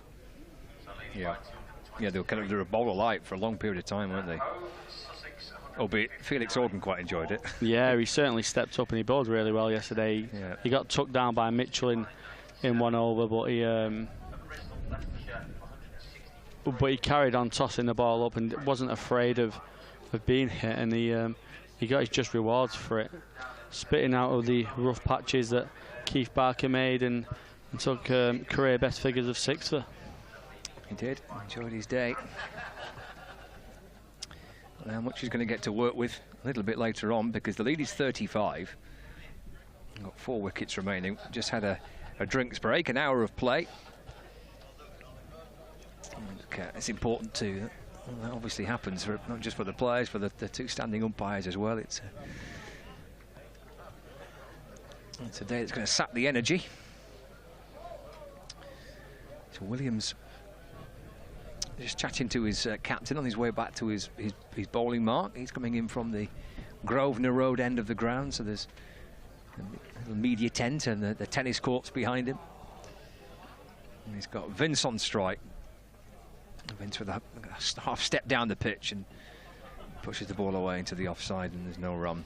There's a change in field again. They brought another one over from the leg side, so they've just got mid-on, a deep square leg and a deep fine leg. So it looks like he might just dangle it outside off stump again. Basically a 3-and-3 field, really. He's so good at doing just that, isn't it? It sounds so easy just to dangle it outside off stump, but blimey, he does it so well. Especially when he nips it both ways off the seam as well. It really helps. Vince again shuffling forward and defending. Play back down the pitch.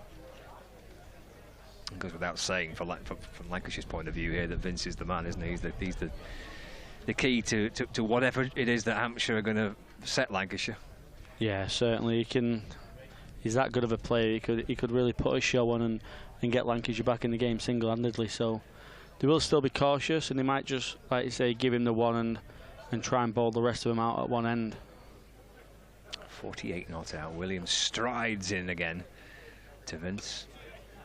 He wants 2 here to get his 50, but I don't think he'll get 2.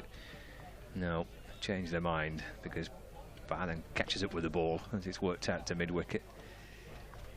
So has to just settle for a single. 49 to Vince now, 268 for 6. That brings Keith Barker back on strike. Another one that enjoyed an ice cream yesterday. I think that was more a pick-me-up, wasn't it? Yeah, I think it was, wasn't it? Yeah. Needed that little. We need to find out if that other one was for Mohammed Abbas. That's what we need to find out. I'd love that if that was the case as well. He's got his bowling mate an ice cream. Unless he's just thought, I'm having 2. Well, yeah, he was that frustrated. He may well have. You know what? I'm going to have 2. Why not? Beers are being stacked up here, aren't they, by the supporters? I'm waiting for Williams to send this next delivery down before finding the seats again. Left alone by Barker. Through to the keeper. No run. Still a very healthy crowd on, isn't there, again? It is, yeah. Same as yesterday and the first day. Well, Andrew Carney, who's the cricket club chairman, said that they were hoping, if it went to 4 days, that they'd have, 4,000 across the 4 days. That's kind of what they were aiming for. I think they had around 1,700 on yesterday, on the first day rather. Barker off the back foot hammers it into the offside, but for no run. Something similar again yesterday. So I suppose if it did go to a 4th day, there wouldn't be much left in the match, even if it did get that far. Might not quite reach that 4,000 kind of across the 4 days, but it's been a really good turnout again. It's felt like a really nice kind of festival atmosphere around the ground.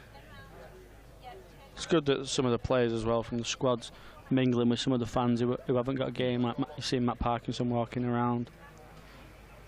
Williams to Barker, short. And he just ducks underneath that. And completes the over, 2-6. 8 for 6, lead of 36, Vince 49, Barker on 7. It's important that too, as well, especially for the kind of we've had younger fans inside the ground. Certainly on Sunday we did. Been able to get up close and personal and have a chat and say hello, and it's just that little connection, isn't it? Yeah, exactly. And it's cricket's a good sport for that. I believe, like football, you can get nowhere near footballers these days, but cricket's still got that connection with fans. I feel like it's a proper family sport, and that's why I think outground cricket is pretty good, because it brings you to different places and it just makes you feel a lot closer to the game. Where I was speaking to a chap before, and he's saying, like, if he was watching cricket at Old Trafford, you don't get the chance to walk around and speak to different people, and on a ground like this you can walk around and bump into quite a lot of people that you've not seen for a while. We see the return of, well, today is kind of golden boy, isn't it, George Balderson. It's Vince off the back foot, driving the ball straight to cover. There's no run. Playing it with a slight kind of horizontal bat there, trying to carve the ball away, Vince, but straight to behind. If you weren't with us earlier on, just picking up the coverage, Balderson with 3 wickets, I think 3 for 14 in the spell, right up to lunch. 2 wickets in an over. This is a run that will bring Vince a 50. Gets through for a single. Here's a half century for the Hampshire captain from 83 deliveries. Does acknowledge a gentle ripple of applause, but he knows his team are well behind it here, and he's going to have to, with support, going to have to bat really well. Yeah, another classy 50 from James Vince. I mean, every innings you describe from him, you tend to put classy in there. There's not often he scores ugly runs.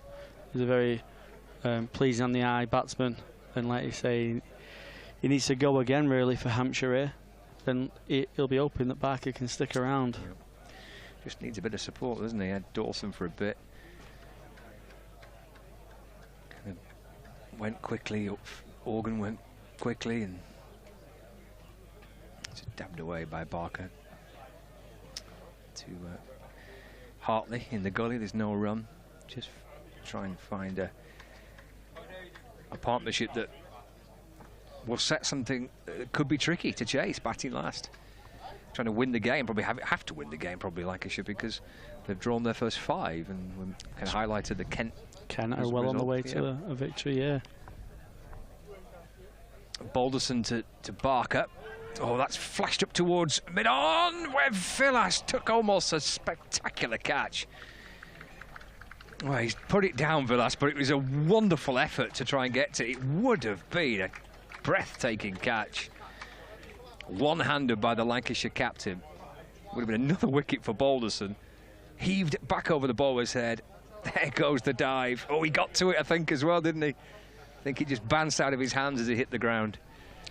Yeah, he took a couple of good catches in his time with Lancashire, and he'll be disappointed that he's not actually caught that with the standards that he sets. Barker moves to 8, Vince back on strike. That's a gorgeous straight drive. And that's 4 runs. How many times do you see it? You know it as a bowler, Callum. You can see a chance put down. Your next delivery you send down, the other batter plays a gorgeous straight drive for 4. It's just typical cricket, isn't it? Like you say, chance goes down, you just know the next ball's going for a boundary. There's nothing wrong with the ball at all. It was just a beautiful shot from James Vince, showing the full face of the stickers to the bowler, punching it down the ground for 4. And he's not looked. He's only really, you'd say, hit 1 shot, and that was the 6. He just timed everything to perfection in this innings. Balderson to Vince, and that's the back foot defended into the offside. No run. End of the over. An over which almost produced a stunning catch from Villas, and we did witness a lovely straight drive by Vince. He's on 54, and Keith Barker there alongside him on 8. It's a 42-run lead. It's 274 for 6. And we've had 89 overs of the Hampshire second innings. Plenty of time to go. Conversations being had between Will Williams and his captain. Two batters have had a chat in the middle. Williams is going to continue looping the ball from one hand to the other. Waiting for Barker. A slightly quirky looking shot that almost was his downfall. That's hammered back over the bowler's head by Barker. 4 runs. Oh, he's heading in towards the media tent. That'll wake a few up. It's a lot more convincing shot, like you say. The shot beforehand, where he's been dropped by Vilas on a very tough chance. He was kind of stuck on the crease, and the short ball from George Balderson surprised him a little bit, and he's kind of tried to play it from the crease and just wafted his hands at it, but that was a lot more convincing on the front foot and just really putting his hands and through the ball, and lovely shot down the ground for 4. 2-7-8 for 6. And he comes up to Barker again. It's left and through to Phil Salt, and there is no run. Salt's got a couple of mates for company. 2 slip fielders there, Rob Jones and Darryl Mitchell. And then a gap to Hartley at cover. If you're watching on the stream, George Bell just behind the batter there at backward square leg, short mid-wicket. Mid-on, mid-off, point as well. It's out towards Bell. It's deflected off the thigh pad by Keith Barker. And there is no run. Salt encouraging the team from behind the stumps. Plenty of wicket keepers this season, Lancashire. They've started with Bell in all formats, and then Salt, and now Butler in the blast. Vilas could really do it, depending on how his fingers was as well. Shorter choices. Williams to Barker, that's left. Bohannon had a stint versus Somerset, didn't he? Was it Bohannon? He did. Stephen Croft would give him a go. Yeah, a bit greedy, aren't they, really? Yeah. I think, Bohannon took the gloves because Bell came on to bowl, didn't he? Yeah. And then we had Vilas bowling at the other end. And George Bell might retire after his 1 wicket now. Oh. Might take up the off spin for good. Well, you want to be a multi-dimensional cricketer, don't you? 278 for 6. Williams to Barker. That's nudged away to the onside where Blatherwick fields. No run. Be a good battle between Williams and Barker, because Barker looks like a very square-on batsman. He just, with the shape that Williams is getting round the wicket, could just really square him up and bring first, second, and Gully into play, and also Phil Salt. Deep square leg going back as well, so they are playing with that little short ball tactic with Barker, which he got with the very first ball of his innings in the first innings. It's pushed up by Williams and nudged away to mid-wicket. There's no run. 278 for 6, so a lead of 46. Barker 12, Benson 54. 4 runs off that over, which was at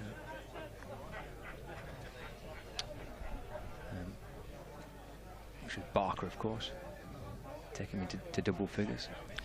The lead might not get into worrying territory, but I'd quite like to see George Bell have a go actually at Barker. I don't think Barker would hold back too much. I feel like he'd play shots against Bell.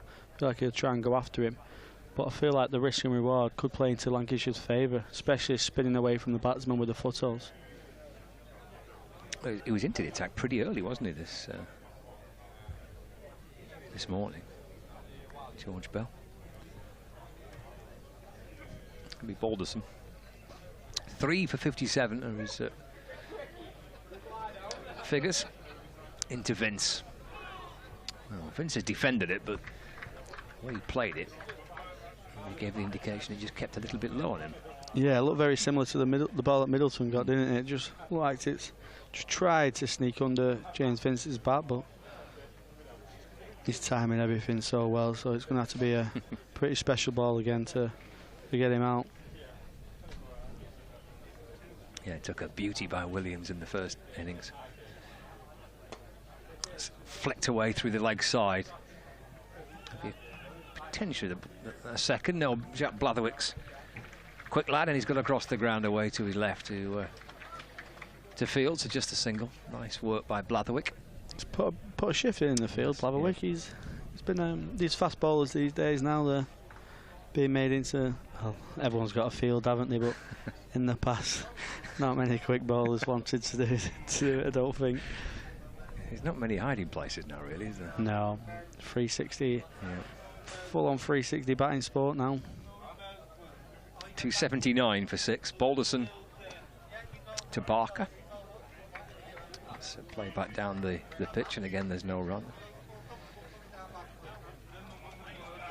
Barker walks out towards square leg. James Vince looking lovingly towards his bat.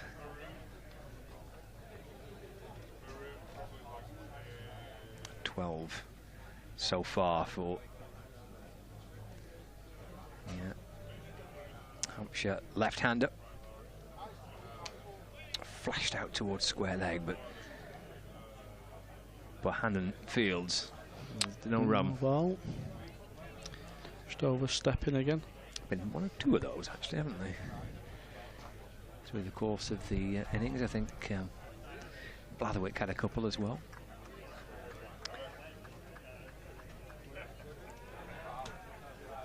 Good work by that spectator there. He's brought a tray over.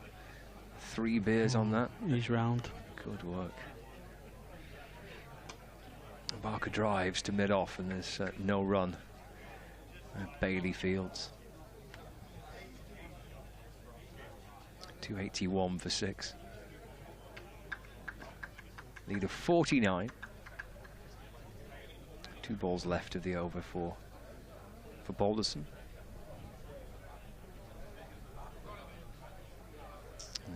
45 left in the day. Balderson to Barker. It's a good-looking shot. Worked through mid-wicket. That'll race its way to the boundary. And that's 4 runs for Barker. Nicely timed. Yeah, lovely shot. Just off his legs. Turned his wrist on it. And timed it to perfection through straight mid-on. I knew it, didn't he, straight away. He liked the look of that, Keith Barker. Saying to Kevin on the first day, I really enjoy watching. He's one of my favourite cricketers. He's both with bat and with ball. I just think he's seriously good for him to watch. Yeah, he's such a good cricketer, isn't he? Just feels like he always makes something happen as well with the ball. It's the final ball of the over. Tries to play the same shot, but a little straighter this time, straight to mid-on. End of the over, lead of 53 at 285 for 6. We'll bring Kevin in the next few minutes. So the 5th time that James Vince has passed 50 runs in the county championship this season, and that includes a big 100 of 186 against Northants, keeping Hampshire just about in this game, but Lancashire still favourites. 3 for 64 for George Balderson. He has picked up the most wickets so far, a wicket each for Bailey Williams and also George Bell, his first in county championship cricket. There is a chat going on in the middle there between Bailey. Also included in that chat was Darryl Mitchell. And nothing to worry about too much by Lancashire. At the moment, Hampshire's lead's only 53. Vince has 55, Barker on 16. They came together on 252 for 6 at the fall of Felix Organ's wicket, LBW to Will Williams, the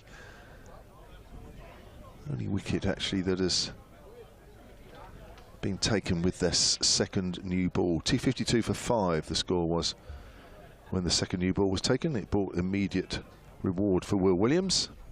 Lancashire being made wait for their second wicket, and Tom Bailey is being entrusted to find that second wicket. He has 1 for 49, having a long chat here and getting the field right. This potentially is a dangerous partnership for Lancashire. Both very experienced campaigners out there. But once one of these two is parted, then really It's going to be very, very hard work for Hampshire to even stay in the game today. 45 overs are still to do, so still a lot of cricket left. Here's Bailey. Comes in and bowls. Vince is on the back foot. Steers that up to extra cover. Villas the fielder.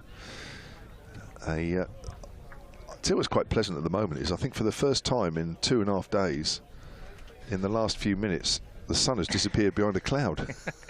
Where on earth has that cloud come from? I know. It's unheard of. It's been wall-to-wall sun from the moment we get here. We get here quite early, actually. To the time we go back to our hotels, it's wall-to-wall sun.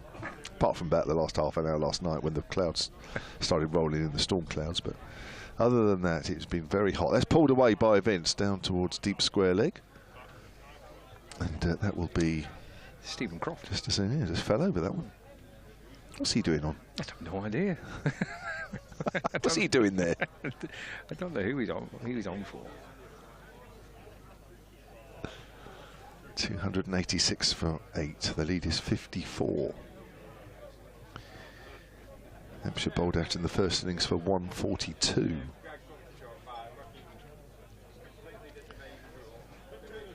Just again a bit of a resetting of the field.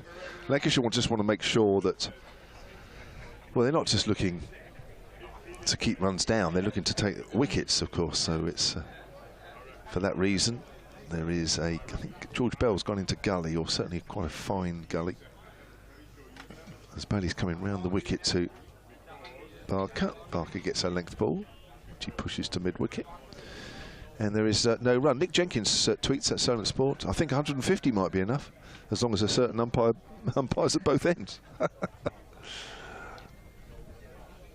A few emails have come in as well, so apologies if I haven't got around to those. We'll go through those as we go along. So you guys talking about Magnum bars early in Kempson? Picked up on that one. solentcricket@gmail.com as Barker pushes out square on the offside. Apparently you didn't say other ice creams are available. No, we didn't. No, that's their bad. Came to the ground on Sunday, working for days 2, 3 and 4, but the Lancashire TV stream in the top right of my computer is now in the top right of my computer, and your excellent commentary is helping, says Ian, who's a Lancashire member in New Brighton. Where's New Brighton? Look at that, was another nod of what? Playing the Liverpool comp. It's turned away square on the leg side. Callum knows. Oh, it's a misfield. So that'll be a single, 287 for 6. They play in the Liverpool competition, do they? Yeah, which is where Southport and Birkdale. Oh, same competition as these guys, Southport and Birkdale. Thank you very much, Callum. Really are testing you out with your names, aren't we? I'm loving it, actually. Keep coming up with most obscure places in Lancashire, because we want to test Scott and Callum out even more. solentcricket@gmail.com. I don't know the name of my next door street, let alone broader parts of the northwest. Peter Allen saying that we've nearly got enough as well. Come on, Vincey and Barks. Ian sent a very long-winded email from Lymington about umpires and balls and what have you. I think we discussed that a little earlier. That's pulled away by Vince. That's gone fine, but there is a fielder down in the corner. Away to our right. Vince will move on to 57, 288 for 6. The lead is now 56. He's hoping that Vincey has one of his special innings. I think quite a few of us who are leaning towards Hampshire are hoping for that as well. Talking about the replacement ball, which did bring a wicket. In fact, the ball change brought 3 wickets actually at 158 for 1, just before the second new ball's due. Thank you for that, Ian.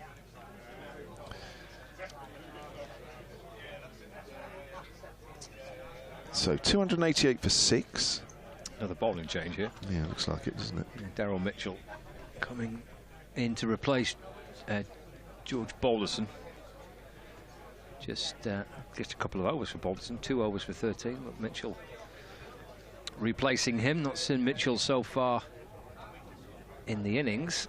Not only seen him for 7 overs in the first innings, so not much work required by Daryl Mitchell with the ball so far in this match. But coming into the attack now from the Harrod Drive end of the ground. He's got James Vincent strike, a lead of 56 for Hampshire. It's driven. Shot. Blimey, that's a good shot. Straight past where it came from. It's hit a couple of glorious straight drives, and that's right up there with the best of them by Vince.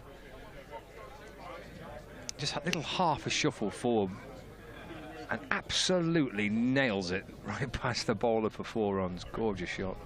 292 for 6. I mean, you can't play that much better, can you? Just watching that square on the live picture feed replay. The positions don't get better than that. Feet, head, body weight, don't get better than that. 57. Correction, 61. They've not put that up yet. So 61 to Vince. Just goes back and works it away to the leg side for a single this time. Yeah, it's absolutely immaculate, wasn't it? And he's played it probably 2 or 3 times so far in this innings. Yeah. Straight drive. He looked every bit a man that's in outstanding form again for Hampshire in both competitions. Yeah, Liam Dawson said of him after a game week before last or so, he says he's never seen him play better. Vince goes back, plays and misses this time. There's a kiss of death.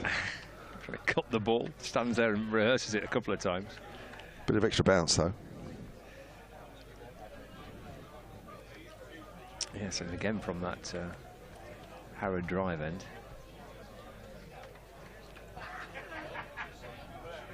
It's 292 for 6. Daryl Mitchell in and bowls to Vince. That's left. Zips into the gloves of Phil Salt. Little hint of red stripes across the wicket-keeping gloves of Phil Salt. Where was Mitchell going on his follow-through there? He's still staring. What's he doing? What's he giving it there? Oh, I don't know. Was he giving it a bit to He gave it an awful long follow-through for the pace he's bowling, and then just looked over at James Vince and then was walking backwards, still staring at him. I don't know what's going on there. Wouldn't mind a bowler staring at you bowling at that pace. In comes Mitchell to Vince. It's left.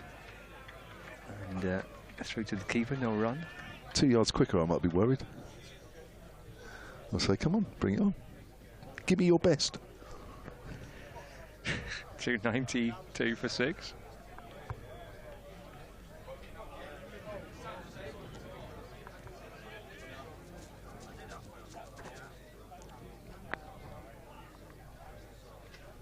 Vince on 61. Here comes Mitchell. Into to Vince. That's left again. And taken by the keeper. And that is the end of the over.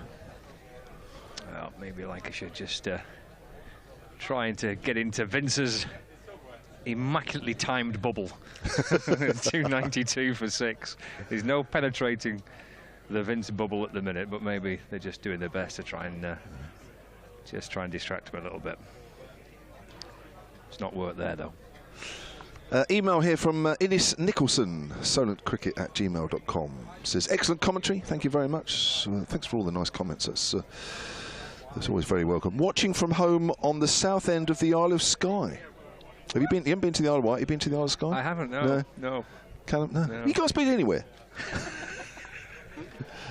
Anyway, having attended day 1 with my son, who's 11, on Sunday, his first Lancashire Red Ball game. It was a great day out and lovely place to watch cricket. Having had the pleasure of meeting them afterwards, I can confirm that Dane Villas has no idea where the Isle of Skye is. He's not the only one. But Rob Jones is fully aware. So there you go. Keep up the good work, says Innes, who's in South Skye. I went there once on holiday, actually. Very nice. Okay. Beautiful spot. Yeah, you can't do much worse than go there, that's for sure. Lovely. So that would have been a bit of a trek, wouldn't it, coming down here? 292. Worth it though. For 6. Worth it. Definitely. I think, well, if you can guarantee the weather as well, which you can. I mean, this week you could, which is always handy, isn't it? Is it me or has the over rate dropped a little bit recently? It just feels a bit slow, isn't it? Yeah, there was another little look at the ball then as well when you were reading that email out. Yeah. 290, or a map, trying to find where Skye is. Here comes Bailey. The pose and oh gosh, he's trying to play at that one and that's gone through to Salt. Had a little flick at that one. Back on the food theme from Spartacus Mills. Is that really his first name? Her first name? silentcricket@gmail.com. There are plenty of delicacies to try whilst you're staying in the northwest. My personal favourites is Morecambe's version of a meat and potato pie, which for reasons lost to history is known as a knuckle pie. Honestly, every time I look at these guys, they look at me as if I'm talking rubbish. No, I've heard of that. Oh, you have? Turned down to fine leg, 293 for 6. I think I've heard of a knuckle pie. Something rings a bell. Other regional delights. It's going to be interesting when I look at these guys when I read these out. Oh, my goodness. Blackburn caviar. I think that could be made up. I think that could. Chorley chocolate cake. Despite its name, this is a savoury dish, according to Spartacus. What have you looked up there, Scott? I looked at knuckle pie. And? Yeah, well, it's a thing. Yeah, it's a thing. Chicken and pork knuckle. Oh, right, okay. Apparently. Lytham lasagna. That's definitely These are made up. But I like it. It's Bailey. Leg ball, Vince is in behind that one. It's just because it's got 2 L's in it. And most local to you at the moment is the Southport Swiss roll. It's rubbish. I'm sure Scott will be able to explain what all of the dishes actually are. But he's got one of them. Yeah, I got. Well, because Southport Swiss roll. I'm going to look that up.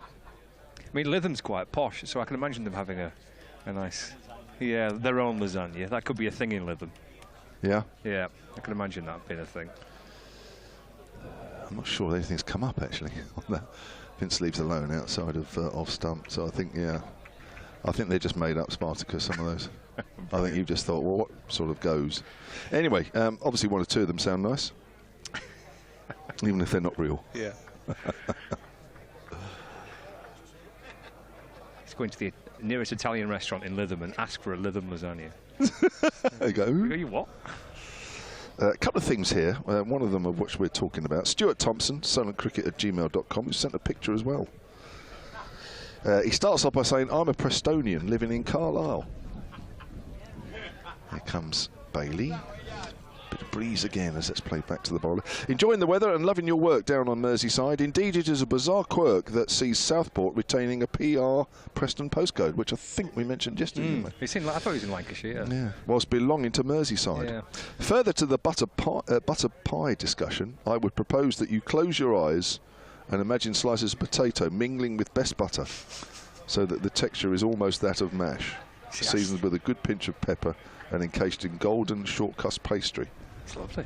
Yeah, it has a crisp crust and soft inner as Bailey bowls. Again, it's outside off stump.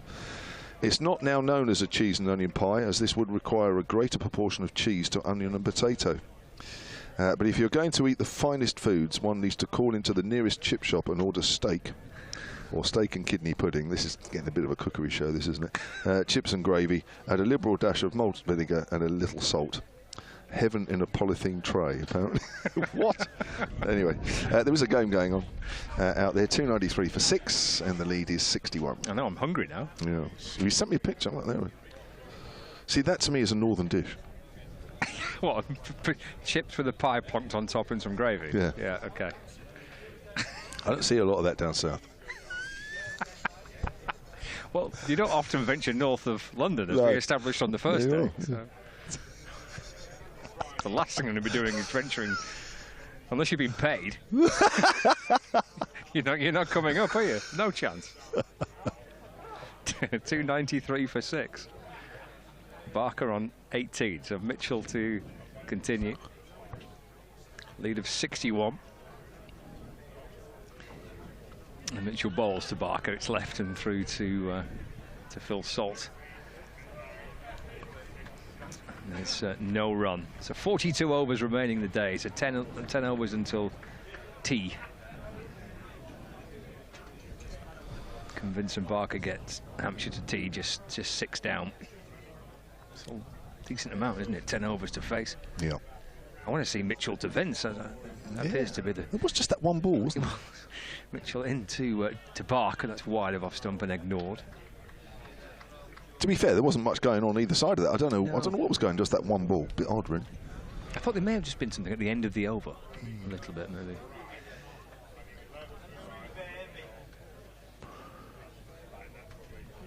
Walks back towards the Top of his mark, Daryl Mitchell. New Zealander here with Lancashire until the end of the T20 Blast, so he's still got another couple of championship matches he could feature in. Left by Barker through to Salt, no run. Yes, he looks a very good player. I know he's done well for you in the T20s. He played really well here, didn't he? As well. I've seen a lot of him, really. I don't watch a lot of sort of international cricket, but a very positive nature that he started out when he came to the crease. I think the 1-6 off Abbott over wide mid-on stands out. I think that the ball from Will Williams to Vince stands out as the ball of the game, and I think his shot off Abbott is the shot of the game so far. Barker just pushing at that delivery from Mitchell. It snakes past the edge of the bat. Salt likes it. Mitchell enjoyed it. 293 for 6. He's with the bat, Mitchell, 173 runs rather. Highest score of 105. He's averaging 86. 1 century and 150. What's his strike rate in Championship? Has he got that? I mean, obviously we're used to high strike rates in both. He's played in Championship like he's played in this first innings. It's down the leg side by Mitchell to Salt. I don't know if it's giving strike rates. I'll try and help you out. Yeah, it does. He's striking at 66. Well, that's quite low actually in the Championship, isn't it? Surprising the way that the way he was playing in the first innings here suggests that would be a lot higher.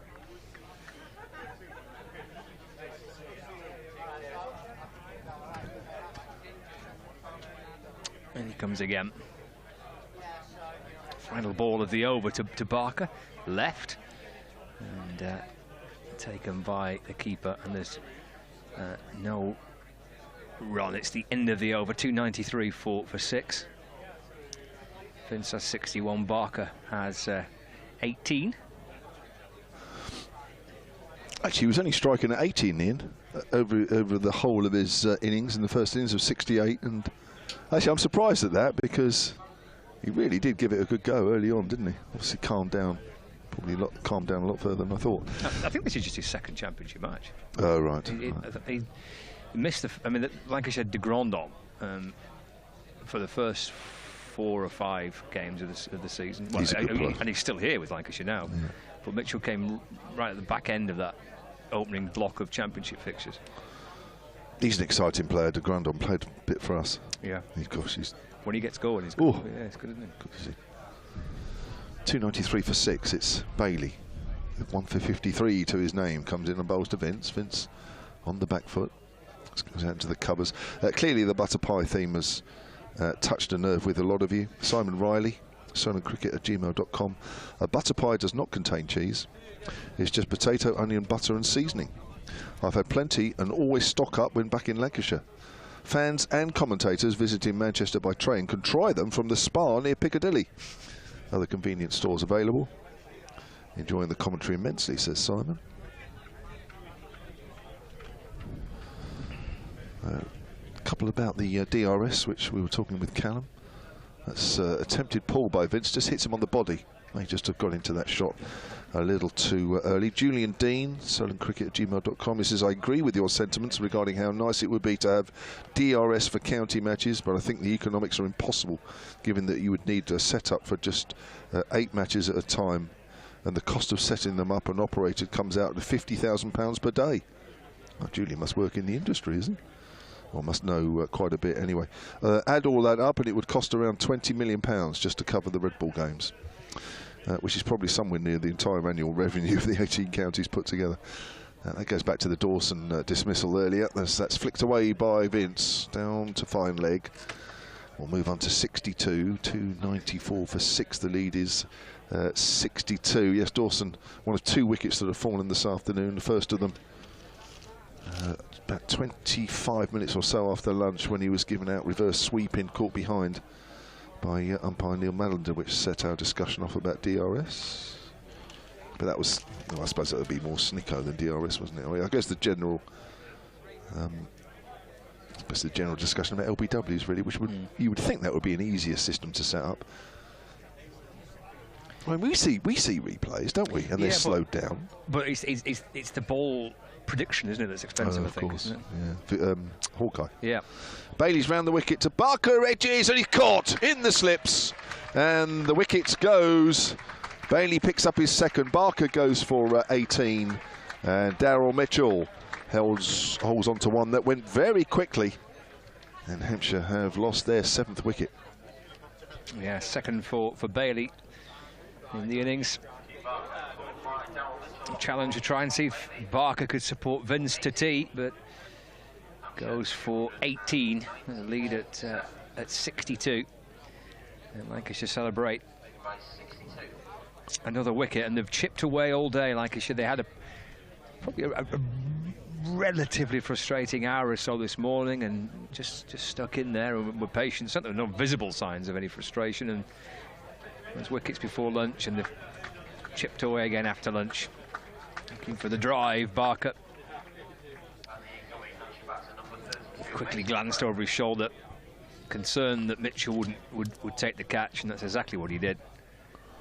And Bailey celebrates, and Barker has to go, and well, Vince is in danger of being kind of stranded at one end. He's 62 not out. Mason Crane coming out to join him. Yeah, now Hampshire are really in trouble. And it's only 62, and now Lancashire really have opened up an end here.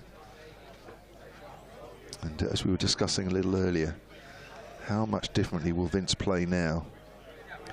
Might trust Mason Crane a little more than the two coming in after him, but Crane did play quite well in the first innings, giving a bit of support, but he made 18 off 70 deliveries, actually. But Hampshire now, I think with each wicket that falls now, there is serious danger of this game finishing day 3. And every likely to now. Over 40 overs still left. And of course you can claim the extra half an hour if you need to. Yeah, well, yeah, you can, can't you? If it looks like there's a realistic chance of a result, then umpires tend to allow that additional half an hour to see if it can be finished inside the 3 days.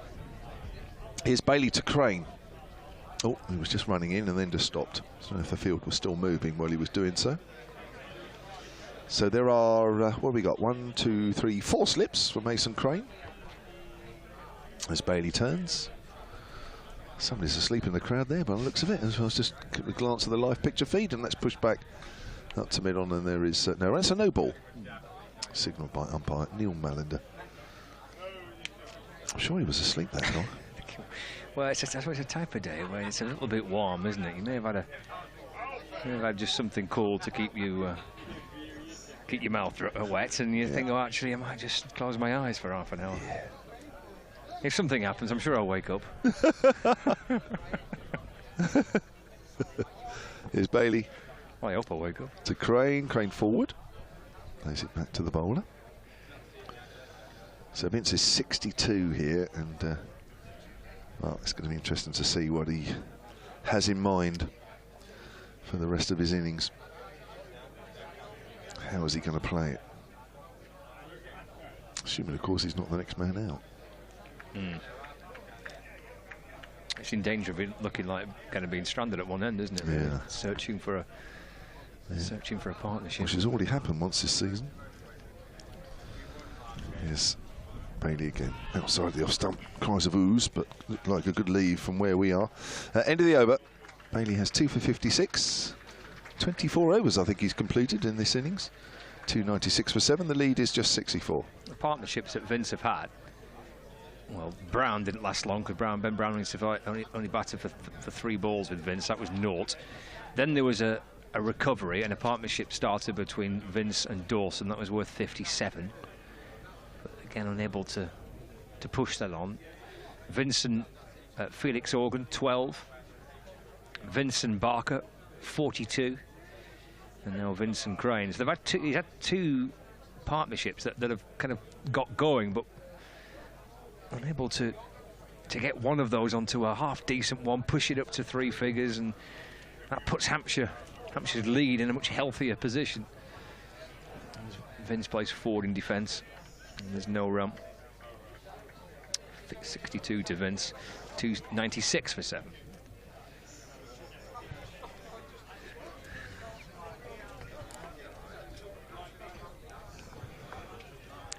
Is it my over or yours? It's mine. I've started it, so I'll carry on. Here comes Mitchell into to Vince. Tries to work it away to the leg side. There's no run. Oh dear.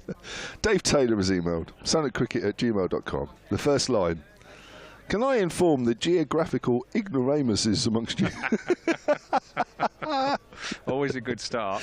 That's just, I don't need to read the rest out. No, you can just. It's only downhill from there. You can retire on that, can't you now? Wait, I'm not coming down to your place some of the season. What a shame. It is, actually. To wait potentially till next year. I think the fact that we could work together means we should play twice. Mitchell bowls to Vince. That's run off the face of the bat down to Rob Jones in the gully. No run. I'll come back. I've got to disappear for a couple of minutes. Can't wait. Thanks, Kev. Don't rush. 64 in front. Vince on 62. 296 for 7.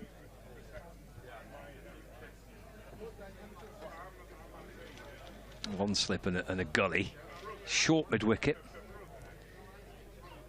It's left by Vince. Just kind of hops across the stumps and allows it to go through to Salt. The smiling Phil Salt. Collar up. Fancy wicket-keeping gloves on. Umpire Neil Mallander's mopping his brow at square leg. Little white hanky. Mitchell, 2 balls left of his 3rd over. In again to Vince, down the leg side. Well, it was convincing by Salt that he stands there almost in disbelief, hands on hips. Salt thought he heard something, but unfortunately nobody else really did. I think Mitchell kind of joined in support. But, not out is the outcome. Final ball of the over for Mitchell.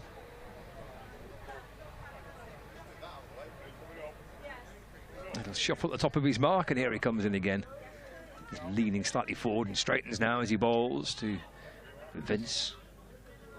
And that's played out to mid-wicket. And there is no run. So 39 overs remain today. 296 for 7. Lead of 64. Some of the scout about the country and see what's happening in the other games.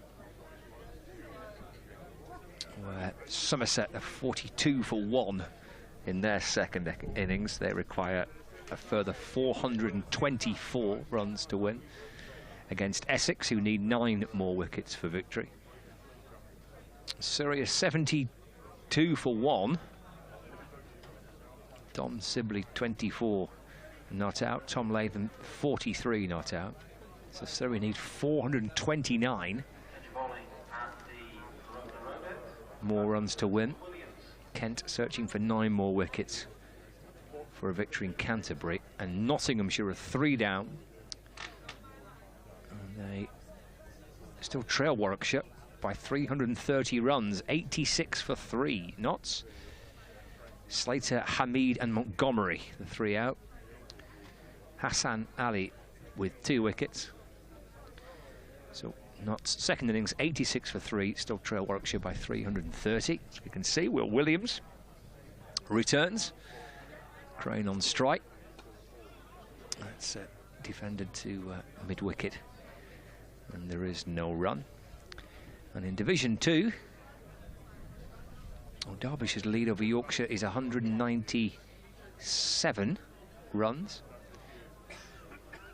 440 for 9 in their second innings. The lead by 198 now, with 1 wicket remaining. That match taking place at Chesterfield. Williams bowls left by Crane. Williams tumbles over on his follow-through. Inspects the damage done to his right elbow. There might be a cut there. A graze. It's a hard fall on a dry, hard wicket. And Bohannon comes across to inspect.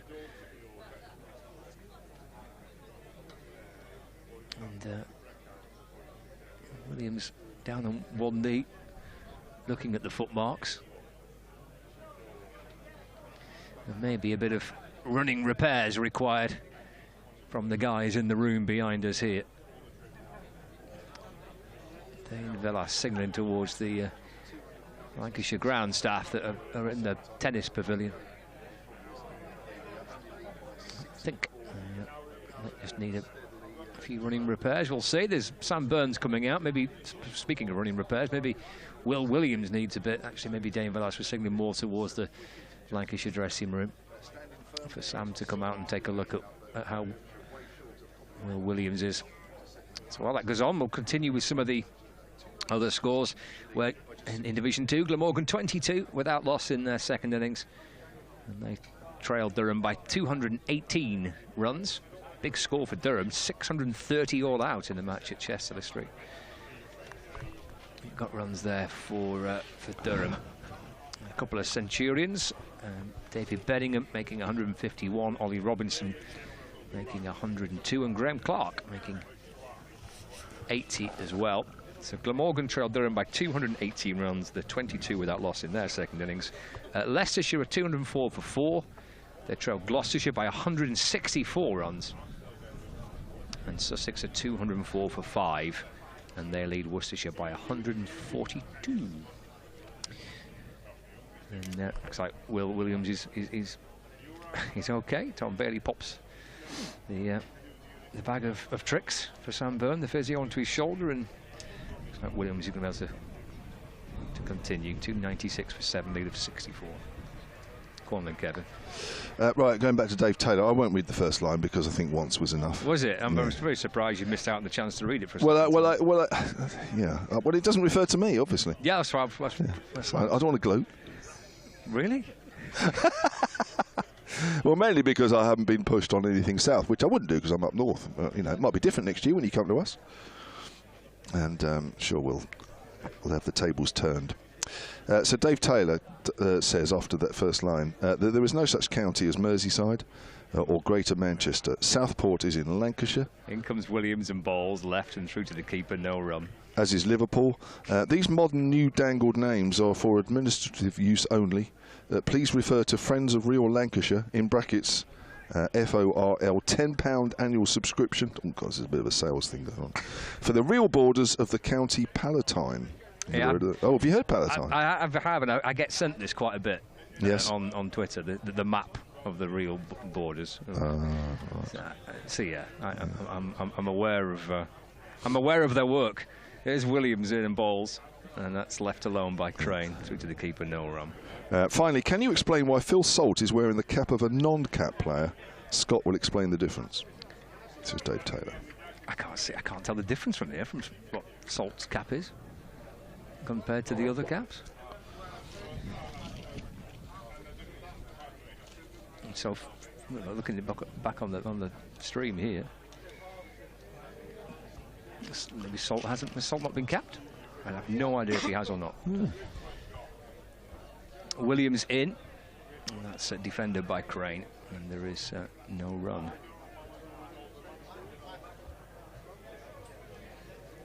.296 for 7. Yeah, I've had that match shown before where the kind of the traditional boundary lines are drawn, which is why I said, you know, we're in West Lancashire really. But Merseyside try to jump into the party. 296 for 7. Flashed out towards backwards square leg by Crane. Nice shot, just clipped off his pads. And he gets his first run. Completes the over, it does. Williams has been, thankfully, after a pretty hard fall, midway through that over, has been able to pick himself up and complete it. So Crane 1, Vince 62, edging nearer towards the tea interval. 6 overs left until tea. It's 297 for 7, a lead of 65 runs. email here from Colin Mansell, silentcricket@gmail.com. He says, good afternoon. He says, thank you for the great commentary and the amusing anecdotes. That's from you, not Kev. Well, for everybody, that's good. I'm a Scouser living in Newbury and have fond memories of cricket when I was growing up in Crosby. Newbury's in Berkshire, by the way, in case you guys didn't know where that was. Because if you don't know where anything is within 10 miles, you certainly won't know where Newbury is. I actually know where Newbury is. You do? Yeah. Well, you'd pass it on the way down to down the A34 there. I was up there recently. My south geography is probably better than my north geography. Mitchell bowls. Crane pushes that up towards mid-off. I was in Newbury the other day. I didn't hear too many Liverpool accents there. Perhaps Colin's the only one there. When I was, I have memories of cricket when I was growing up in Crosby. Yeah. Oh, they both nodded there. Oh, yeah, they've nodded there. Crosby, we're not Crosby. Yeah. Although I've moved around the country, I am still a loyal Lancashire fan. Being from Liverpool, I had no real desire to travel to Manchester, in brackets Old Trafford, to watch the games. Mitchell comes in with his medium paces. Crane on the back foot steers that out to point. I played cricket at Northern Cricket Club in Crosby. Yeah, Callum knows where that is. Listening to a recent message about the old days, I recall watching 2 of the 3 great W's, that's Walcott and Weeks, at one of the gentlemen versus players matches that we hosted at the ground. Listening the other day, this is another subject, the longest wooden pier, we were talking about the longest pier, which was Southend, wasn't it, yep. in Essex. Southend, Callum? Southend? He knows where that roughly is, yeah. It's by the sea because it's got a pier. Yeah, it's in Essex. Here comes just to the right of London. That's through to Salt. And this, no run. Listening the other day, the longest wooden pier, though, in the UK is at Yarmouth on the Isle of Wight. So I didn't know that, actually. I spent a few years living in White Parish and played village cricket there in the Salisbury and District League. Around that time, Robin Smith, in brackets you might remember him, certainly do, lived in the village and used to pop in to the local pub on Saturday evenings if Hampshire were playing at home. I remember him living there. I went round there. We had to advise him that even though he played for England, he would have to play a test game in order to play for the village team. Oh, God, they're mean. Outside the off stump, and Salt doesn't take that clean. You have to have a trial game. Yeah. We're not sure about you yet, Robin. Yeah. We'll just see how you play. We'll have a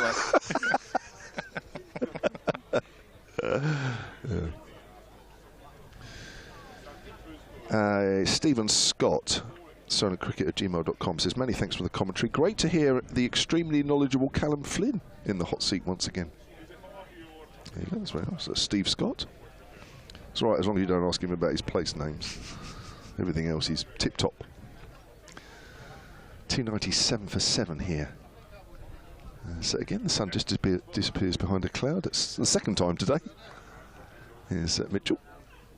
Crane gets wrapped on the pads. Oh, there's a big shout for an LBW. Goes down the leg side. Very full. Probably him just above the boot. Come through for a leg bye. You always worry when the shouts go up when the ball hits the pads at the moment. The lead is 65.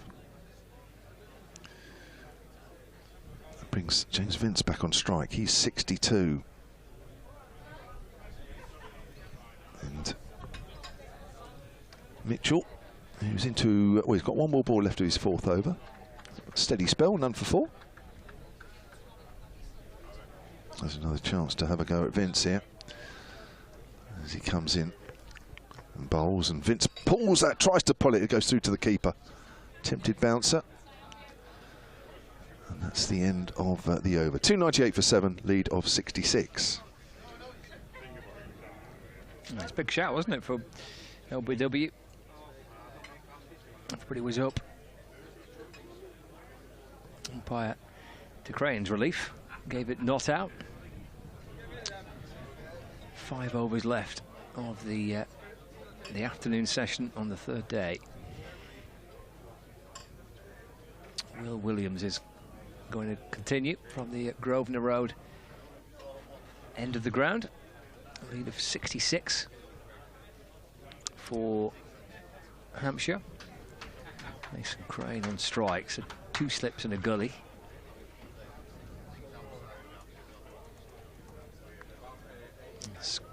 Square leg, backward point, cover mid-off and a mid-on.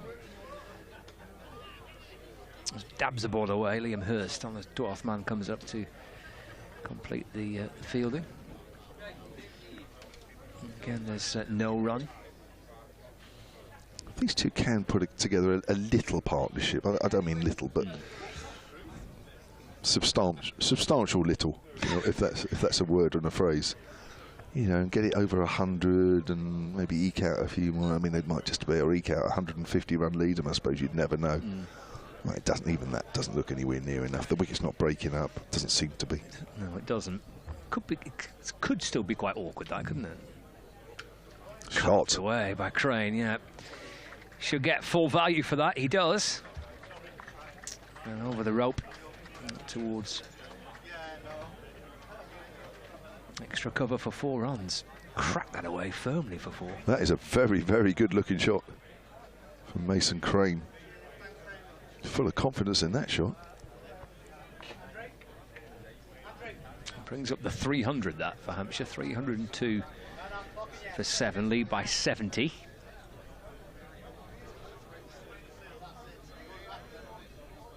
Williams to Crane, who gets in behind and defends his next delivery. There's no run.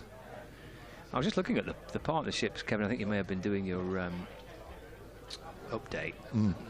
Vince has had Vincent Brown 0, Vincent Dawson 57, Vincent Organ 12, Vince and Barker 42.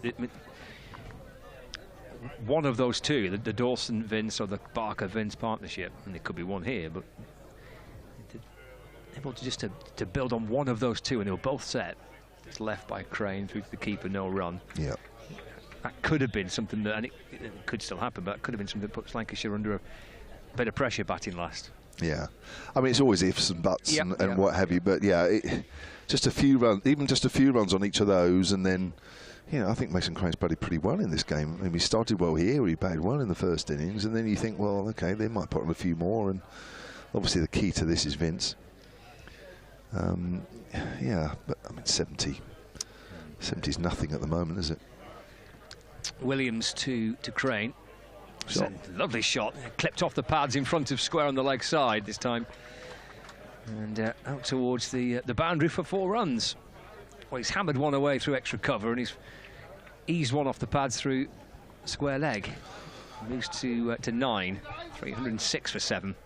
And we mustn't forget that Lancashire have been out in the field since yesterday afternoon in very, very hot temperatures, and you know, pretty much 2 sessions now.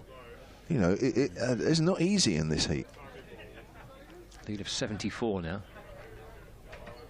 Lets this one go through. Mason Crane into the gloves of Salt. And that completes the over. 306 for 7. Vince 62. Crane unbeaten on 9. And you see the train hurtling in the direction of Liverpool. Yeah, those partnerships we're referring to. That start, Middleton and Gubbins last night, and first thing this morning, pick of the lot.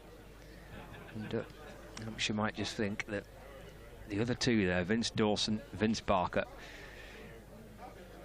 just one more partnership, if they could have conjured that up, could have set Lancashire something pretty tricky. And just keep them out in the field in this heat, you know. Still a bit of work for Lancashire to do. Here's Mitchell, bowls, and Vince leaves that one alone outside the off stump. Darian Boyd has emailed, solidcricket@gmail.com. There's a little bit of Hampshire in this one, really. Enjoyed listening to everybody's thoughts as ever, and enjoy the jousting between the commentators. He reckons it's just about even between us. I think me and Callum have been You're well up. And truly under the pump here. Yeah. Have you really? Yeah. I mean, we're numerically advantaged, but I feel like we're not. I feel we're at a massive disadvantage here. We're all one team here. Are we? Yeah. All right. Even though it doesn't sound it. As Vince drives up towards mid-on and there's no run. Like us, did you wonder why no attempt was made to rectify Hampshire's batting lineup over the winter by signing a couple or so? Would Felix Organ or Ian Holland get into any other county side over the last couple of years? Ben Brown is now showing his age and should be given the gloves, or should we be giving the gloves to an Irene Donald for the season? Maybe make inquiries over Brooke Guest in the winter. These are the Derbyshire guys. Yeah. And say to Toby Albert and Tom Preston, even John Turner, you're in for the rest of the Red Bull summer. I don't think we've quite got to that stage yet, if I'm honest, as Vince plays that quietly back down the pitch. You know, clearly when things aren't going quite as well as either the team or supporters and fans would like, then it's inevitable that questions are asked. But you know, I think it was a good decision to give Fletcher Middleton. I think one or two people were surprised that Fletcher Middleton was going to be given first option to open the batting, but he's proved people wrong, so that's good news. That's what it's all about. Should they have signed somebody else? Well, I suppose it all depends on whether somebody else is available. And it's not just that either. And Callum, you probably know this with your time captain in the England physical disability side. Let's play it out into the covers, into the gully, and there's no run. Is that it's not just necessarily signing somebody who's better, but it's somebody who fits into the team ethics and everything else as well. So, you know, that you have to think about that. So there might have been somebody around, but maybe not probably the right fit. So there's all sorts of permutations and reasons and things and what have you. And when you've got some good youngsters, and the ones that we've just mentioned are, then you know, their time will come. And if they're good enough, you know, they'll be around long enough to have a chance. But at the moment, the guys that are playing have done a great job for Hampshire over the last 2 seasons or so. And yeah, it can always be improved. But I think it's a little early to start to sort of make wholesale changes and what have you. Here's Mitchell, Bowles and Vince quietly pushes that out into the covers. Yeah, one of the outstanding teams of the last 2 or 3 years, Hampshire, and could easily have won the title once or twice. You know, and as indeed could Lancashire over the course of that same period. Actually, these 2 teams, along with, in terms of the last 2 or 3 seasons, these 2 teams have been right up there as some of the best in the country. Yeah. Yeah, I mean, you guys have drawn your first 5. It doesn't mean you're going to make wholesale changes because they haven't won one. There's always reasons, isn't there? Flat wickets because you can't bowl sides out. That doesn't mean necessarily you change the bowling attack, doesn't it? Mitchell bowls. Again, it's outside the off stump. Again, good carry. Vince leaves alone. End of the over. 3:06 for 7. All you can be, and I'm sure Lancashire say the same, and they say it at Hampshire, is be there or thereabouts. It comes September and towards the end of the season, and then anything can happen on the day. You know, if you are way below what you should be, then that's a problem. But if you're there or thereabouts, I don't think you can do much more, because then there's a little bit of luck comes into it, and 1 or 2 other little things. And obviously, you're relying on players having outstanding seasons and playing beyond what you think they're going to play, and that's sometimes the difference. Yep, it's an awful long way still to go, isn't there? There's a lot of cricket left, and I'd be reluctant to make any kind of instant judgments in the first week or so of June. Yes. But I guess that's the nature of it, isn't it? And there's nothing wrong with people having those views, and it's all part of it, I guess. George Bell, 3 overs left until tea. It was a lovely moment earlier today when George Bell celebrated his maiden first-class wicket. It was terrific. He was mobbed by his teammates. And he's going to have a little go before tea as well. To Crane. He's off the front foot. Good stride down the pitch. Bell fields off his own bowling. Spins the ball from one hand to the other. 1 for 19. George Bell. Short leg and a slip. Again, just loops that one up towards Crane, who just leans into it with the pad and deflects it away for no run. Victim of Liam Dawson, who's caught by Salt.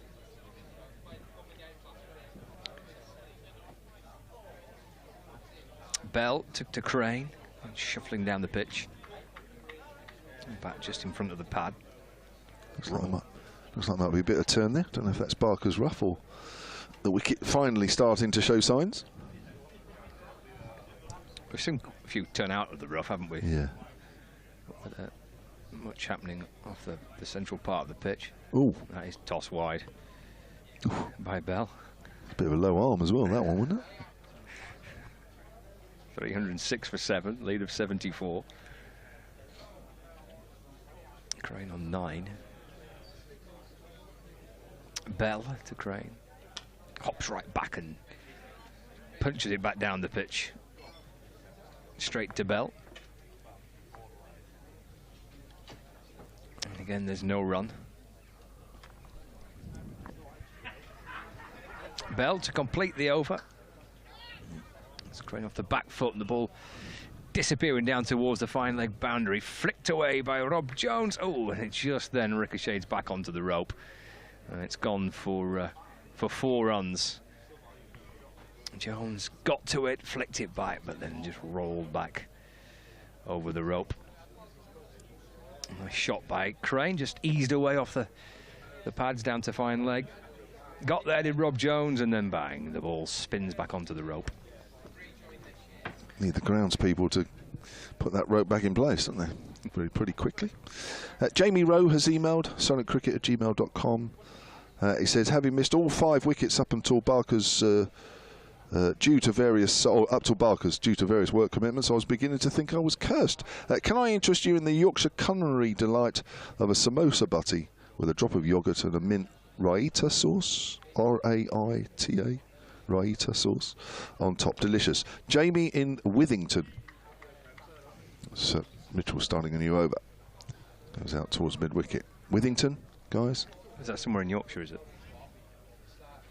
They don't know. I did look it up beforehand. Withington is a suburb of Manchester. There we go. Guys are learning. Guys are learning loads here. Thank you, Jamie. Here's Vince pushing it out in the covers and there's no run. I mean, I'm originally from London. I think I might know all the suburbs of London. You reckon? Yeah, there's not many suburbs in Southampton, much smaller place. Anyway, not that I'm rubbing it in.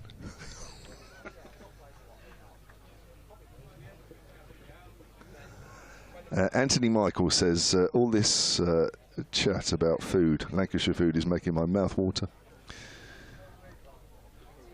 Isn't steak pudding is also known... Oh, no, hang on. Got to work that out. Vince pulls that away. Goes down towards fine leg. Goes quickly as well.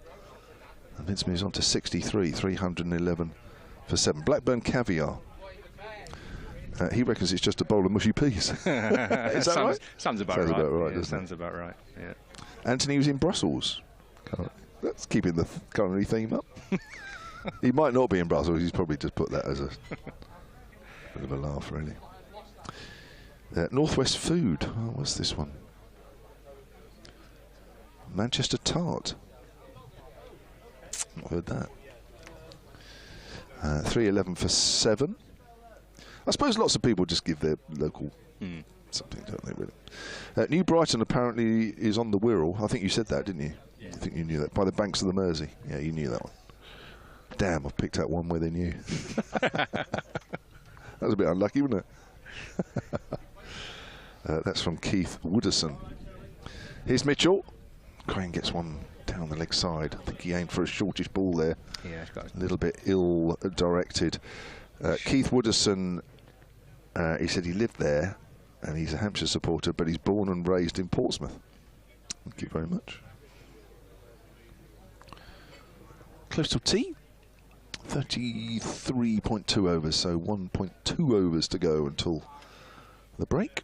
Got a short leg in place. It just moved gully to leg gully as well. Short mid-wicket and a fine leg. I think it's the right move, actually, to the lower order batter. A few short deliveries, keep him guessing. As Mitchell comes in, he's round the wicket here to Crane. There's the short one, but it's down the leg side. These two came together when the score was 294 for 7 at the fall of Keith Barker's wicket. That was just over half an hour ago. Coming up to 4 o'clock. Again, Crane doing a good job there, just sticking around. 80 balls in the first innings. What is he now, 28 balls? Yep. From his 13 here. 79 is the lead. I think the sun's been behind a cloud quite a bit in the last 45 minutes or so. It's quite refreshing. Mitchell again to Crane. There's the short one. He's flicked it down the leg side between keeper and the leg slip, and that's racing away. What's it come off? It's called leg byes. So I don't know where that's come off of Crane. Probably on the side. Thigh pad round there somewhere. Yeah. Maybe arm. I don't know, actually. Here we are. Watch on the live picture feed. Quite high. Not quite sure. It wasn't that anyway. Or glove. End of the over. 315 for 7 Hampshire, with 1 over to go till the break. Yeah, lead to 83 with those 4 leg byes. Crane hanging around here with his captain. Vince has looked at times in, well, as he has for most of the season, in outstanding form. Oh, it's time for a snooze for 1 or 2. Oh, that lady was asleep. Absolutely gone there. Yeah. On the live picture feed. She has some very pleasant dreams. Oh, there she is. Just have 5 minutes. Here's Bell in the balls forward. Goes Vince, and there's no run. I quite fancy that, you know. It just looks so peaceful, doesn't it? You just have a little 10 or 15 minutes. Just close your eyes and, you know, not to worry about too much. Vince goes back and defends, and there's no run. Big puff of dust there. Did you see that? Did, yeah. Yep.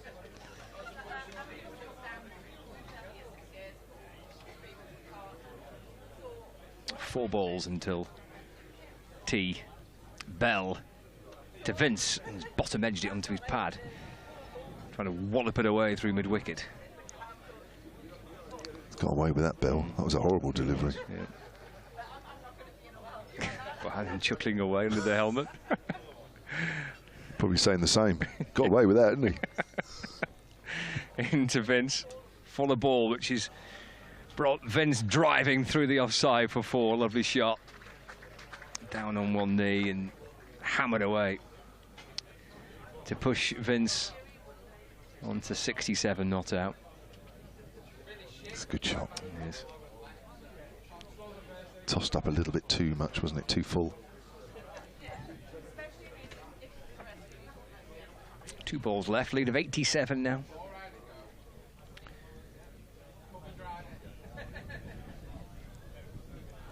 George Bell with his off spin from the Grosvenor Road end.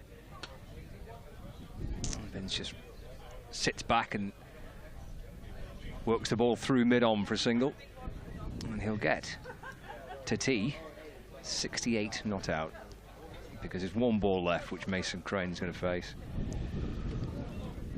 A lead of 88. There's a long on, deepish mid-off, cover, backward point, mid-wicket. There's a deep square leg, deep backward square leg, slip and a short leg, albeit they're now going to bring Hartley up from long on. He might be wanting an extra helmet to come out here. There's a little bit of a delay, so it might be a case of wanting somebody else around the bat. Yeah, it's Rob Jones who's got the helmet. He's peeled off his cap. Yeah, it might only be for 1 ball, but it's worth it, because you don't want to be kicking yourself and saying, well, we didn't bother for 1 ball, but and then something spews up there, so it's definitely worth it. So Jones pops on the helmet. He's at leg slip. It's a short leg slip and a slip. Final ball of the session. Bell to Crane. That's dealt with pretty calmly by Mason Crane. End of the over, and that's tee. A lead of 88. 320 for 7, and Vince is still there with 32 overs left today. 119 added in that session for the loss of Dawson, Organ and Barker. A wicket for Bell, Williams and Bailey in that session as well. Hampshire still fighting, still clinging on there, but the damage really has been done in the first innings. But with a lead of 88, and Vince, the captain, still at the crease. Well, you just never know. You just never know. Thanks, Kevin, and to Callum. We'll catch you in about 20 minutes.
Manchester Street Division 2, Durham Primary will have 46.30. Morgan can reply to that, 44 without loss, as a traded by 196. Now at home, Sussex 228, so 45 by 166. Lancashire 233, Bristol 234 by 35. And down at Chesterfield.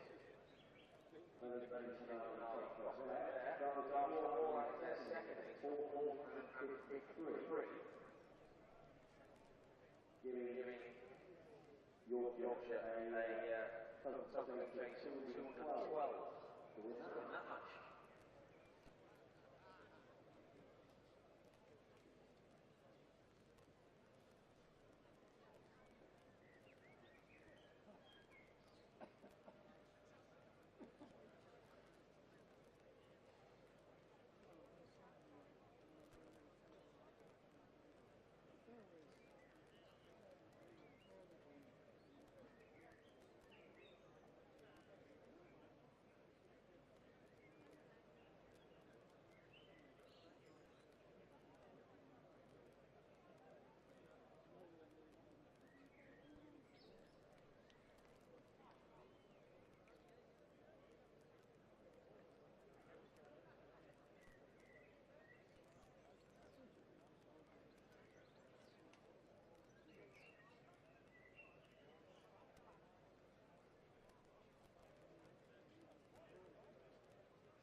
my email was about. We a little bit careful. We don't actually make it work.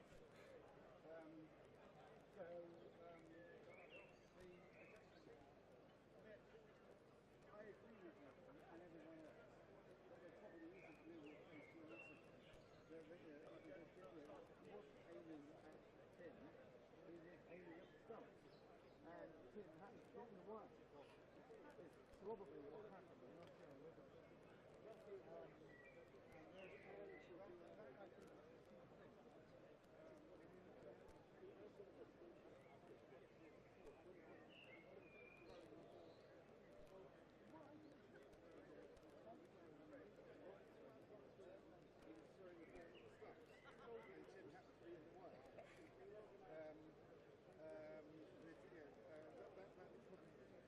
And therefore, because he wasn't throwing it at Tim, there is no place to answer. If you follow that. But I mean, I think there's a risk here that and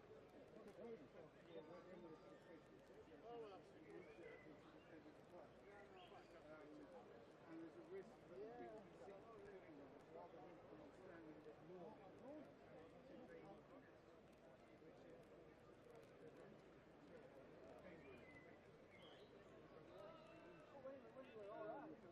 So that's why I said in my email that I think the intent is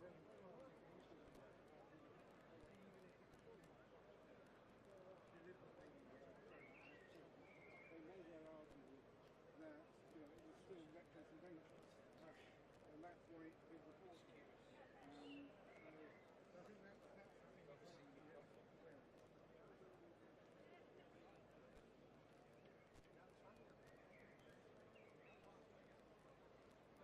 Yeah, I think the initial, what's supposed to happen in this year's network is we and the club are supposed to meet and consider and then come up with our considered response, which is what they're asking us for on the 15th of June. Which is Thursday, so I think whatever we said, so that's what we need to do. We need to send something in by the 15th that says consider this. And this is what our position is. Which I think is and then the adjudicator, I think perhaps because there's we've had good experiences with him in the past. We have a nasty game at Lancashire.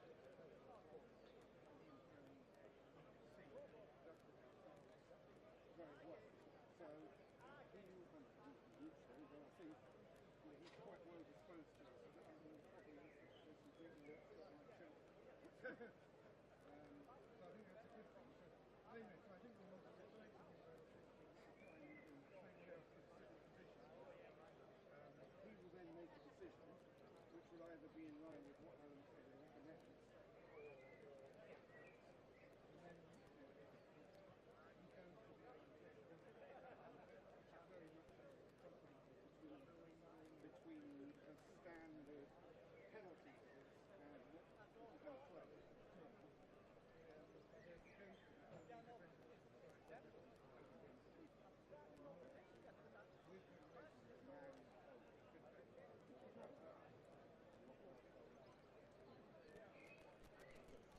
yes, I mean, I think what it says is probably, he is out of considered position. I have to say, because I'm away, and obviously I haven't seen the incident, so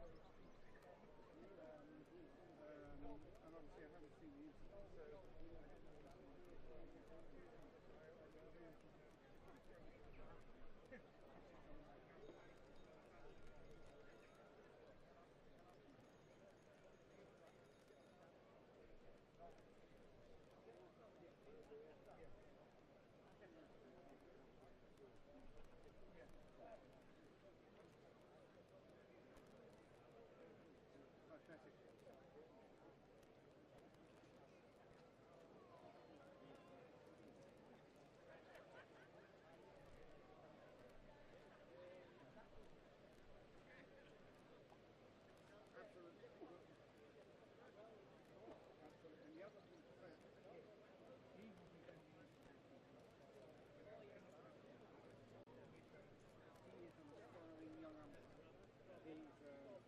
I'm throwing Gloucester too this week.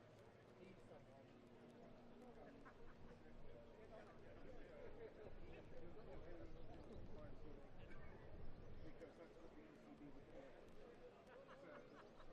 So things we were very comfortable. Very nice chap. I think if we had James Steele, we probably for sure.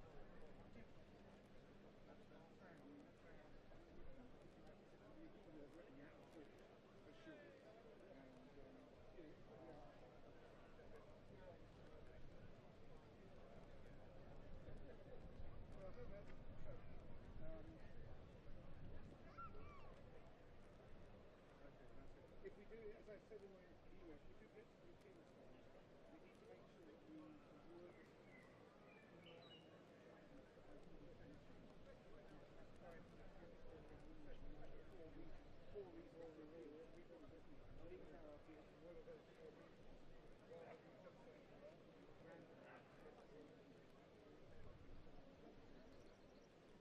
jump when if we get to it, but anyway, that's my view. I hope that's helpful. It's a real shame that Karen agreed.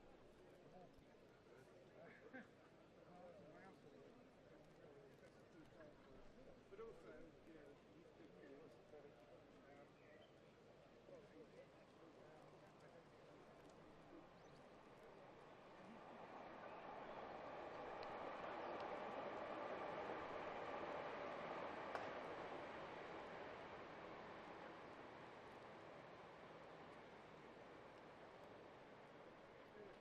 kids. Yes, well, I mean, he's one of the good things about himself. Knowing things eventually, because it's something I wanted to happen months ago. Anyway, it's good to be back.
Hampshire leading by 88 runs.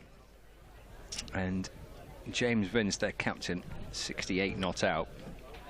Scott Reed, Kevin James and Callum Flynn with you for the final 32 overs of today. And then we'll see where we stand at the end of it. 88 run lead. Going to be Balderson to start off from the Harrod Drive end of the ground after tea. James Vince has offered magnificent, stubborn resistance, certainly, but highly skillful and classy, stylish resistance, all in the middle of being stubborn and wanting not to give his wicket away. It's been outstanding, hasn't it, really, from Vince? But will he be left stranded with a team on the brink of a defeat, Callum? They've got 88 runs at the minute. Yeah, it's been a typical Vince innings, hasn't it? You always use the words stylish and classy when you see James Vince bat, and that's why it's typically been some beautiful drives down the ground for 4 off the seamers. So here we go, first over after tea. And that's off the back foot and hammered away through the offside. And the evening session starts with the James Vince 4 crashed away through the covers. Just typical, isn't it? Standard Vince again. Beautiful punch off the back foot through straightish cover. It's like we built him up perfectly for that shot, wasn't it, really? We kind of give it plenty. And there he goes. Hammered away through the covers. That's turned out towards square leg this time. There's a Lancashire fielder lurking out there. Who's that? Josh Bohannon.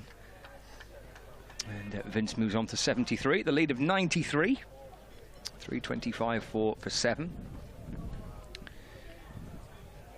I mean, every session's obviously a massive session, but this is a real big session as to if a result will be coming soon, or if Hampshire can keep themselves in the game this session. Balderson to Crane. That's dabbed out towards the leg side, and there is no run. Yeah, you think, well, I mean, they've got a period of time to bat here, haven't they? Hampshire in this post-tea session, where try and push that lead up, get it up towards 3 figures, 93 at the minute. Yeah, certainly. If Lancashire can get Vince early, they'll be hoping to get a result tonight. But Balderson to Crane. It's dropped into the offside for no run. But if Vince is still there at the end of the day, Hampshire will have a decent lead of over 150, and they'll fancy the chance of maybe forcing a result themselves on day 4. So it really is an interesting 31 overs still to play today. It is, isn't it? It is quite intriguing. You kind of, for the state of the game, that's worked out towards the leg side by Crane. There's no run. You kind of want it to be building up to something quite nice on the 4th day, don't you? I mean, Lancashire just want to get the game won. They get that. They're 5 matches in. They've drawn all 5 games, and Hampshire clearly want to try and get us into a position where it could be a really tantalising 4th day. It is still possible. Certainly, 93 in front. I'm with you, Callum. I think if it gets in and around that kind of 150 mark, it's worked out to square leg, but they had just dropped the man back, giving Crane the single. And that's Crane to keep the strike. He moves on to 14. The score moves on to 226 for 7, lead of 94. Lead of, oh, shot up to 99 on the scoreboard. I'm sure it'll all sort itself out. But maybe, yeah, maybe in that region of a lead, kind of batting on the final day could be quite awkward. Yeah, there's often scores, isn't there, in the fourth innings where you think, oh, they should be chasing them down, but then it's the mental side of things, of the game that come into it, and the pressure of chasing a score down on the last day on a wearing pitch. Like you say, Hampshire have chose 3 spinners, completely opposite to Lancashire. There's probably not been too much spin off the actual centre of the surface, and more in terms of the actual footholds where the spins produce. But if Hampshire put a score on, you never know what can happen in this funny game of cricket. Well, Jack Blatherwick, he's going to have a go from the Grosvenor Road end of the ground. 0 for 46 from 11 overs. I think he's had a good game, Blatherwick. He's bowled a great heart through the course of the match so far. Balls to Crane off the front foot. Picks out Bohannon. Extra cover, and there's no run. Yeah, it's interesting. I think this is Blatherwick's 3rd spell, isn't it, of the game. I thought he might have bowled a few more overs in this innings. He bowled really well yesterday. Looks to be running up slightly slower than yesterday. He did go over on his ankle at some stage yesterday, didn't he? Yeah, he took a bit of an awkward tumble, didn't he? 2 slips in place. It's driven firmly by Crane, but again, Bohannon does really well. That's really awkward to field there. Across this square, the practice pitches, and the ball's bouncing and bobbling all over the place. He's coming at you hard. One of them where you just get your leg down, let it hit you in the thigh, and keep your hands and your face away from it. He's done a good job there, Josh Bohannon. 3-2-6 for 7. Blatherwick to Crane, set down the leg side, taken by Salt. Got a couple of mates to his right to keep him company.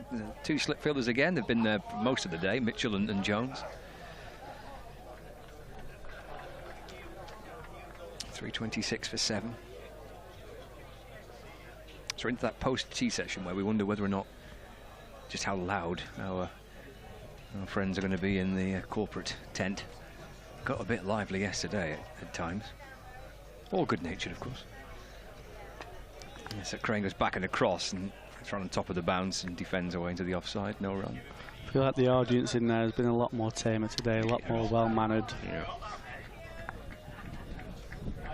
A lot more watching the cricket instead of... I've actually seen some half pints today instead of wine before 11 AM. The first day we had a couple of people having the most enormous gin and tonics at about 10:30. Ooh. Absolutely outstanding effort. Blatherwick into to Crane. His runs here. He's pushed it to the left of mid-off where Velas fields. And he hurtles the ball in towards the stumps at the bowler's end. Can't believe he's not hit. As Crane darts through for 1. And he moves on to 15. The score moves on to 327 for 7. Lead of 95. Vince having to start again. Takes guard from umpire Malander with Blatherwick about to send down the final ball of his first over after tea. And that's driven to mid-off, and there is no run. That completes the over. 327 for 7. 30 overs remain in the day. So Blatherwick and Balderson the combination for Lancashire after the tea interval. Put a real shift in for Lancashire, say Balderson. He's bowled long spells as well.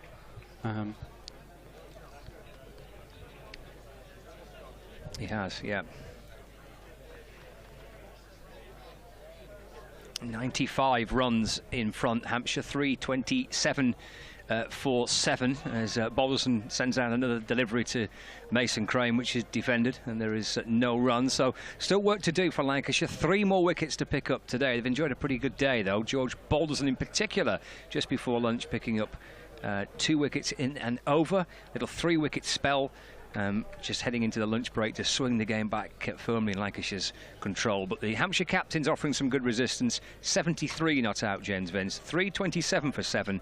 As that's defended again, there's no run. A lead of 95. So that's 2 dot balls to start the over. 327 for 7.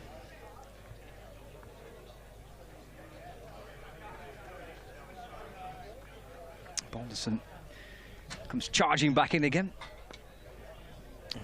Crane back and across and defends out into the offside, and there is no run. He's offered some good resistance there, Crane. He's getting in behind everything and supporting James Vince really well, and he did that in the first inning as well, facing over 80 balls. Yeah, he got 18, didn't he? But as you rightly say, he hung around, didn't he? Was it Crane and Barker? Certainly faced quite a few deliveries in that first innings for Hampshire. Just flicked off the pads. Oh, he's been sent back. Well, actually, he just haven't got through for one. He was sent back as the ball was sent away to Bohannon. It wasn't scooped up cleanly, so Blatherwick has to come up to complete the fielding. In the middle of all that, there was a single taken. I think there was a real run-out chance on then if Bohannon picked out cleanly as well, because Mason Crane was halfway down and got sent back by James Vince. Yeah, Barker and Crane put on 58 for Hampshire in the first inning. Crane scoring 12 in that partnership. It's dropped away by Vince for no run. Faced 51 balls for his 12. But as you say, he hung around. He allowed Barker to get to 42 in that partnership from 63. It was a recovery that without that partnership, I mean, Hampshire were 142 all out, which clearly is considerably below par, but it could have been an awful lot worse. And Crane played a little part with Barker just to try and put something on the board for Hampshire. He'll try and do something similar alongside his captain. Final ball of the over. Oh, it's a gorgeous shot again by Vince, leaning into it, flashing the ball out through the onside. There was a man on the boundary on the leg side. So Vince restricted to a single, but a lovely flow of the bat. Leans forward and works the ball across his pads. Takes a single. 74 to Vince now. 329 for 7. It's the end of the over, so a lead of 97 runs for Hampshire. 29 overs left today. Even if Lancashire managed to get Mason Crane earlier in this evening session, Vince will still be backing himself. A bit of a small boundary, he'll still be backing him to clear him. Blatherwick to Vince. It's driven away through the offside, takes a single off the first ball. Especially with it just being Vitality T20 blast kind of season as well. He's just come from the blast, so he'll still be in the mood to give it a whack if he has to. Yeah, I suppose he's got that option if he's still there, hasn't he? As you say, when Abbott and Abbas come out, if he wants to try and just say, well, let's see what we can try and get here. Crane waits. Blatherwick bowls up onto his toes and works the ball away to square leg. George Bell there picks up to field. Nice little view behind Bell there, just the side of where the scorers are based. And there was a little family having a picnic. Like there was a nice a picnic towel laid out and snacks and drinks. It's actually probably a little bit of shade there to the side of where the scorer's van. Had quite a nice breeze since lunchtime, haven't we, across the grounds, to be honest. It's been nice. Cooled off. Yeah, it's not been quite almost unbearable at times yesterday in the afternoon. And that's worked to square leg. Vince moves on to 76. Score ticks along to 332 for 7. So that takes the lead up to exactly 100 for Hampshire. Got 3 wickets remaining. Certain that Vince won't be thinking that this is all done. Far from it. No, certainly. And Hampshire fans will just be getting a bit more absolutely confident as well as the game goes on here. Blatherwick to Crane. crest beautifully away through mid-wicket. That's going to be 4. That's just all in the timing, isn't it, by Crane? It's a lovely shot. He's just turned his wrist length. Like you say, he's not really put any effort into the shot, has he? Just turned his wrist on it and run away. Crosses very fast outfield. Yeah, it's a gorgeous shot. He's frustrating the Lancashire bowlers and the Lancashire captain here. He's a bit, doing just the job that Hampshire wants him to do. Chipping in with some runs, but offering some support. And Vincent Crane. It's full of ball by Blatherwick, and defender back down the pitch by Crane. No run. Potentially giving Hampshire just something to work with when Lancashire come out to bat second time round. And he's running hard as Jack Blatherwick, and continuing to do so here, searching for his first victim. Final ball of the over for Blatherwick. Crane drives away. Another good stop by Bohannon. He's at extra cover and he's skipping across the ground quickly, sticking out his right hand and stopping the ball. Saved so many runs for Lancashire in that position, Bohannon. I was going to say he saved 3 off Mason Crane. He'll be very frustrated, Crane. He's played 3 beautiful cover drives, and Bohannon stops every one of them. Crane 21, Vince on 76, so a lead of 104.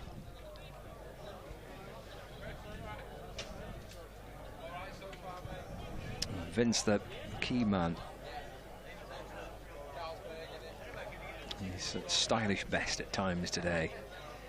James Vince. Here comes Balderson. It's spear down the leg side, taken by Salt, and there is no run. I think we expected the wickets to tear up a bit more, but the way Vince has batted today, it shows the wicket's still really good and really true. The one forceful shot he's played is probably the 6 down the ground off Hartley, and he really only timed that one as well, you'd say. He's not exactly gone full pelt at the ball. He's just timed everything nicely.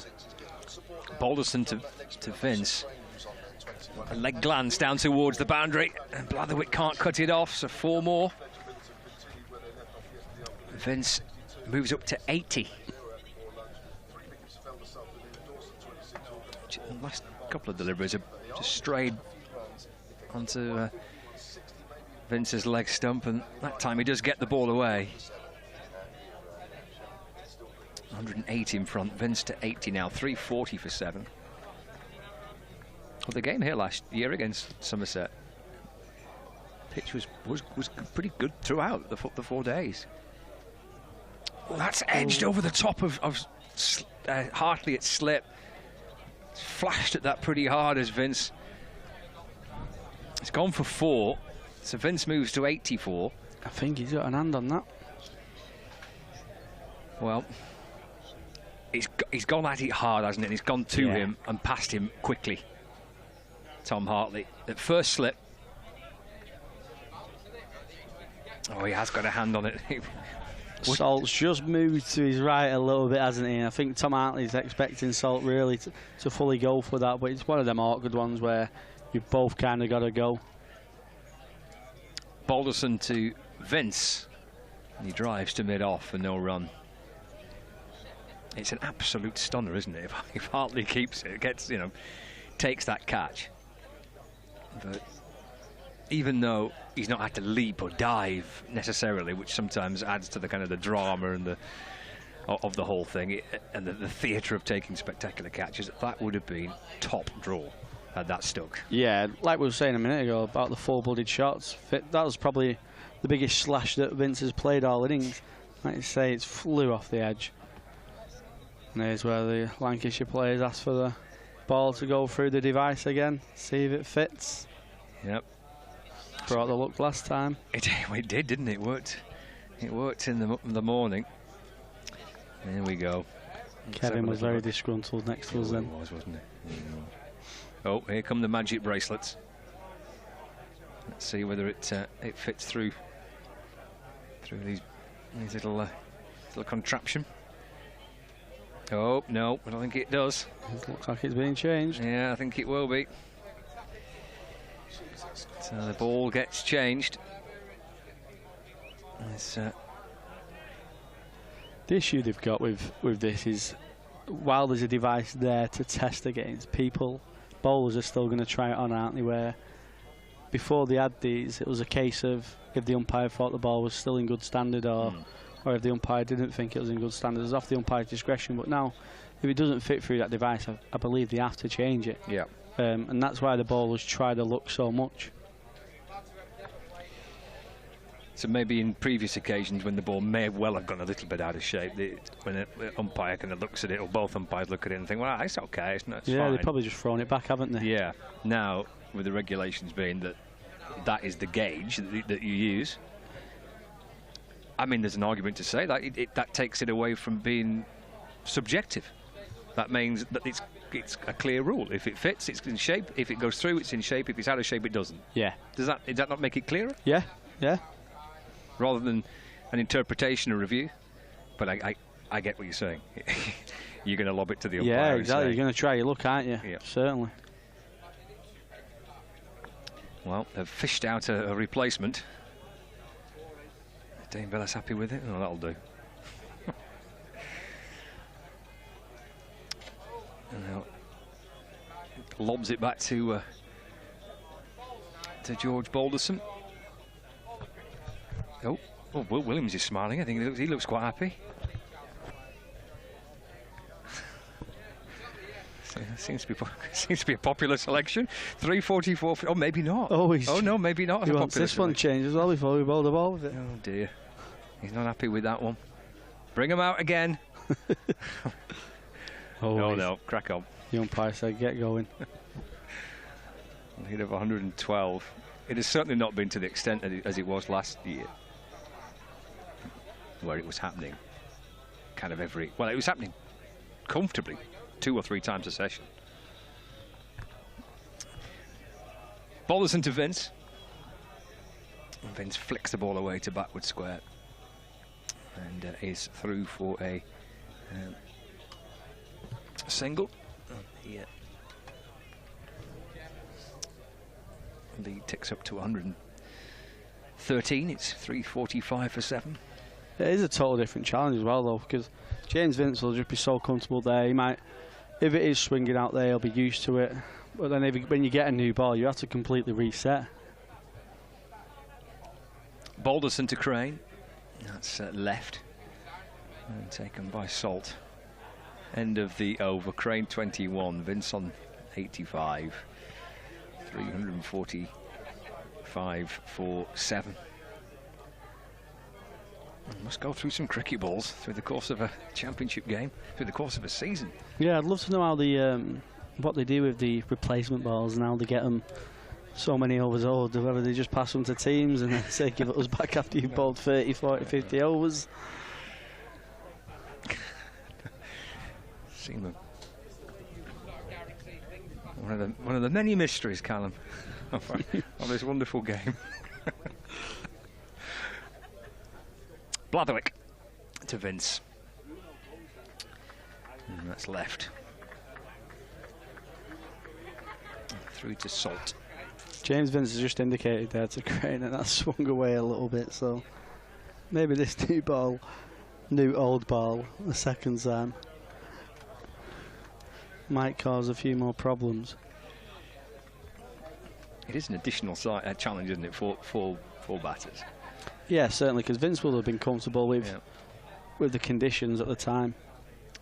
Blatherwick to Vince, forward in defence, no run, and of course it affects every team, doesn't it? I mean, at the minute it's kind of potentially working against Hampshire here, but it would have worked in their favour, undoubtedly at some point, several times this season, and likewise, vice versa for Lancashire. Yeah, every team, every bowler's gonna try the look, aren't they? Like you said last year, even in the Test matches, there was changing it 3 or 4 times, weren't they, across the 80 over spells. Blatherwick bounces in, bowls again. Vince just trying to run it down to third man. It's a good stop by Rob Jones in the gully. 3:45 for 7. Speaking of the test match, I mean, there's loads of wonderful stories emerging from Moeen Ali's press conference today, which is well worth catching up with, about how the conversation went between him and Stokes. It's left by Vince. Still a bit of movement and good bounce and carry through to the keeper. That's carried better than most bowls all day. He has. Salt kind of took it back and stepped away to his left, and that would have hit the gloves pretty firmly. Yeah, Stokes sent a question to Moeen saying Ashes question mark. Yeah, I read up on that. And Moeen replied, LOL. Right. Blatherwick swings away a little from Vince. He's driving out through the offside, picked up by Bohannon at deep point. 146 for 7. So yeah, plenty of things to look at ahead of the first test match, which gets underway on Friday, doesn't it? This coming Friday. Yeah, it'll be a good series. I reckon it's got the potential to be like an entertaining one, like the 2005 Ashes series, where with the style of cricket England play, if it can succeed against that Australian attack, then it really is a credit to McCullum and Stokes, but it's by far going to be their toughest challenge. Final ball for Blatherwick. And Crane defends. The ball rolls out into the offside. 21 to Crane, 86 to Vince. 3:46 for 7, lead by 114 runs. Yeah, check out the BBC Sport website and app for plenty of build up to the first Ashes Test match, which is underway on Friday. Elsewhere, Somerset have lost a second wicket, so they're 90 for 2. They still need 376 to win. Essex 8 wickets away, coming in towards the evening session on day 3 in that match. Balderson to Vince. Oh, he's gone peeling away as if that's been caught down the leg side, but there wasn't much encouragement from his teammates. So 90 for 2 Somerset at Chelmsford. Surrey are 123 for 2. And they're taking on Kent in Canterbury this week. They need 378 more to win, and Kent would require 8 wickets for a victory. Balderson to Vince. It's flicked away to backward square leg for a single. Vince to 87, and the score to 348 for 7, lead of 116. And elsewhere in Division 1, Nottinghamshire 114 for 3. So they still trail Warwickshire. They're still 272 runs behind, with 7 second innings wickets remaining.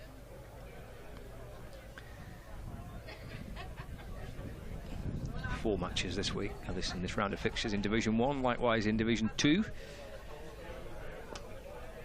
Crane defends.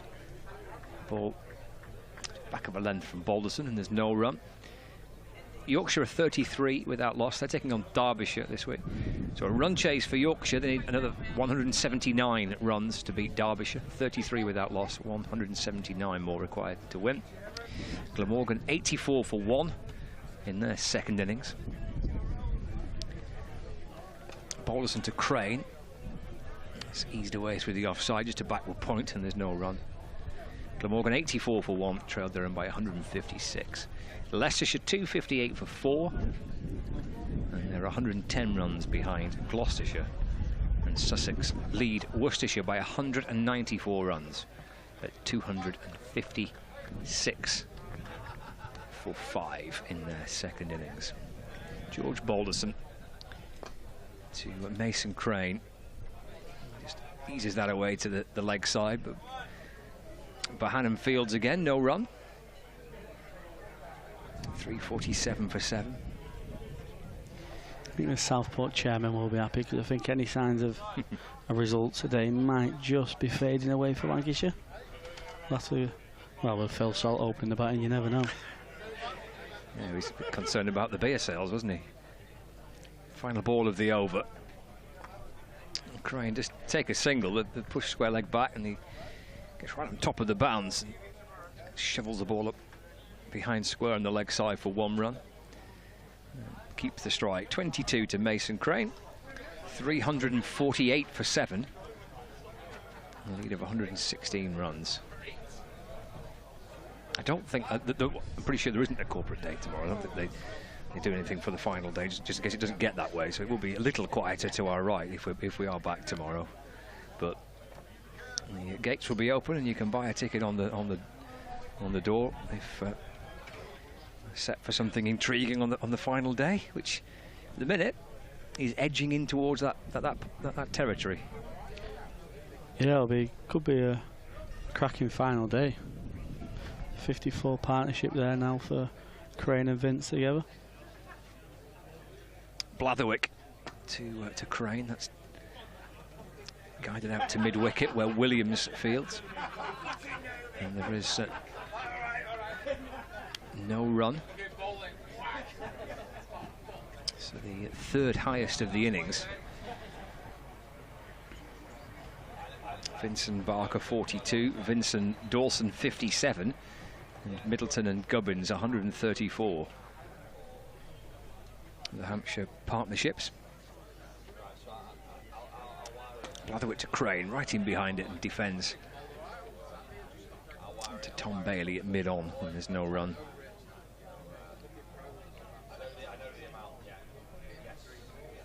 Three, 4, 8 for 7.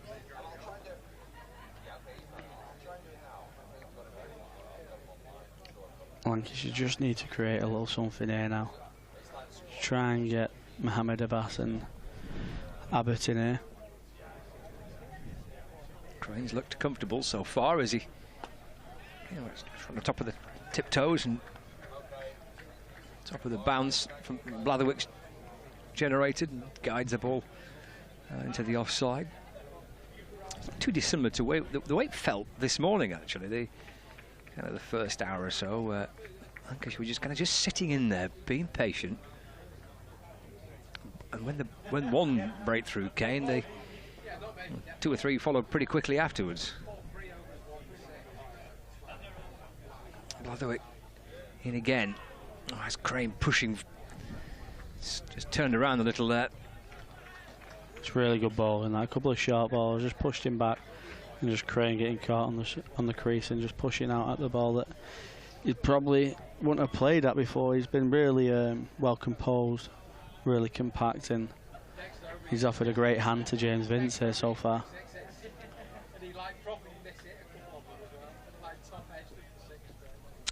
I think he's bowled well. He really has run in with a great deal of character, hasn't he, and spirit. That's edged. Well, that's reward for Blatherwick. Jones takes the catch. Crane has gone for 22. I think that's a really good over this from Jack Blatherwick, trying to work Mason Crane out. And he's found the edge of the bat. Jones makes no mistake. Blatherwick celebrates. It's the end of a partnership that was worth 54 runs. And now Hampshire are 8 down at 348 for 8, lead by 116. Yeah, it's a beautiful setup for Jack Blatherwick there. He's bowled really well this match. Finally got his reward. Beautiful length. Just shaping away slightly and bringing that slip card into play. And Rob Jones taking a lovely slip catch to his left. The Lancashire now will be, Dave Villas will be rallying the troops in there to go bang bang now and hopefully get into the changing rooms and get the pads on. The dismissal here of Crane, angled in, off the edge of the bat, smart catch by Jones. But it is what's gone before, isn't it, Callan? Yeah, certainly. With them couple of bouncers, and even the ball before was a length ball, similar length ball to that Crane pushed at. He's got it in his head, and unfortunately, Mason Crane's just snicked that one off to second slip, and Lancashire now will be hoping to really push home this advantage and, like you say, try and get Phil Salt and George Balderson batting tonight. You wonder what Vince's approach will be now. In fact, with Abbott out there, he absolutely trusted Crane, you could tell that. Yeah, he could be interesting. Like you say, it could go into a bit more one-day T20 mode, or he might have a look at a few overs of Abbott and see if he backs him. He's got one ball left of the over, Jack Blatherwick. He can be mighty pleased with how he's gone about it, and in particular, that'll feel really good. That'll feel like he's earned that wicket. He's got him out the way that he's kind of set him up in the previous deliveries. It'll feel pretty sweet, I'm sure. 3:48 for 8. Final ball of the over. Abbott on strike. And Abbott drops it out to mid-wicket, and they get through for 1. It's the completion of the Blatherwick over. So 3:49 for 8, a lead of 117. Vince 87, Abbott on 1. And I think he'll get a nice little round of applause of Jack Blatherwick. Well deserved as well. Clever from Dane last there in Lancashire, just spreading the field to Abbott off that last ball. He took the single, so they'll be able to have a full over at him here now with George Balderson.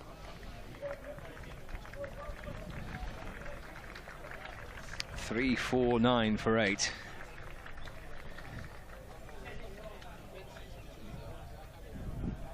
How does Abbott try and play it? Does he think, well, it's when you love to have the old player mic, isn't it? Have a little chat with the two batters out there. How are you working this out? Abbott thinking, well, I got my skipper there, 87 on out. I better try and hang around here, or he gets forward neatly and doesn't even punches up towards mid-off for no run. Yeah, there's a lengthy chat that they had in the middle as well. James Vince obviously would have been telling him the game plan, telling him what Balderson's looking to do to him, whether he's shaping it away, shaping it in, getting a bit of seam off the pitch. But like you say, be interested to see how Abbott plays this. Balderson turns and he's in again, and Abbott is right in line and defends with a great deal of purpose. Defends like a strong man, doesn't he? There, he gets right in behind it. The ball snaps off the face of the bat. Yeah, very hard hands, like a typical South African on them quick pitches over in South Africa. It's a real purposeful defence from Abbott. Balderson to him. Get off the front foot and defends.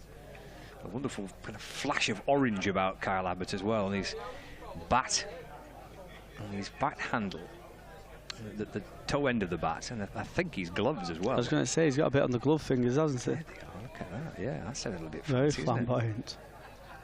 Like a little flash of orange. 3:49 for 8. Balderson to Abbott off the front foot and defends. Just to shake back in a little bit that to him. I think you'll see Lancashire go potentially field out either this ball or next ball and just try and get Abbott back on strike again to see if they take the single. James Vince just having a chat with him, so he might say we won't be taking the single, but we'll see. 2 balls left. Balderson to Abbott. That's driven. Time it. Just at squirts to mid-wicket where Williams fields and there's no run. Fearless now just spreading deep point, George Bell, and deep square leg going out. Trying to get Abbott back on strike for Jack Blatherwick next over. They've built some pressure here, haven't they, Lancashire, actually, since the first over, actually, after tea, which was quite expensive. Abbott rocks back, hooks the ball up down towards fine leg. Well, he's got a single. As Blatherwick picks up and throws in, and he has retained the strike as Kyle Abbott. So he's unbeaten on 2. That's the 350 on the board for Hampshire. 350 for 8. It's a lead of 118 runs. And we've got 23 overs remaining in the day's play. That's a nice looking picnic, isn't it? A few goodies being had there. And actually quite pleasant conditions to watch a bit of cricket, Kevin. Yeah, there's actually been a little bit more cloud cover today, especially this afternoon, which has just meant the temperature hasn't been quite as stifling as it has been over the last couple of days and this morning. And yeah, very pleasant to watch cricket in as Blathwick comes into Abbott, gets a length ball, pushes that up to mid-on. Callum Flynn staying with us. I was just thinking when Kyle Abbott walked to the wicket, Callum, that I think it's fair to say his batting has dropped off a little bit the last few seasons. You know, I think when he first came to Hampshire, he was, you know, he was a more than useful lower order batter, more than useful. And of course, his worth is bowling, and he's proved that many, many, many times, and continues to do so. But I'm just wondering, you know, a player with a lot of experience like him, as Blathwick bowls, it's shorter and it's played into the ground. That I'm just wondering, you know, when you've played that many games and you've been around this long as he has, that actually this situation, and with Vince, you know, he'll know that if he can stick around, you know, Hampshire will eke out some more runs. And I just wonder if he might just rise to it. He might actually just build himself up. Yeah, certainly, especially now he's played numerous test matches, hasn't he, as well, so he would have been in higher pressure situations and probably faced quicker bowling than what's coming down now. Here's Blathwick bowls, length ball. So like you say, I think he will easily get in behind it and fancy his chances here. Yeah. It's just if he can stay here with Vince for even 15 overs and Hampshire can sneak up to 160, 170. Because I imagine when Vince does get his chance, he's probably going to go a little bit more attacking. I don't think he'll go too stupid yet. I don't think he'll go full T20 mode, but I certainly think he'll play a couple more shots. Yeah, I think you're right. Here's Blathwick again. Comes in and bowls to Abbott. Abbott just guides that to backward a point, but it's fielded there. I think it's Bohannon, isn't it? Yeah, it is. Yeah, you know, it's sometimes, you know what it's like, isn't it, when you played a lot of games and you know, you just concentrate on your bowling and, you know, the batting is going away a little bit. But yeah, this might just reinvigorate him in this situation. Let's hope so. I'm trying to think of some positives for Hampshire in this situation, because they worked very hard today. You know, unfortunately, they're handicapped by their first day's performance, taking nothing away from Lancashire, but just from a purely Hampshire angle, they have battled particularly hard, and for me, have done a good job today, but it's still maybe not enough. It probably isn't enough, as that's driven back to the bowler. Yeah, like you said, they've done really well today. If you take away the first innings, 350 for 8 so far in a second innings, you'll be really impressed by that normally. Yeah, you would. And they have really applied themselves. One or two decisions which could have gone the other way, but they have really batted well. None of them have really gifted the wicket away. They've made Lancashire really work hard and deserve it. Yeah. And Lancashire have worked hard, haven't they? It's been a long time in the field. Yeah, especially in this heat as well. They'll be grateful for the wind, the little breeze that they've got today. I'm just looking yesterday as Blathwick comes in. Abbott gets another good length ball, which he just pushes up to mid-off. I guess they might have been able to run, but they decided against it. 20-4, Jake Blathwick was out. That was the last wicket. So tea, 4 o'clock. So they've been in the field since around 4 o'clock yesterday afternoon. And that is an awful long time for any side. I know these guys are a little bit more used to it than, you know, maybe players of previous generations, but even so, that's a long time, especially the heat we've had here. You know, that will feel a lot longer. Yeah, it's been relentless, the heat as well, especially yesterday. Certainly is. I think they've probably been lucky in the last hour or so, because the temperature has actually just levelled off a little, and the sun hasn't been quite so harsh. So that may have helped a little bit. But nevertheless, it will be very energy sapping. Daryl Mitchell back into the attack with his right arm medium paces so far. He has bowled 6 overs, 4 maidens, none for 5. And he's going to be bowling to James Vince, who's on 87. The lead is 118. He comes in and bowls. Vince pulls that away on the onside. Is it in the air? And he's gone. Caught at deep square leg. Vince just picked that one up. It was in the air and he just didn't get enough on it. And it's Josh Bohannon catching it right on the rope at the far end of the ground. And Vince's innings comes to an end on 87. And Hampshire are 9 down, 350. I think that's an excellent change from Vilas as well, because Daryl Mitchell's been used excellently this year so far in the T20s. Is a bit of a change-up bowler, someone with variations, and it looked like he sent a slower ball down there straight away. Vince, I think he did pick it, just didn't quite get under it, or whether he was trying to get under or over it. just hit it quite flat all the way out to Bohannon, out deep square. And it's a brilliant breakthrough for Lancashire, but an absolute excellent innings again from James Vince. Like you say, you use your typical words, classy, with James Vince, and it was a typical James Vince innings. Well, so much was relying on him, really, that that is a blow. Even the faint hopes that you may have had that Hampshire might just get themselves into a position where they might just have a bit of luck and get close, but that is a real big blow. And now at 9 down, and still with over 21 overs to bowl, just under 22. If a wicket falls fairly quickly here, with the lead at 118, you wouldn't rule out a finish tonight. No, potentially not. With Phil Salt batting as well, and he, like you say, Phil Salt predominantly a white ball player who likes to get after the ball. So Lancashire will be open to knock a bass over pretty quickly, or Abbott pretty quickly here, and like you say, get batting. Yeah. And the Southport and Birkdale Sports Club chairman Tony Elwood will be hoping that these two bat for quite a while. Sure, there's some beer still that needs selling, as he told us. Just offered a bass a bonus as he went out there. Yes. Here's Mitchell then to a bass, and bowls a short one. The bass ducks underneath that one. Well, they had a long chat, Abbott and Abbas, as Mohammed Abbas was walking out to the middle, just trying to work out some sort of strategy. And well, Abbas averages 6 in first-class cricket, so that will give you an idea about maybe how long he may or may not last. But there was an innings earlier this season where he did give James Vince some great support and batted for quite a while. Might that happen again? Here's Mitchell, bowls, and Abbas length ball. Pushes that up towards mid-on.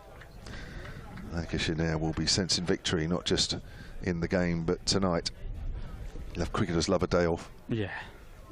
Especially the golf courses around the corner. I think they'll be trying to sneak a get around the golfing. There was a guy actually sitting at a table near me last night in the hotel that had obviously played, I think he played Royal Birkdale or something. He was talking. I think he sounded like he was one of the pros of something, but I don't know who he was. He said it was a great course and loved it. That's driven out on the offside. Mind you, championship course, why wouldn't you? I think that's the only prep the Ashes squads have been doing from the sounds of things, isn't it? I think England went to Scotland and played golf. Yeah. And Australia was around here, actually. They trained at Formby Cricket Club. Yeah. And they played a lot of golf around the Southport courses. Did they? Yeah. It's interesting, isn't it? Change of thing, because when England went to New Zealand, that's virtually all they did, didn't they? Didn't bother about getting in the nets and honing skills. Forget that. Here's Mitchell, bowls, and passes on the back foot there, pushing it out towards extra cover. Well, it's quite interesting, wasn't it? What was the reason that McCullum gave? It was because there was so many franchise tournaments around that he's trying to make Test cricket actually quite appealing and having a bit of a holiday around the Test. Yeah, and like you say, I think the environment's changed so much, hasn't it, since McCullum's turned up, and it can have such a change on the players' mentality, and it clearly has. Yeah, it's clearly worked so far. It certainly has. His Mitchell bowls down the leg side, slow ball, I think that one was. Yeah, just end of the over, 3:59. The Hampshire lead is 118. There are a minimum of 21 overs left today. I don't think we'll get any more than that in unless the match gets to a situation where we might have a finish this evening. Where do you stand on this? Because there is talk now, isn't there, where all these big companies are taking over these franchise teams, mainly the IPL franchises and what have you. That because I think wasn't Butler offered a load of money to become a Royal or something? Yeah, I think he's. I don't know if they've offered it him yet officially, but there's big rumours that he's been himself, Archer, and was it Alex Hales, been offered big deals from. I think unfortunately it's going to happen. It's looking like it's going that way. Here's Blatherwick again, right arm over to Abbott. Just gets wrapped on the pad there. Half shout for an LBW. These IPL teams have, I think they've got teams in the SA-T20, the South Africa one. They've got teams in the West Indies Caribbean Premier League. I don't know if they've got any in the Bangladesh, and I think the Pakistan Super League are all their own. Might have Abu Dhabi, there's 1 or 2. Oh yeah, they've got the T10 leagues as well, haven't they, and stuff like that. So I think Saudi Arabia sniffing around the cricket. I was thinking of the international T20. That was in the UAE, wasn't it? Yeah. I think, there's so many of them, isn't there? Here we go, as Blathwick bowls. He's hooking it. It's over the top of Salt. And that will be 1-2 bounces down towards the sight screen. All runs now are a bonus for Hampshire. It doesn't matter how they come. Edges, inside edges, off the bottom of the bat, kicked away, whatever. It's all about getting as many as they can, and you just never know. Is that the way you'd like to see him go instead of just trying to hold an end up, or would you rather him try and dig in and see if they can extend it into tomorrow? If it's there, you got to go for it. Yeah. Don't you think? I mean, that was there, wasn't it? It was short. I mean, whether he can play the hook or not is immaterial. If it's short, you've got to go for it. Sometimes when it's there, you've got to play it. You have, yeah. Otherwise, otherwise you get yourself into a bit of a mix-up. Yeah, it's going to be interesting. Bit like football, isn't it? Where you just release the players for England. Then it might be an easier situation. I mean, trying to compete and the ECB giving out all these central contracts and spending out God knows what money. That actually, in the end. And I don't really understand the mechanics. Oh, now Abbott's gone big, straight over his head, and that's going to be 6 to mid-on. Stand and deliver, Kyle Abbott. Enjoyed that one. That's a beautiful shot on the front foot, back of 11th ball, right over the press tent. Just on, I think it just bounced before the tennis courts. It's an excellent shot. That's beautiful. Just cleared the front foot, just swung through the line. And, well, that gave me a lot of enjoyment anyway. 360 for 9, the lead is 128. I think we've probably realised now how he's going to play. Although that's just pushed out into the covers. He was looking for a single there to get the strike, because we are nearly the end of the over. Yeah, 2 more. Yeah, I you know, off the top of my head, and what little I understand about it, if a lot of these players became contracted to, you know, a particular franchise, and then they just get released, because obviously they'd have to have no objection certificates and all that because they're England registered. Then they just get released for England. And they just pay them per game, and then how much money are the ECB going to save if they do that? Well, that is the thing, wouldn't they? But then, in the long term, do they lose money because certain players might not come back? You don't. Well, that's true. Might make themselves unavailable. Tries to pull that one and gets hit. I mean, if someone, for example, a Josh Butler takes an IPL full-time contract like that, will he have to lose his captaincy? Will he be forced to step down? It'll be interesting. I think Rob Key's been excellent for the ECB in terms of being flexible with the players and really being adaptable with how the game's changing. Yeah. So I feel like he wouldn't be too strict on what would happen. I feel like he'd just be flexible with them contracts. Yeah. Yeah, maybe his hand's forced a little bit as well, isn't it? Abbott goes high. Oh, where's that gone? That's even bigger and even higher. Over mid-on. I've lost track of that ball completely. Straight at the side screens. Another brilliant shot from Abbott. I like the way he's going at it here, because I feel like there's no point waiting around. If you're playing defensively, there's always one ball with your name on. I like how he's going at the ball. Oh. That was a carbon copy of the 2 or 3 balls before. That was beautiful. Just stand there, swing through the line. That's absolutely superb. Kyle Abbott moves on to 18. 366 for 9. The lead for Hampshire is 134. Still not really anywhere near enough, but it's 134 lead, and it's something. It could have been a lot worse. Starting at 232 behind. Now it's Mohammed Abbas's go. Well, what's he going to do here? Surely, actually, I don't want him to do the same, if I'm honest. Here's Mitchell. Abbas plays and misses outside the off stump. In fact, let me just have a quick look, because I said there was a game before where Hampshire didn't bat particularly well. And it was an Abbas-Vince last wicket partnership. And as I say, Abbas did last. I think he got his highest score of the season of 8. Or his 9, actually, in the second innings against Warwickshire at the Aegeus, where we didn't bat very well at all, really. But he batted for ages as Mitchell comes in and leaves that alone outside the off stump. And he batted so long that I think he surprised himself and then suddenly thought he was a batter. So he then went for a big shot, a bit like that Abbott, and he got out.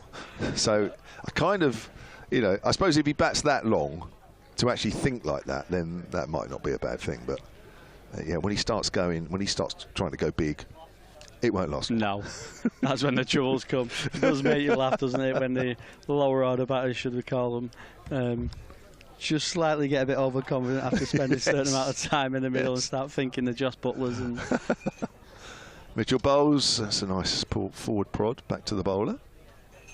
Just important that Abbas just sticks around, because if Abbott's striking the ball like that, then You just never know. Yeah, certainly. If you can get Abbott can sneak it like 20, 30, 40 more on here. Yeah. You never know. Like you say, 180. It's fourth innings chases. They're never easy. No matter what wicket you play on, just the pressure of trying to win the game, trying to take your team home. Yes, it is. Of course, the longer these two bat, the more chance of a tricky spell tonight and equally tricky tomorrow morning. I'm looking for positives. Short ball. He's on the back foot. Ball goes through to Salt. Definitely slightly cooler. There's definitely been a little bit more cloud around. Definitely not so much sun this afternoon. Still warm, no doubt about that, but not that harsh sun that we've had for a large part of this game. Oh, the ball's being looked at another. Oh, because he's only picked up 2 wickets, this ball change. And now Tom Bailey's given the ball to Rob Bailey. I think this is going to be changed without even properly looking at it, to be honest. I think they looked at it straight away, Lancashire, when they first got the ball. Will Williams wasn't too happy. I think with something on the seam, it might have split or something. But the umpire made him ball with it, and yeah, he's taking it straight off. He's not even putting it through the device. Well, we had a ball change in the 109th with Hampshire 344 for 7, and then, funny enough, at 348 for 8, Mason Crane went, and then 359, James Vince went. So the ball change did work. Oh, yeah. Oh, the seam's coming apart. Yeah. Oh, no, just get some scissors. That's all you need to do. Get some scissors, cut the stitch, and go back on. You don't need to change the ball for that. Why do you need to change the ball for that? It'll help Abbott. He'll just hit it 10, 15 yards extra onto the tennis court this time. I mean, you've played in games, I've played in games where a little bit of the stitching's come away and the umpire gets either a little penknife or a little bit of yeah, they tend to have scissors or something. Yeah, cut it and hand it back. And they haven't done that here. I wonder if the seam's fully split a little bit, and that's why maybe the seam has come apart.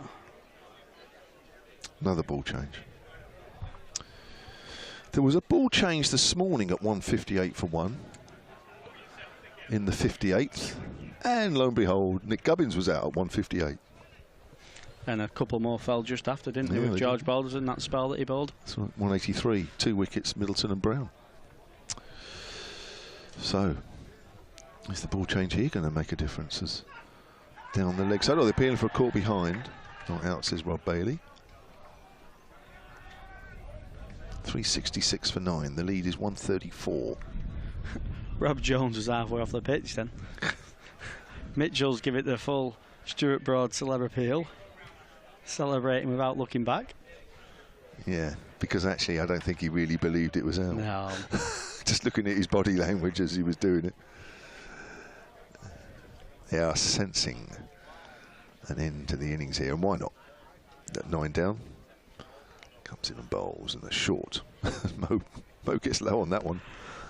End of the over, 366 for 9. Abbott has 18 off 19. Could be a couple of big strikes coming up. Blatherwick may come off here, actually. I don't know. Abbott's lined him up twice in that last over. Abbas has lasted 11 balls. Doesn't matter, he's not off the mark. Doesn't matter. Ooh, who's going to bowl this end? Oh, we got some spin. Yeah, Tom Hartley, I think. Yeah. Not bowled too many overs today, actually, but Sean Abbott won't be minding this. He'll certainly reckon his eyes might light up if the ball gets tossed up above his eye line here. It's only bowled 4 overs today, Tom Hart, which gives you an idea that the wicket hasn't broken up. It hasn't really started to turn properly yet. And Hampshire going into this game with 3 spinners. Might break up late on day 4, but unfortunately we might be home then. Certainly will. That's what Lancashire will be hoping for. It's a wise move here. Tom Hartley, obviously, predominantly a one-day bowler as well, so he'll just try and go to his one-day skills there, dart it into the pitch, take a bit of pace off every now and again, change his length, change his pace, and hopefully he'll try and get Sean Abbott, Kyle Abbott, sorry. Yeah, I wouldn't mind it being Sean Abbott out there with that 100 he got. Oh, some striking, wasn't it? Was it last in the week? T20? Yeah, about 10 days ago or something. And I'll tell you what, he did it against us in the championship game. He hit this amazing 6 at the Oval. I mean, you know how big you got to hit the ball there, and it cleared. It cleared about 10, 15 rows back. It was huge. The bless of all-rounders, aren't they, at Surrey at the moment? They've got so many, ridiculous, so many cricketers who just make things happen with bat and ball. Yeah. Was it about 100 off about 40 balls, wasn't it, in that T20 game? 366 for 9. We're just taking a bit of time because we're waiting for people to be helmeted up, and the 2 of them are going to be helmeted up. Bahannan's getting ready at short leg. Somebody else has got a helmet on there as well. Rob Jones just getting some extra protection. Yeah, of course, it's one thing to be hitting seamers, so you can use the pace of the ball. It's another, of course, with the spinner, you've got to put pace on it, so it's got to come out of the middle of the bat for Abbott. I think he'll still, if it's in the right areas, I think he'll still go for it. It is relatively a smallish ground, so a clean hit will clear the rope. Here we go then, round the wicket, Hartley bowls, Abbott drives. It's back to the bowler. So we're just under 19 overs in the day to go. We will lose a couple of overs or so for the change of innings, whenever that comes. Abbott goes big-ish up towards deep mid-on. It'll bounce a few times. Turn down the single. Ooh. So it has to be big or there won't be any runs. Will Williams out there at deep mid-on.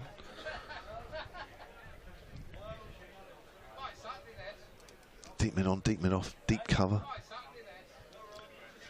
Hartley bowls, and Abbott tries to go big. Now, where's that gone? It's gone down the ground, 4 runs along the ground as well. Nice strike in here from Kyle Abbott. Lovely shot for 4 down the ground, all the way along the carpet. I was looking in the air, I must admit, initially. So was I. I was looking towards the press tent, actually. Beautiful shot, lovely swing through the line of the ball.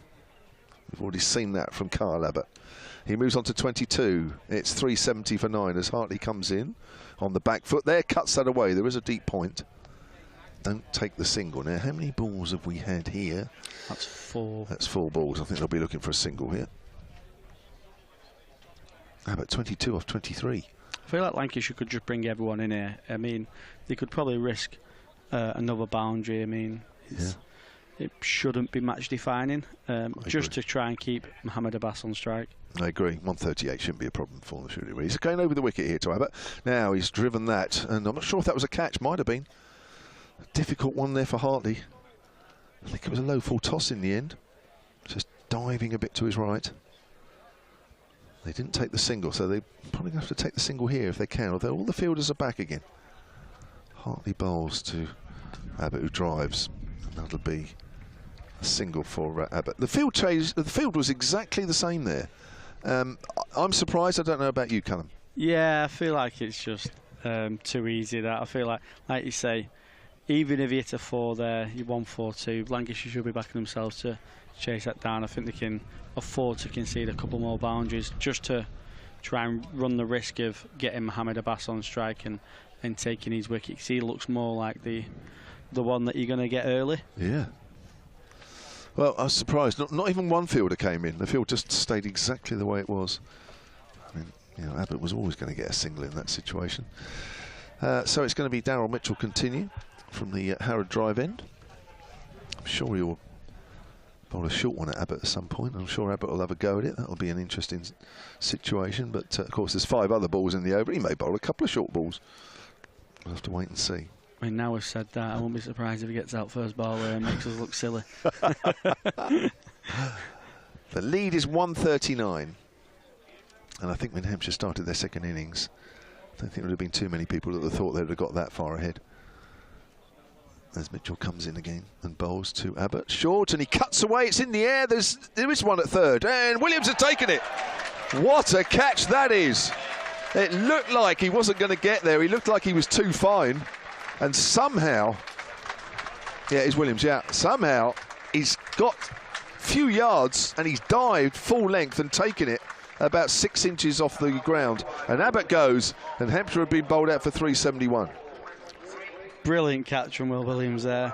Like we were saying before, fast bowlers these days, they're athletes and they've got to throw themselves around in the field these days, and that's an absolute brilliant catch.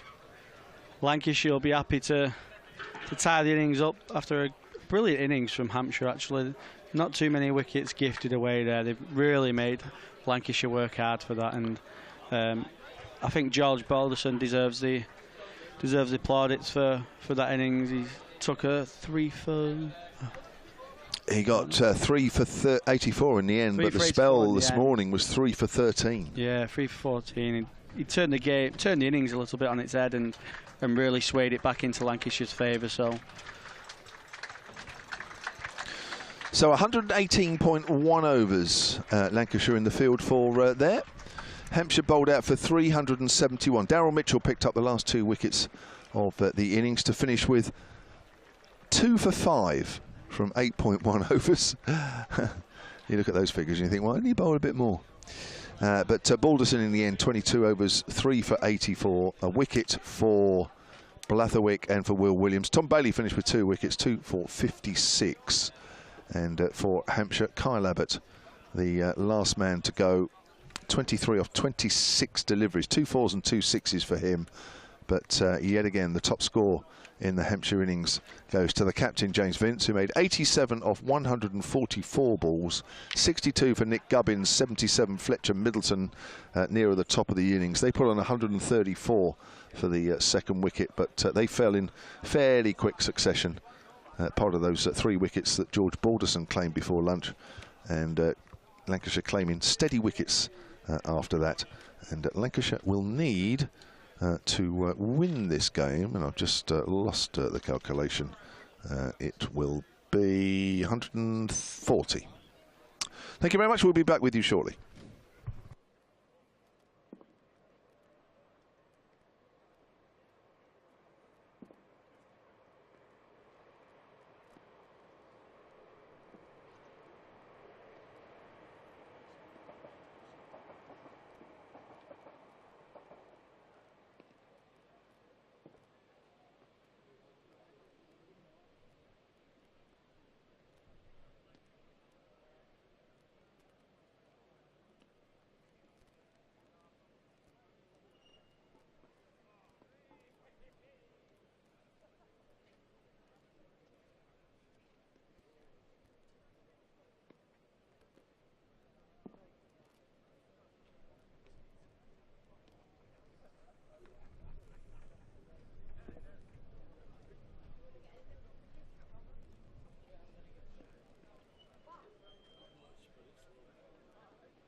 So Lancashire players are heading out to the Lancashire opening batters are heading out to the middle, as indeed are the Hampshire players as well, because it's 140 to win, and we've got 15 overs left in the day,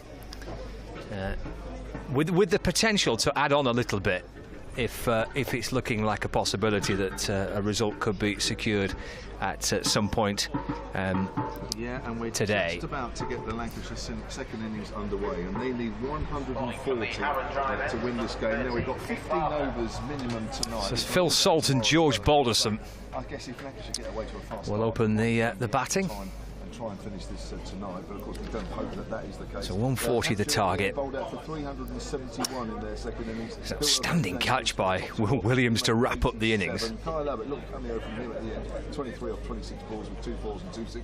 But even though they played really well on this, diving catch not enough, by Williams, tumbling away, and he clung hold of the ball, and Abbott was the last to go.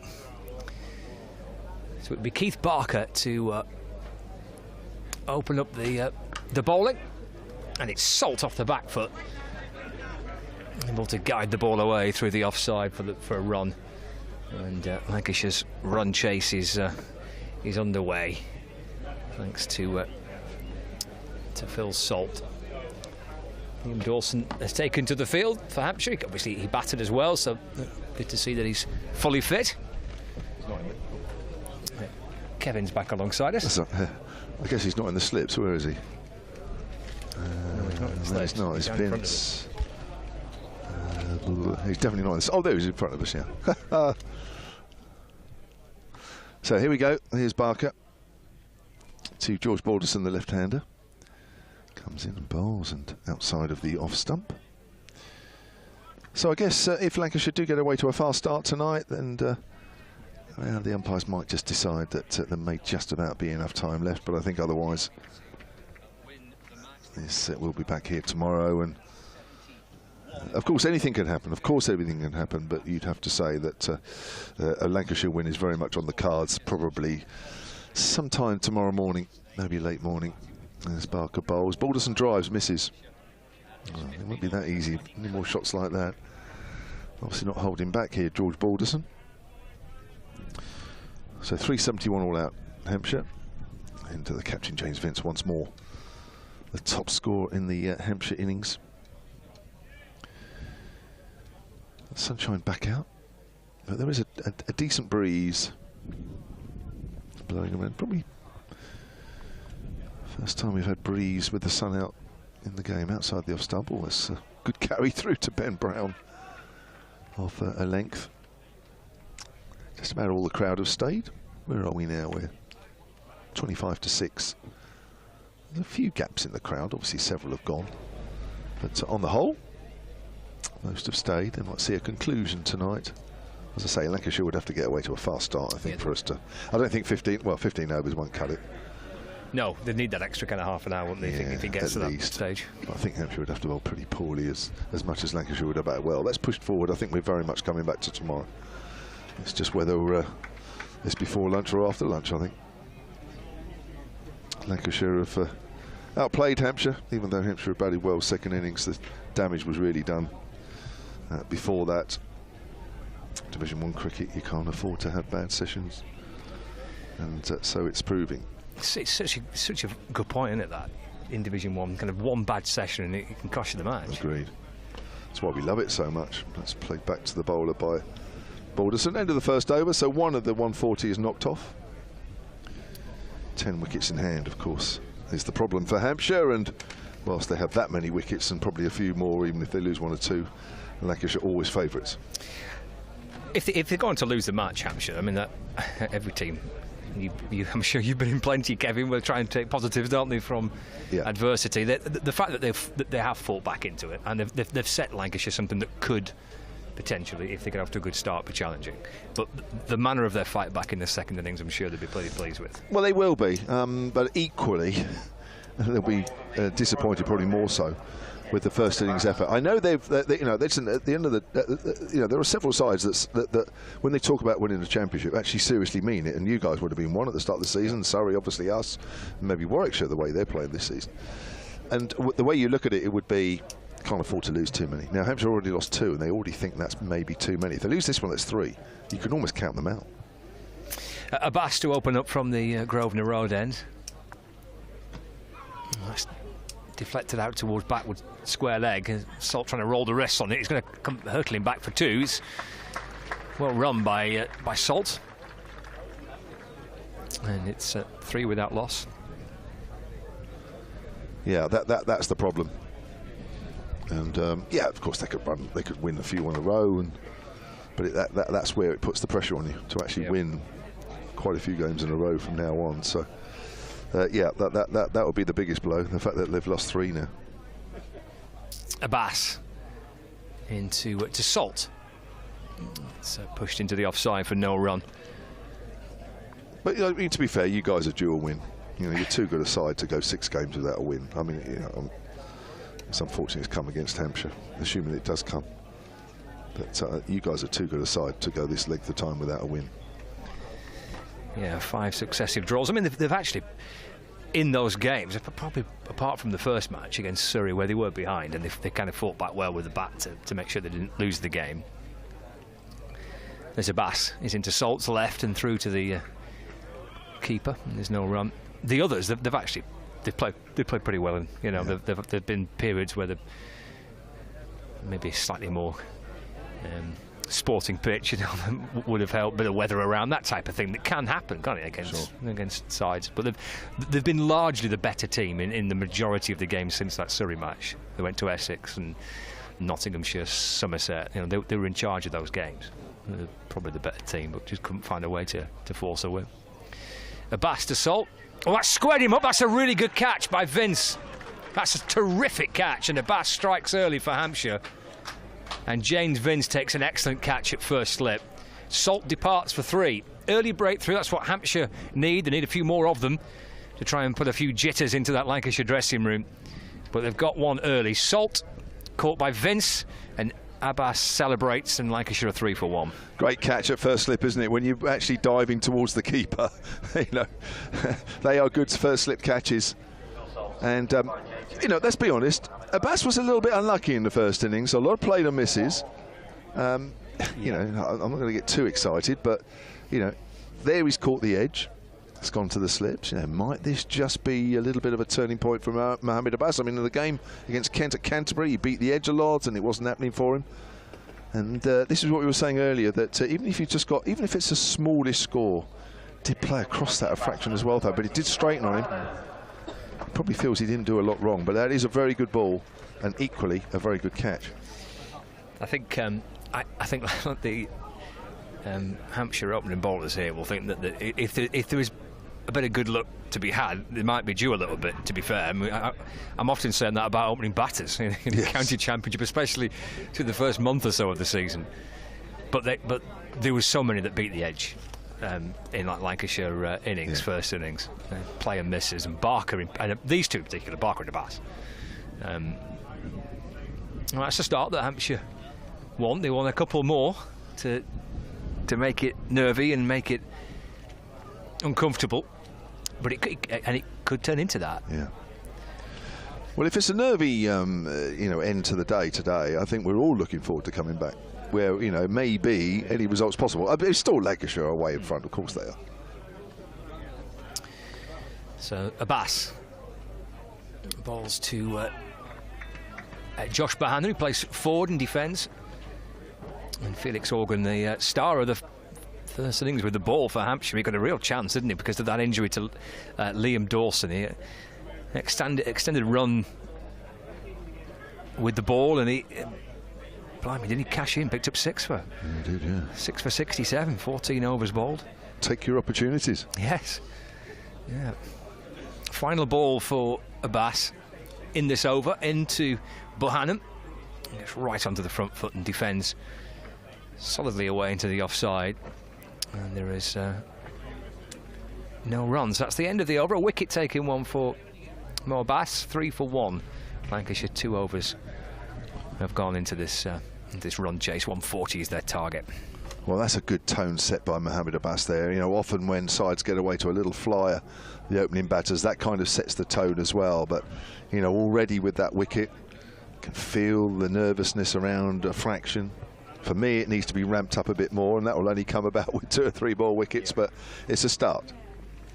There's Barker into Balderson. He's playing a miss in there outside off stump. Everybody's getting excited. It's just one of those little periods, isn't it, here, where you just feel that there could be a wicket any moment.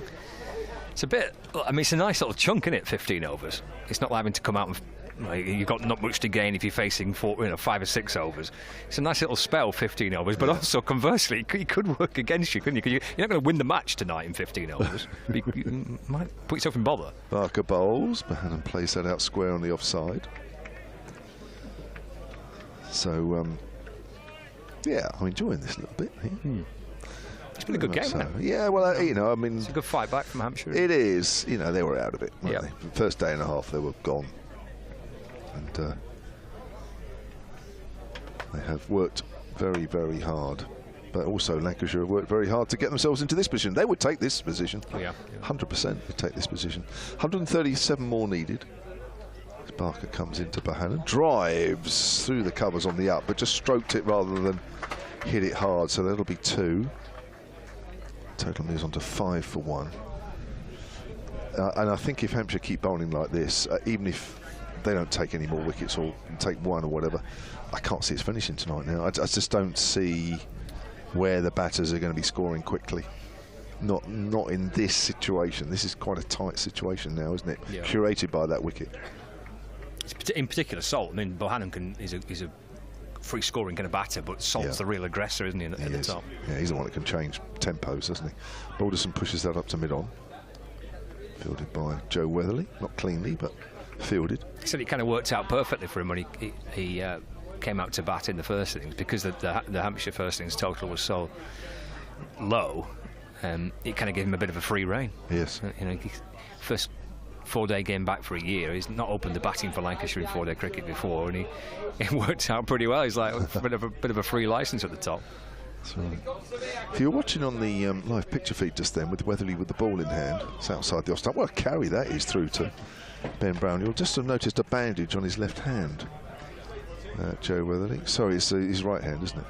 That's his bottom hand. He has been batting. That's not Keith Barker. That's Keith Barker on the picture feed. It's Joe Weatherly at mid-on. He's been batting in the last week or so with a fractured hand. There it is. Yeah, there he is on the right hand. A couple of half centuries with that in the T20s last week. A tough lad. Playing through it, yeah. There's Barker. Oh, as he edged through to the keeper, and there's the second wicket. Balderson gone now. He goes for 2, and Lancashire are 5 for 2. Yeah, it's a big booming drive, isn't it, by Balderson? It's a brave shot. The new ball in the hand of Keith Barker. Oh, it's a good catch. This is tricky, obviously. Barker and Abbas bowled beautifully in the first innings, and they didn't get luck. They didn't get any luck. Lancashire played and missed quite a bit. So there's every chance that what they missed out on in the first innings, that they'll catch up in the second innings. That's going to rein Lancashire right back in, is that? I would have thought, as Dane Villas comes out to bat, but it's a perfect start by these two fine opening bowlers. Yeah. Well, that really has made things a little nervier. I think that Lancashire dressing room now is just a little bit more on edge than they were. Welcome to our new listeners, where a few minutes ago we thought 140 to win for Lancashire would have been fairly a run-of-the-mill, but at 5 for 2 it now feels anything but. Still 135 to win, which we think is way below what Hampshire would have loved to have set them. But the 2 wickets of Salt and Balderson has made things very interesting indeed. It has. Abbas comes in and bowls, loops away into the onside by Bohannon, and he's 3 or 4 paces down. He wasn't quite sure where the ball had gone, and Villas sends him back, and there's a little bit of uncertainty. There's certainly a sense of almost kind of anxiety a little bit here for Lancashire. It's 15 over spell that Lancashire have tonight. We were under the impression that probably is not enough to win it in 15 overs. But you could get yourself in a bit of bother with it if it doesn't quite go to plan, and we're kind of flirting between that little scenario here. This is great. It is. This is fantastic. 2 slips in the gully. Abbas in and balls to Bohannon. It's left, and it's through to the keeper, and there's no run. And the added element to this as well is that the Hampshire opening bowlers, Abbas and Barker, bowled beautifully in Lancashire's first innings, and they were unlucky. Lancashire played and missed it a lot. Both cut figures of real frustrated bowlers and the world's against me type thing, and actually, you know what, they've both got a wicket early on here. They're both absolutely banging the game again, and we're thinking, well, maybe what we missed out on first time round we can catch up on second time round. Abbas to Bohannon. That's off the back foot and defended away into the offside, but it's created a really intriguing kind of potentially hour or so of cricket. Maybe a bit less than that. It certainly has. Yeah, well, Phil Salt batted brilliantly for his 100, but most of the brilliance in his batting was actually on the first day. The second morning, he actually played and missed quite a bit, mainly to Barker. Abbas had his fair share of balls that beat the edge, and they're too good at bowlers for luck not to be with them, not too far away. 5 for 2. Abbas to Bohannon. Run it down to third, perhaps there, Bohannon, but kind of jabbing at the ball, beats him through to Brown, and there's no run. All this after Hampshire fought back beautifully, actually, with the bat second time round. They were way below par in the first innings, but they muscled their way back. They got to 371, only a lead of 139, but such was the deficit on first innings. That's all they could get. There's Bohannon trying to guide the ball down to fine leg. I think that sounded a bit thuddy. Yeah, it's off the thigh pad, so a leg bye awarded. So Bohannon remains on 0. And Lancashire move on to 6 for 2. But that fight back with the bat, kind of set up by their captain, but with great assistance. He had help. Middleton and Gubbins in particular, biggest partnership of the match, of the innings, that for Hampshire. But then Vince's 87, and some help from Dawson and Barker and Crane and Abbott at the end. Well, it's given the bowlers a little bit of something here to try and put Lancashire under pressure with 6 for 2. Final ball of the over for Abbas, balls to Villas, who gets forward, and this one is run safely off a slightly open face of the bat down through third for a single, and Villas keeps the strike. 7 for 2. Yeah, great stuff. It's absolutely great stuff. These last few overs are going to be absolutely compelling watching, listening, and whatever, because yeah, get away to a fast start, Phil Salt, and game's over. Certainly tonight, maybe certainly tomorrow morning. Now you're thinking Lancashire, just get through to tonight and then come back and regroup in the morning. And who would have thought that? This game is coming alive a bit.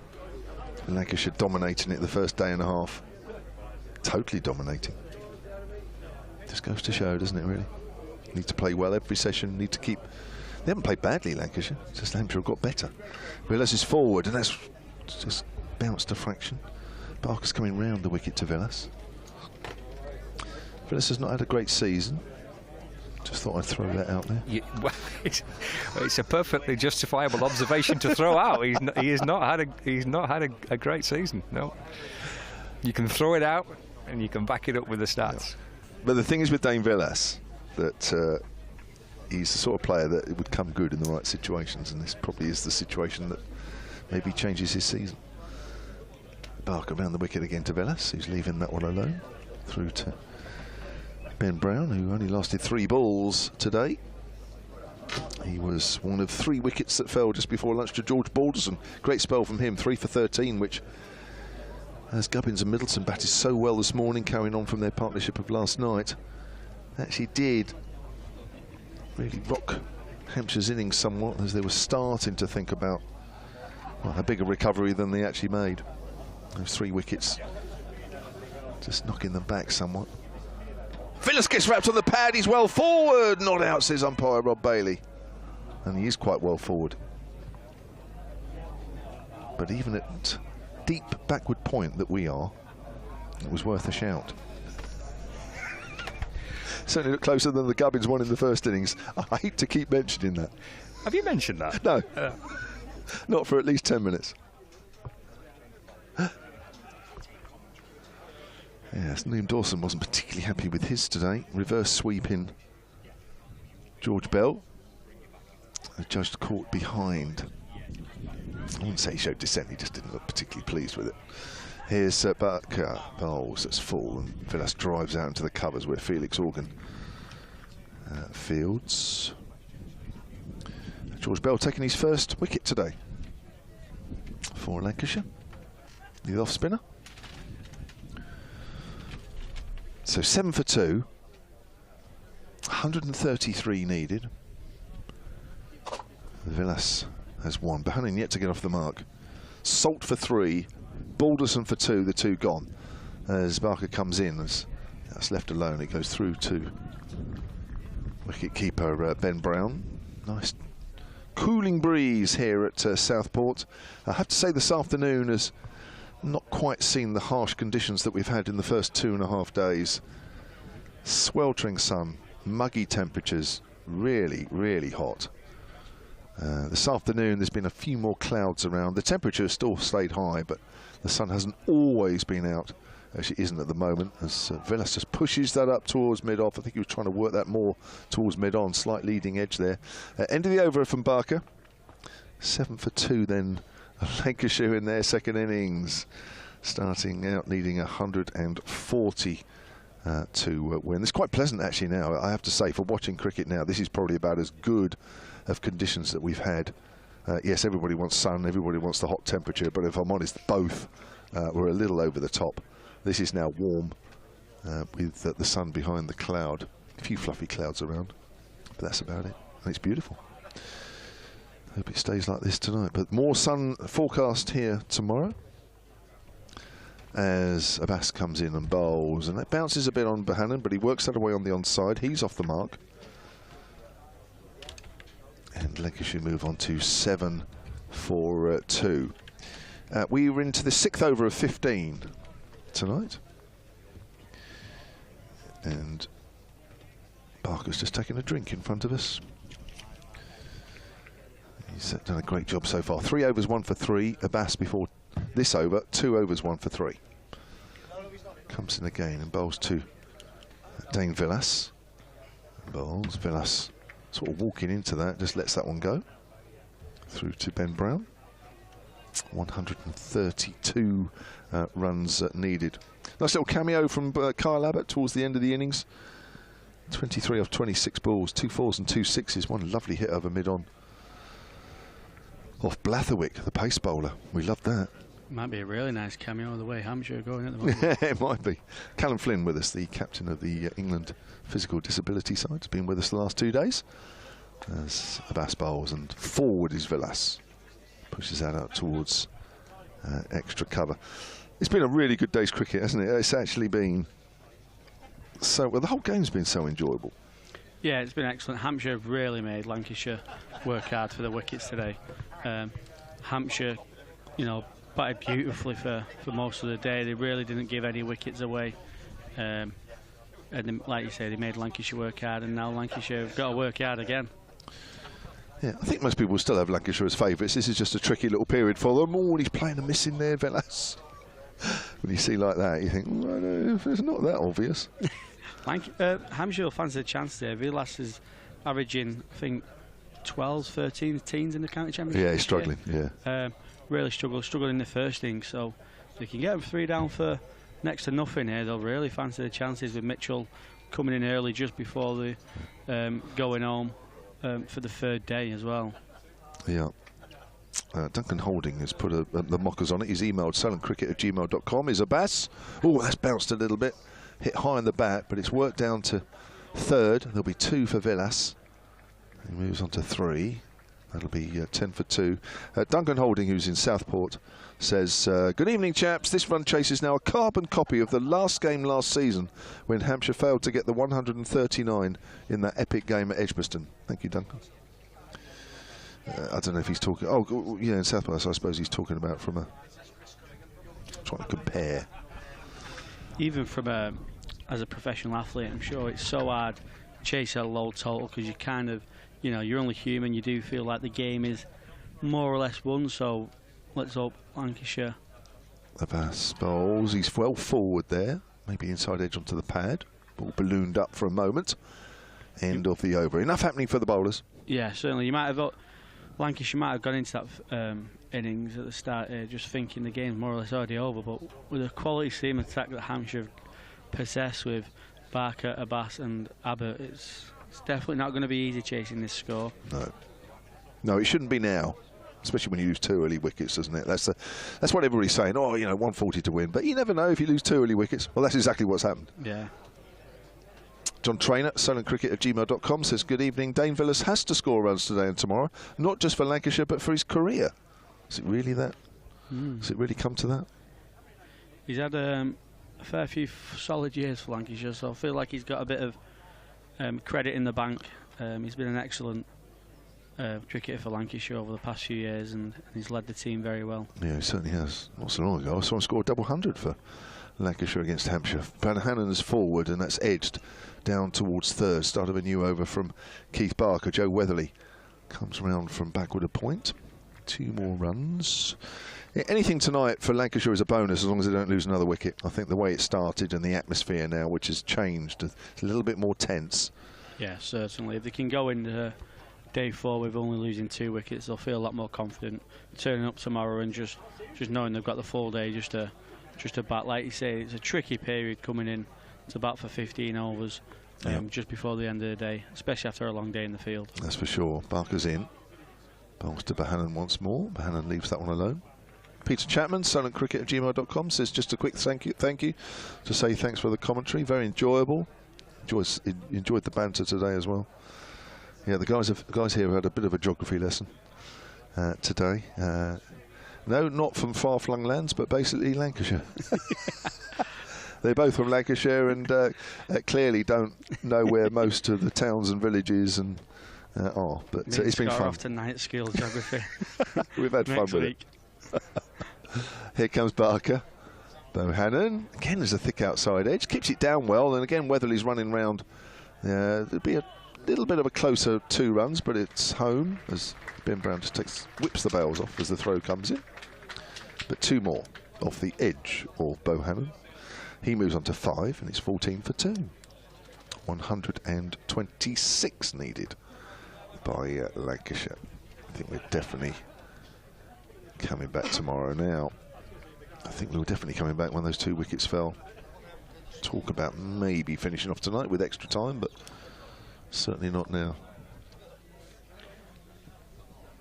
Yeah, I think the only way it would have been done tonight if Salt really got going at the start, and like I say, Hampshire put an end to that. It certainly did. Just got turned around a little bit by Mahabas, and a good catch by Vince in the slips. That's through to Ben Brown.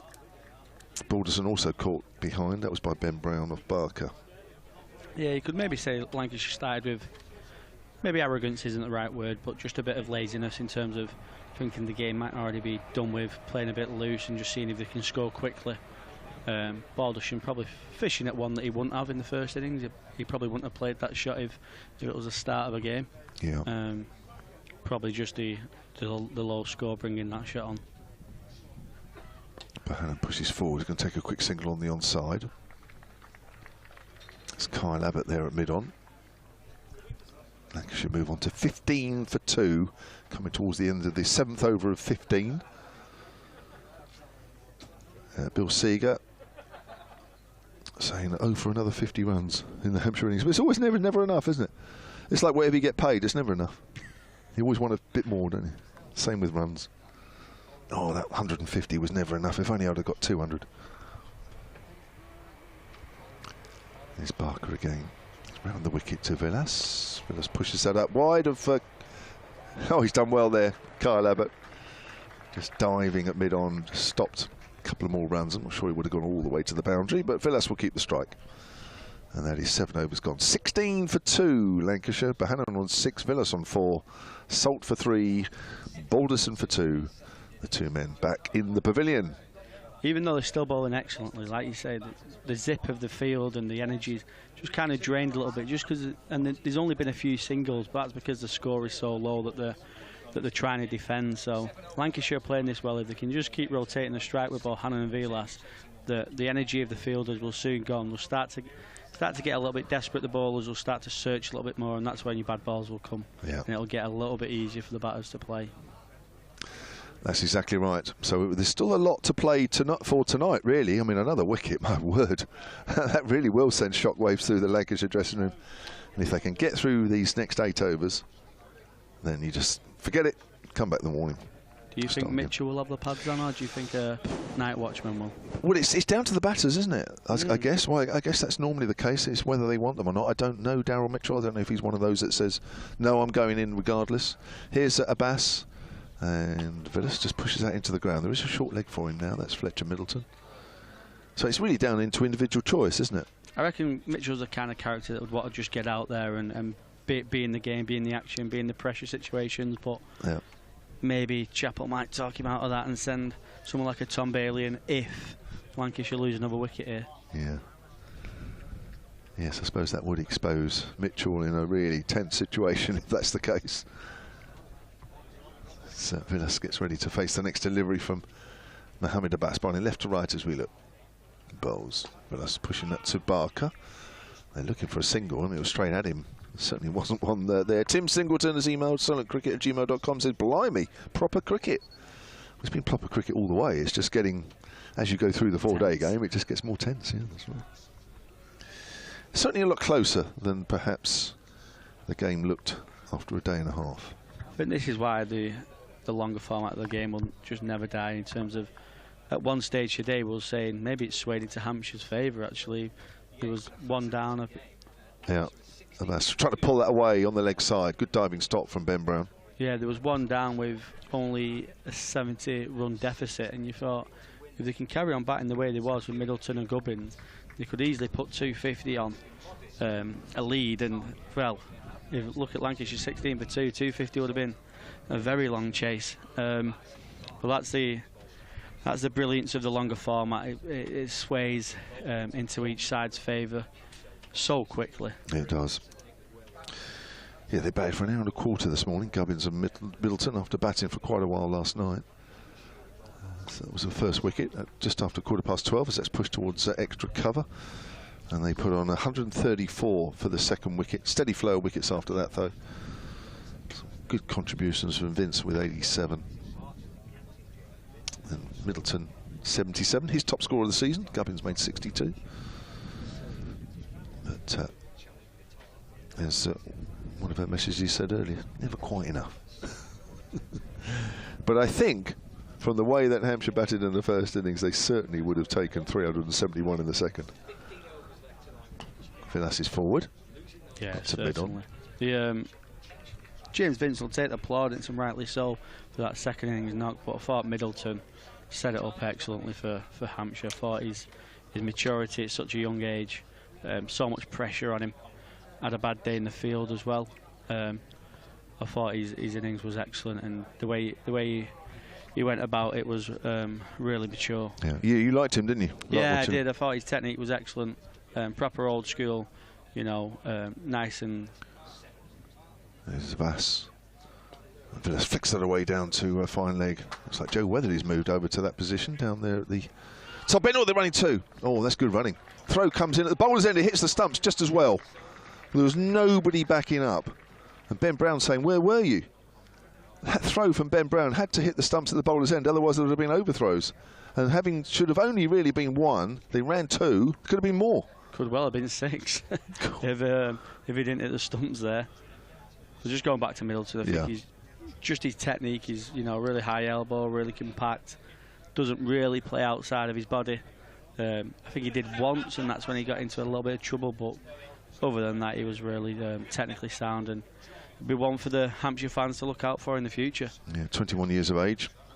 77 off 190 balls. Third time he's passed the half-century mark, and his top scorer of the season as well to boot. 18 for 2 here. We've had, is that 8 overs? I think it is. 7 to do. We'll get all 7 in. The weather's more than fine.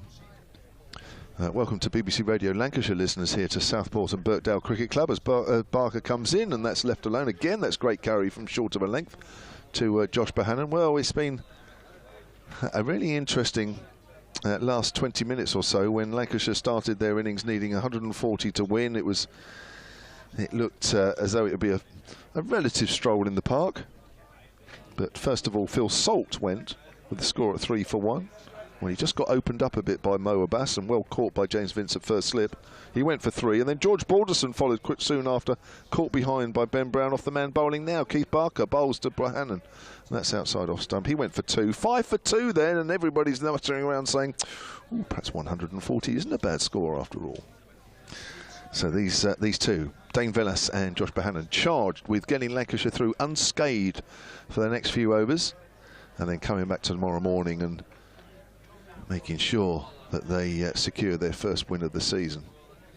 Hampshire did well to set 140 to win, but really, having been outplayed for a day and a half. Lovely drive, Josh Bohannon. Now Dawson's out deep, but he's not going to get there. And that is 4 runs. It's a half volley there from Barker. Callum Flynn is with us from the England Disability team, captain of that team as well. Yeah. Lovely shot. Brilliant shot from Bohannon there. He doesn't miss out on any bad ball.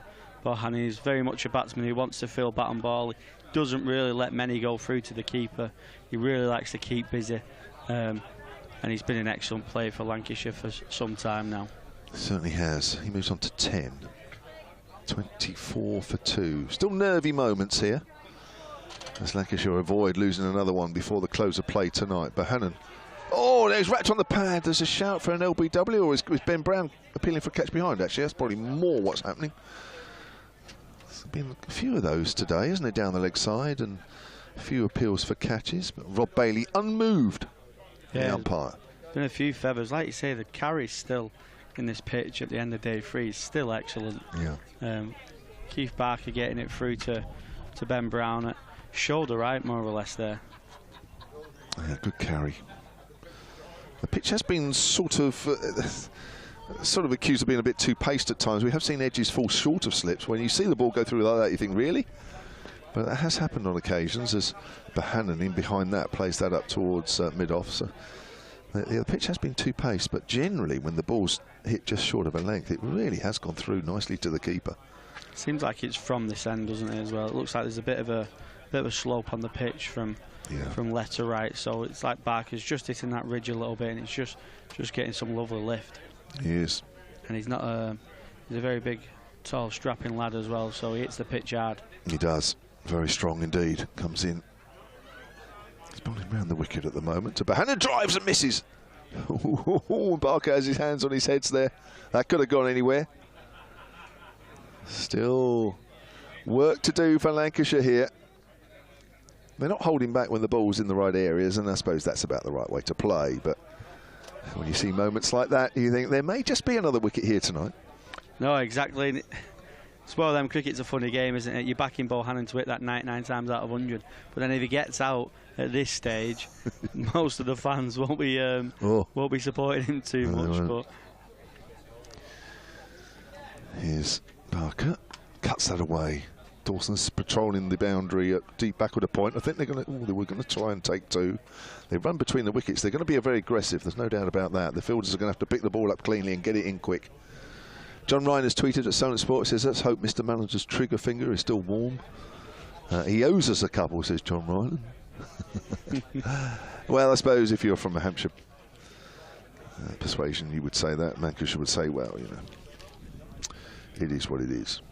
Just clocked on there that Dawson actually throws it right-handed, even though he bowls left. Yeah. Jack Leach is the same, isn't he? I bet he catches some batsmen out at some stages, because when you're batting, you do pick on fielders and go, if it goes to his right or left, obviously he's certain-handed, so you can potentially run a 2, and I bet he's caught a few people out over his time with that. You'd think so, wouldn't you? I've never actually asked him that question, but I'm sure somewhere along the line, whether even if it's not at first-class level, somewhere along the line he would have done. 24 for 2. We're still in the 9th over of 15 left in the day. Barker bowls, pulling that away. Velas doesn't really get hold of that. Ball trickles out towards deepish mid-wicket, where there is a fielder there as well. I think that's Mason Crane out there. I'm not sure how much the spinners are actually going to bowl here. Hampshire choosing 3 spinners at the start of the day, hoping this wicket would break up. They thought the stats suggested that the wicket would break up, but I'm not sure it really has today, has it? I mean, Bell's bowled, George Bell, we've had Hartley as well. I'm not sure there was that much help for them, was there? No, I don't think so. I think Bell got a few spitting outside Keith Barker's footholes, but other than that, if it was on the strip of the wicket, it weren't really spinning. It was just more the footholes producing a bit of spin and bounce. Yeah, it was. Here's Abbas. That to Villas. Villas pushes forward out to Barker at wide men on. And even though Felix Organ with his off-spin got a career best 6 for yesterday, I'm not sure that would suggest that it's ragging, but it's not, is it? No, I think he just bowled it pretty well in terms of flight and pace, and just tried to land it in the footholes as much as he could. 26 for 2 here. Abbas comes in again and bowls to Villas. And Villas drives. There's nobody at mid-on, and that's going to go for 4. And that's come out the middle of the bat. A few shots he's tried to play haven't. Yeah, that's a good shot. He's been a bit forceful, hasn't he, so far? But that was a beautiful shot. He walks at most of the bowlers, Dane Villas. He takes a step down at Abbas, and then just carries on a little bit further, and just punches that through wide mid-on. It's a defensive shot more than anything, but he times it perfectly, and it runs away for 4 into the press tent. So 30 for 2. Another 110 are needed by Lancashire to win their first championship game of the season. That's a surprise to many, not least themselves, I should think, as that's played back to the bowler by Dane Villas, who's on 7 now. Bohannon has 11. Abbas has 1 for 8 into his 5th over. Is that calmed down, isn't it, after those 2 wickets? I know there's been a couple of plays and misses, which you'd expect, but I don't know, that tense situation at 5 for 2 just seems to have just like you drifted say, away a fraction. It's only a short partnership, isn't it, of 25, but because Hampshire are defending so low. Yeah, that's right. Cut away by Villas down towards deep point where a fielder is. That's just a single. 31 for 2 now, Lancashire in their second innings. Even a partnership of 15-20 between wickets will just quieten Hampshire down as they'll start to feel the defeat coming their way. But you're going to have another go at it in the morning. Abbas, Barker and Abbott as well. They'll kind of get 2 goals at this new ball, so you never know what could happen.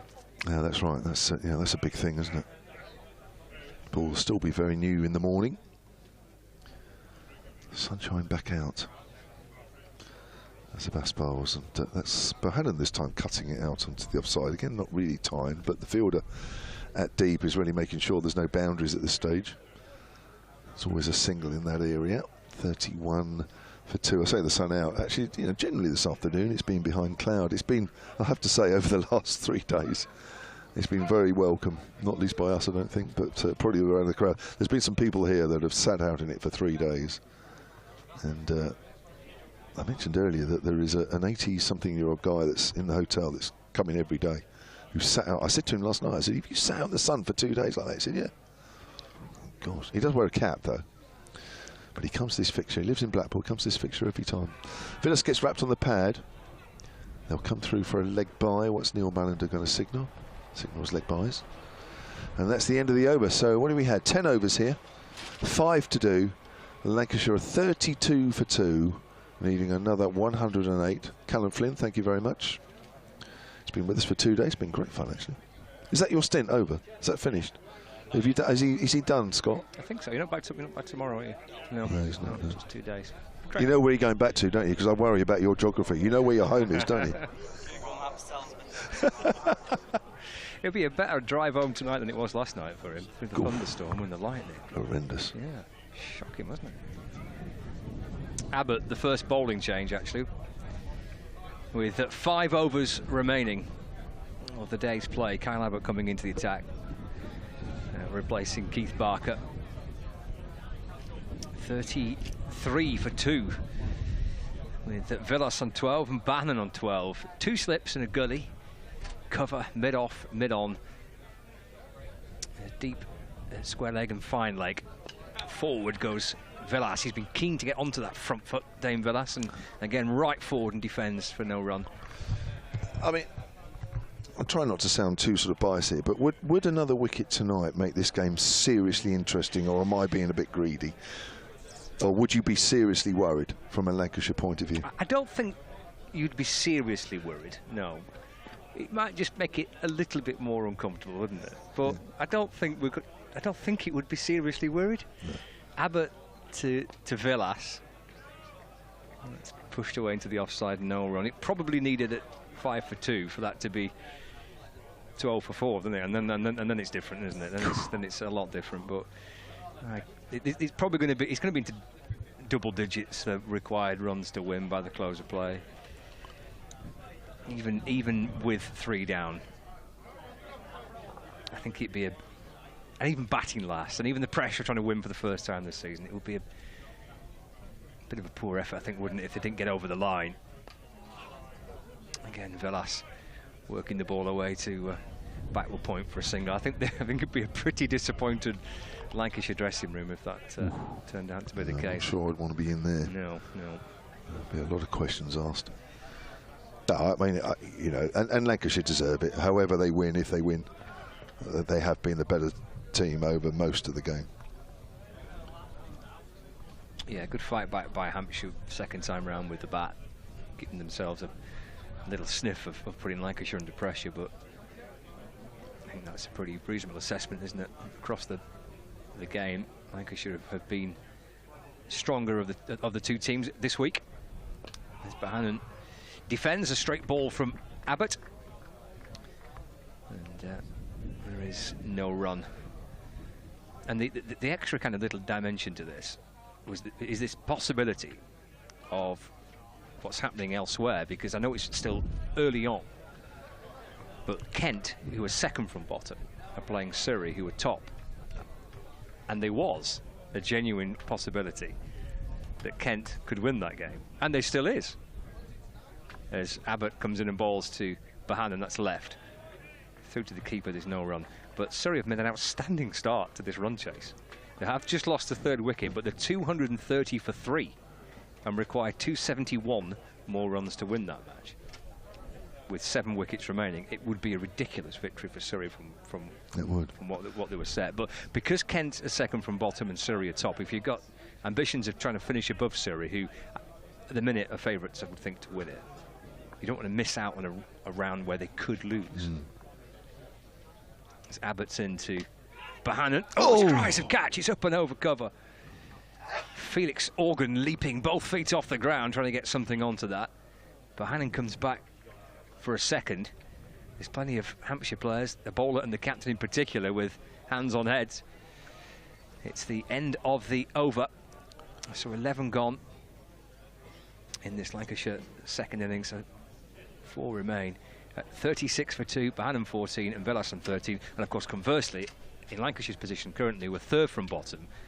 If Kent were to go on and win that match, that's a really big win against a team that's below Lancashire in the table. So there's still a long way to go in the season, but there's quite important points at stake potentially for teams chasing different things. Yeah. We're going to get some spin here. Abbas is having a rest, 1 for 14 from 5. And we're going to get the man who recorded career best figures in the first innings of 6 for 69. Felix Organ coming in. We saw George Bell get a couple to turn at the rough, as Callum was saying. Nothing really from straight. But there was a little bit of bounce there, so that the spinners like that. And who knows, maybe Felix Organ's still got the golden touch from the first innings. You were asking earlier about the capped and uncapped. Oh, yeah. Because Phil Salt was wearing what looked like to be an uncapped. That's right, yeah. A little earlier, I got an email, I missed this one, but Dave Taylor said an uncapped Lancashire player has a rosebud on the front. A capped player has a rose bloom on his cap. So Phil Salt must not be capped. No. Unless he's just wearing a different cap. Yeah. Organ bowls, and down the wicket comes Villas, but still plays a forward defensive. It's intriguing, isn't it, bringing Organ in for a couple of overs? Yeah, it is, because you never know with a spinner. You know, they could just let the pressure off a little bit, but James Vince is always up for trying something. 104 needed. So much for that theory about it finishing tonight. Villas is off the back foot, a million miles away from that theory. Yeah. But I mean, it was out the window basically when Salt got out, wasn't it? It was, yeah. I mean, It was all based around Salt, wasn't it? I think so, yeah. And optimism. Yes, over optimism. Forward again is Villas, and again he's well down the track. He obviously thinks something might happen. That's why he's trying to get as far down as he can. 36 for 2. I reckon one more tonight and Hampshire might still think they're in the game. Well, it keeps them in the game, doesn't it, in a way? There's a sweep shot there from Villas, and I think that's come off Fletcher Middleton, actually, because the ball sort of trickles out towards deep mid-wicket. I don't think he was aiming it there. I think it's just glanced off the shin of Fletcher Middleton. Remember that sweep shot 2 years ago at Liverpool? Yeah. Villas to win Lancashire a close game there. That was the moment they thought that maybe that was their season to win it. Yeah. They had won it for about a day or two, yes, hadn't they? Yeah, they were top, weren't they? Yeah. Another sweep shot in the air, and it's not going to fall anywhere near a fielder. Vince was scrambling away from slip down towards back of the square leg, but the ball was always going to bounce just beyond. But that was a mistake there from Villas. Would have been interesting if that had gone straight up in the air. Pings Bohannon back on strike. Villas has 14, Bohannon has 16. 5 for 2 they were. Lancashire now 37 for 2, just steadying the ship, these two. I've had 1 or 2 moments. 102 needed to win. 1 ball left of the 12th, we'll have 3 more after this. Bohannon's chance to face Organ. Oh, that's puff of dust there as he pushes forward. Fired that one in a little bit, Felix Organ. Bit of puff of dust. 39 for 2 at the end of that. Mentioned that Surrey game and the Kent match. That's still going into the final few moments of the third day. It has finished for the day between Essex and Somerset. Somerset 172 for 4. They need a further 294 runs to win. Essex are 6 wickets away from victory going into the last day. There is one other game in Division 1, which is Nottinghamshire against Warwickshire. And Nottinghamshire are 236 for 4. Trail Warwickshire by 180 runs. Still plenty of work for Notts to do. Whatever's left tonight and tomorrow. Abbott into Villas. He's kind of creeping slowly forward, a little half step down the pitch as Abbott comes in and whips the ball with plenty of bottom hand away to the leg side and comes back for a second. He moves on to 18. That has taken it down into double figures now. 99 to win, 41 for 2.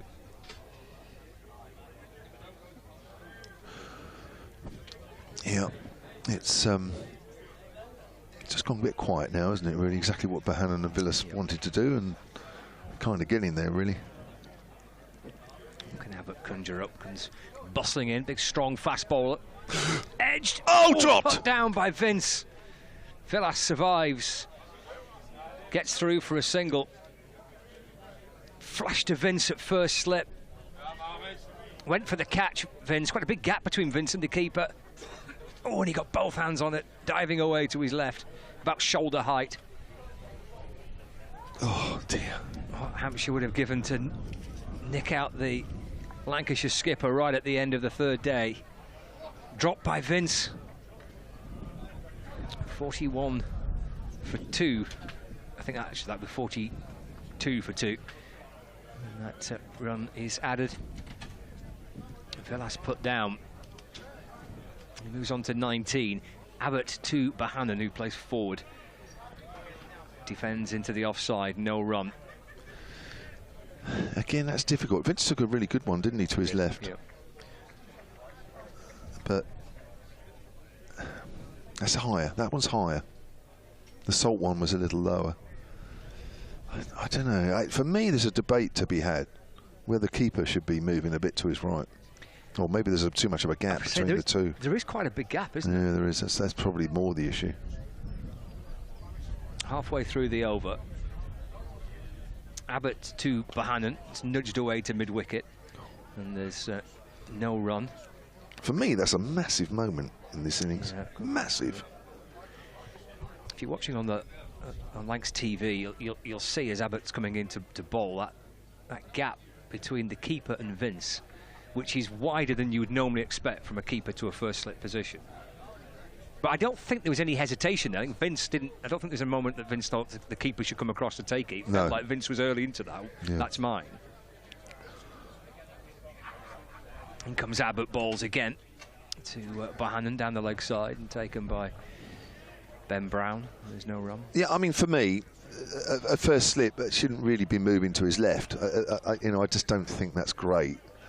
But if you're standing at first slip and there's a gap and you kind of know that you're going left and right, that's fine. If you know that in your head, you're going for it. And the keeper doesn't go. Ben Brown doesn't usually go for them, so Vince knows that. So he knows that he's got to go for them. But that gap is quite a big one. You're right.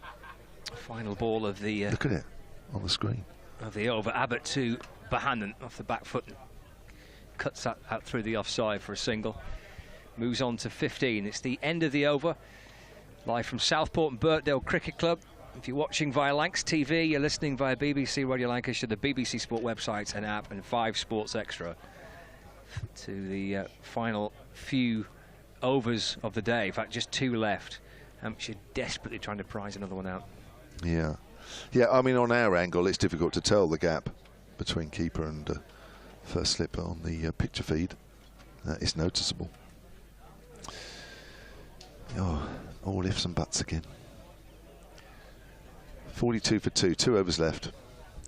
Penultimate over of the day being bowled by Felix Organ to Josh Bohannon. Got the short leg in. Bowls on the back foot. Bohannon steers that into the gap in the covers. He moves on to 16 and 96 are needed. Organ into his second over, none for 4. Now, I'm sure we're going to see a sweep shot at some point from Villas. Likes the sweep. He does. He's a fan of that. Yeah, he does. Yeah, plays it well, although I'd say it was almost his downfall in the last over, but didn't execute it as well as he would have liked. That's very full. Well forward as well. He was trying to angle the bat out into the offside in the gap. Couldn't quite manage to do that. 96 needed here by Lancashire. It's the most pleasant part of the day now. There's the sweep. Got hold of that one nicely. Barker's down there. They'll pick up 2. Barker on the boundary, just rolling over the ball, making sure it doesn't go over the rope and go under his body. It's a very bumpy outfield, very parched. The main concern of the spectators behind Barker was that he's going to knock his beer over there. He was absolutely frantically trying to get the beer to safety, get the beer to higher ground. 46 for 2, 94 needed as Organ bowls. That's driven by Villas out towards extra cover. Mason Crane is out in the that area. Oh, he misses it. Now there's the bobble in the outfield. And Crane sees the ball just bobble out of his hands, and Villas will pick up 2. Yeah, it's difficult, isn't it? It is bouncing and bobbling. It's hard. There's been lots of players with bumps and bruises and scrapes, and it's not easy. I think in the main, both teams on a hot week have fielded pretty well. Yeah, they have. Here's Organ. Always forward, gets wrapped on the pad as he does so, but he's outside the line.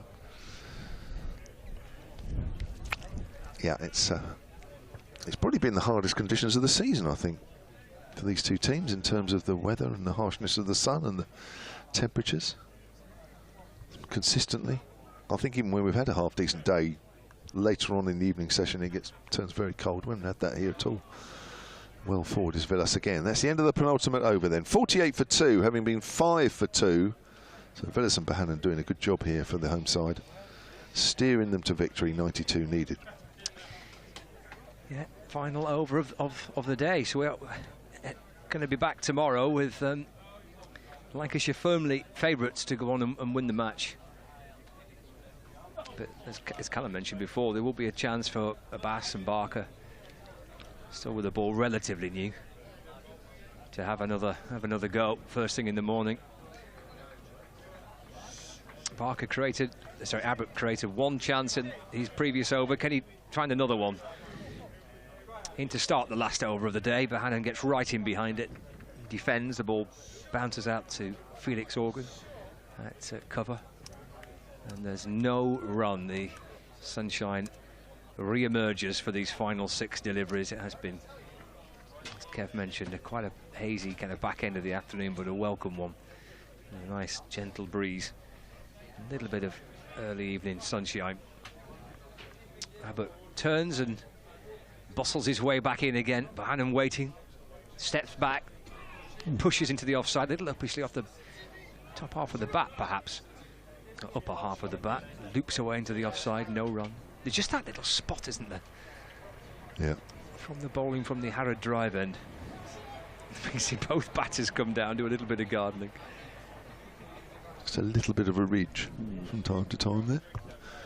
It's interesting actually, from this angle, it just looks as though the stumps and the crease are just a fraction higher than the rest of the wicket. I don't know if that's an optical illusion. Abbott to Bohannon, solid front foot defence, gathered by Felix Organ, and there's no run. Yeah, if you're just joining kind of the coverage towards the back end of the day, we're in front of the tennis pavilion, kind of, well, with Bohannon on strike, we're at third man. Here we are, if you're watching on Lancs TV, underneath our wonderful brollies that have taken a bit of a battering today. There's a good job that these ropes are anchoring them down. We had a brolly incident the other day. Left by Bohannon. Through to Ben Brown, no run. 48 for 2. So 2 balls remaining. Josh Bohannon 16, Villas on 23. Remember, the captain be content just to remove his gloves and hope that maybe his day is done. See if Bohannon sees these final 2 deliveries through. Well, Hampshire rue that chance that Abbott found the edge of the bat from Villas and Vince couldn't hold on. Abbott to Bohannon. It's defended to mid-on, where Joe Weatherly fields, and there's no run. Well, I was hoping for a few more fireworks after the early ones of 5 for 2. Got a bit spicy then, didn't it? Yeah, it did, yeah. I mean, they've done well. Bohannon and Villas have done really well. They've done exactly what they needed to do. Just quieten the situation down again. Final ball of the day. And then we'll be back with you tomorrow morning from about 5 to 11 via the BBC Sport website and the app, Lancs TV as well, for coverage of this final day. Abbott to complete the day, left by Bohannon, who pivots round, lifts the bat out the way, swings the hips out the way, gets everything out the way, and he's happy to leave it and taken by Ben Brown, the keeper. Brilliant end to a really, really intriguing day. Hampshire fought back as best they can from an impossible position almost. And Lancashire have got 8 wickets to play with to try and get 92 runs tomorrow morning, Kevin, to win the match. Yeah, well, favourites. And they even were favourites before they slipped to 5 for 2. It just made things a little bit more interesting. But Villas and Bohannon played just the way they needed to play towards the end and just settle things down a little bit. And yeah, it might get a little bit more interesting tomorrow morning, but it just feels, and always has felt, that 140 was never enough, even with a few little worrying moments like we saw. Thanks, Kevin. Thanks to Callum as well. The players are heading off. We will leave you from our commentary position here at Southport and Birkdale Cricket Club. And Villas on 23, Bohannon on 16. And we'll catch you again tomorrow morning from about 5 to 11. From the whole team, enjoy the rest of your evening.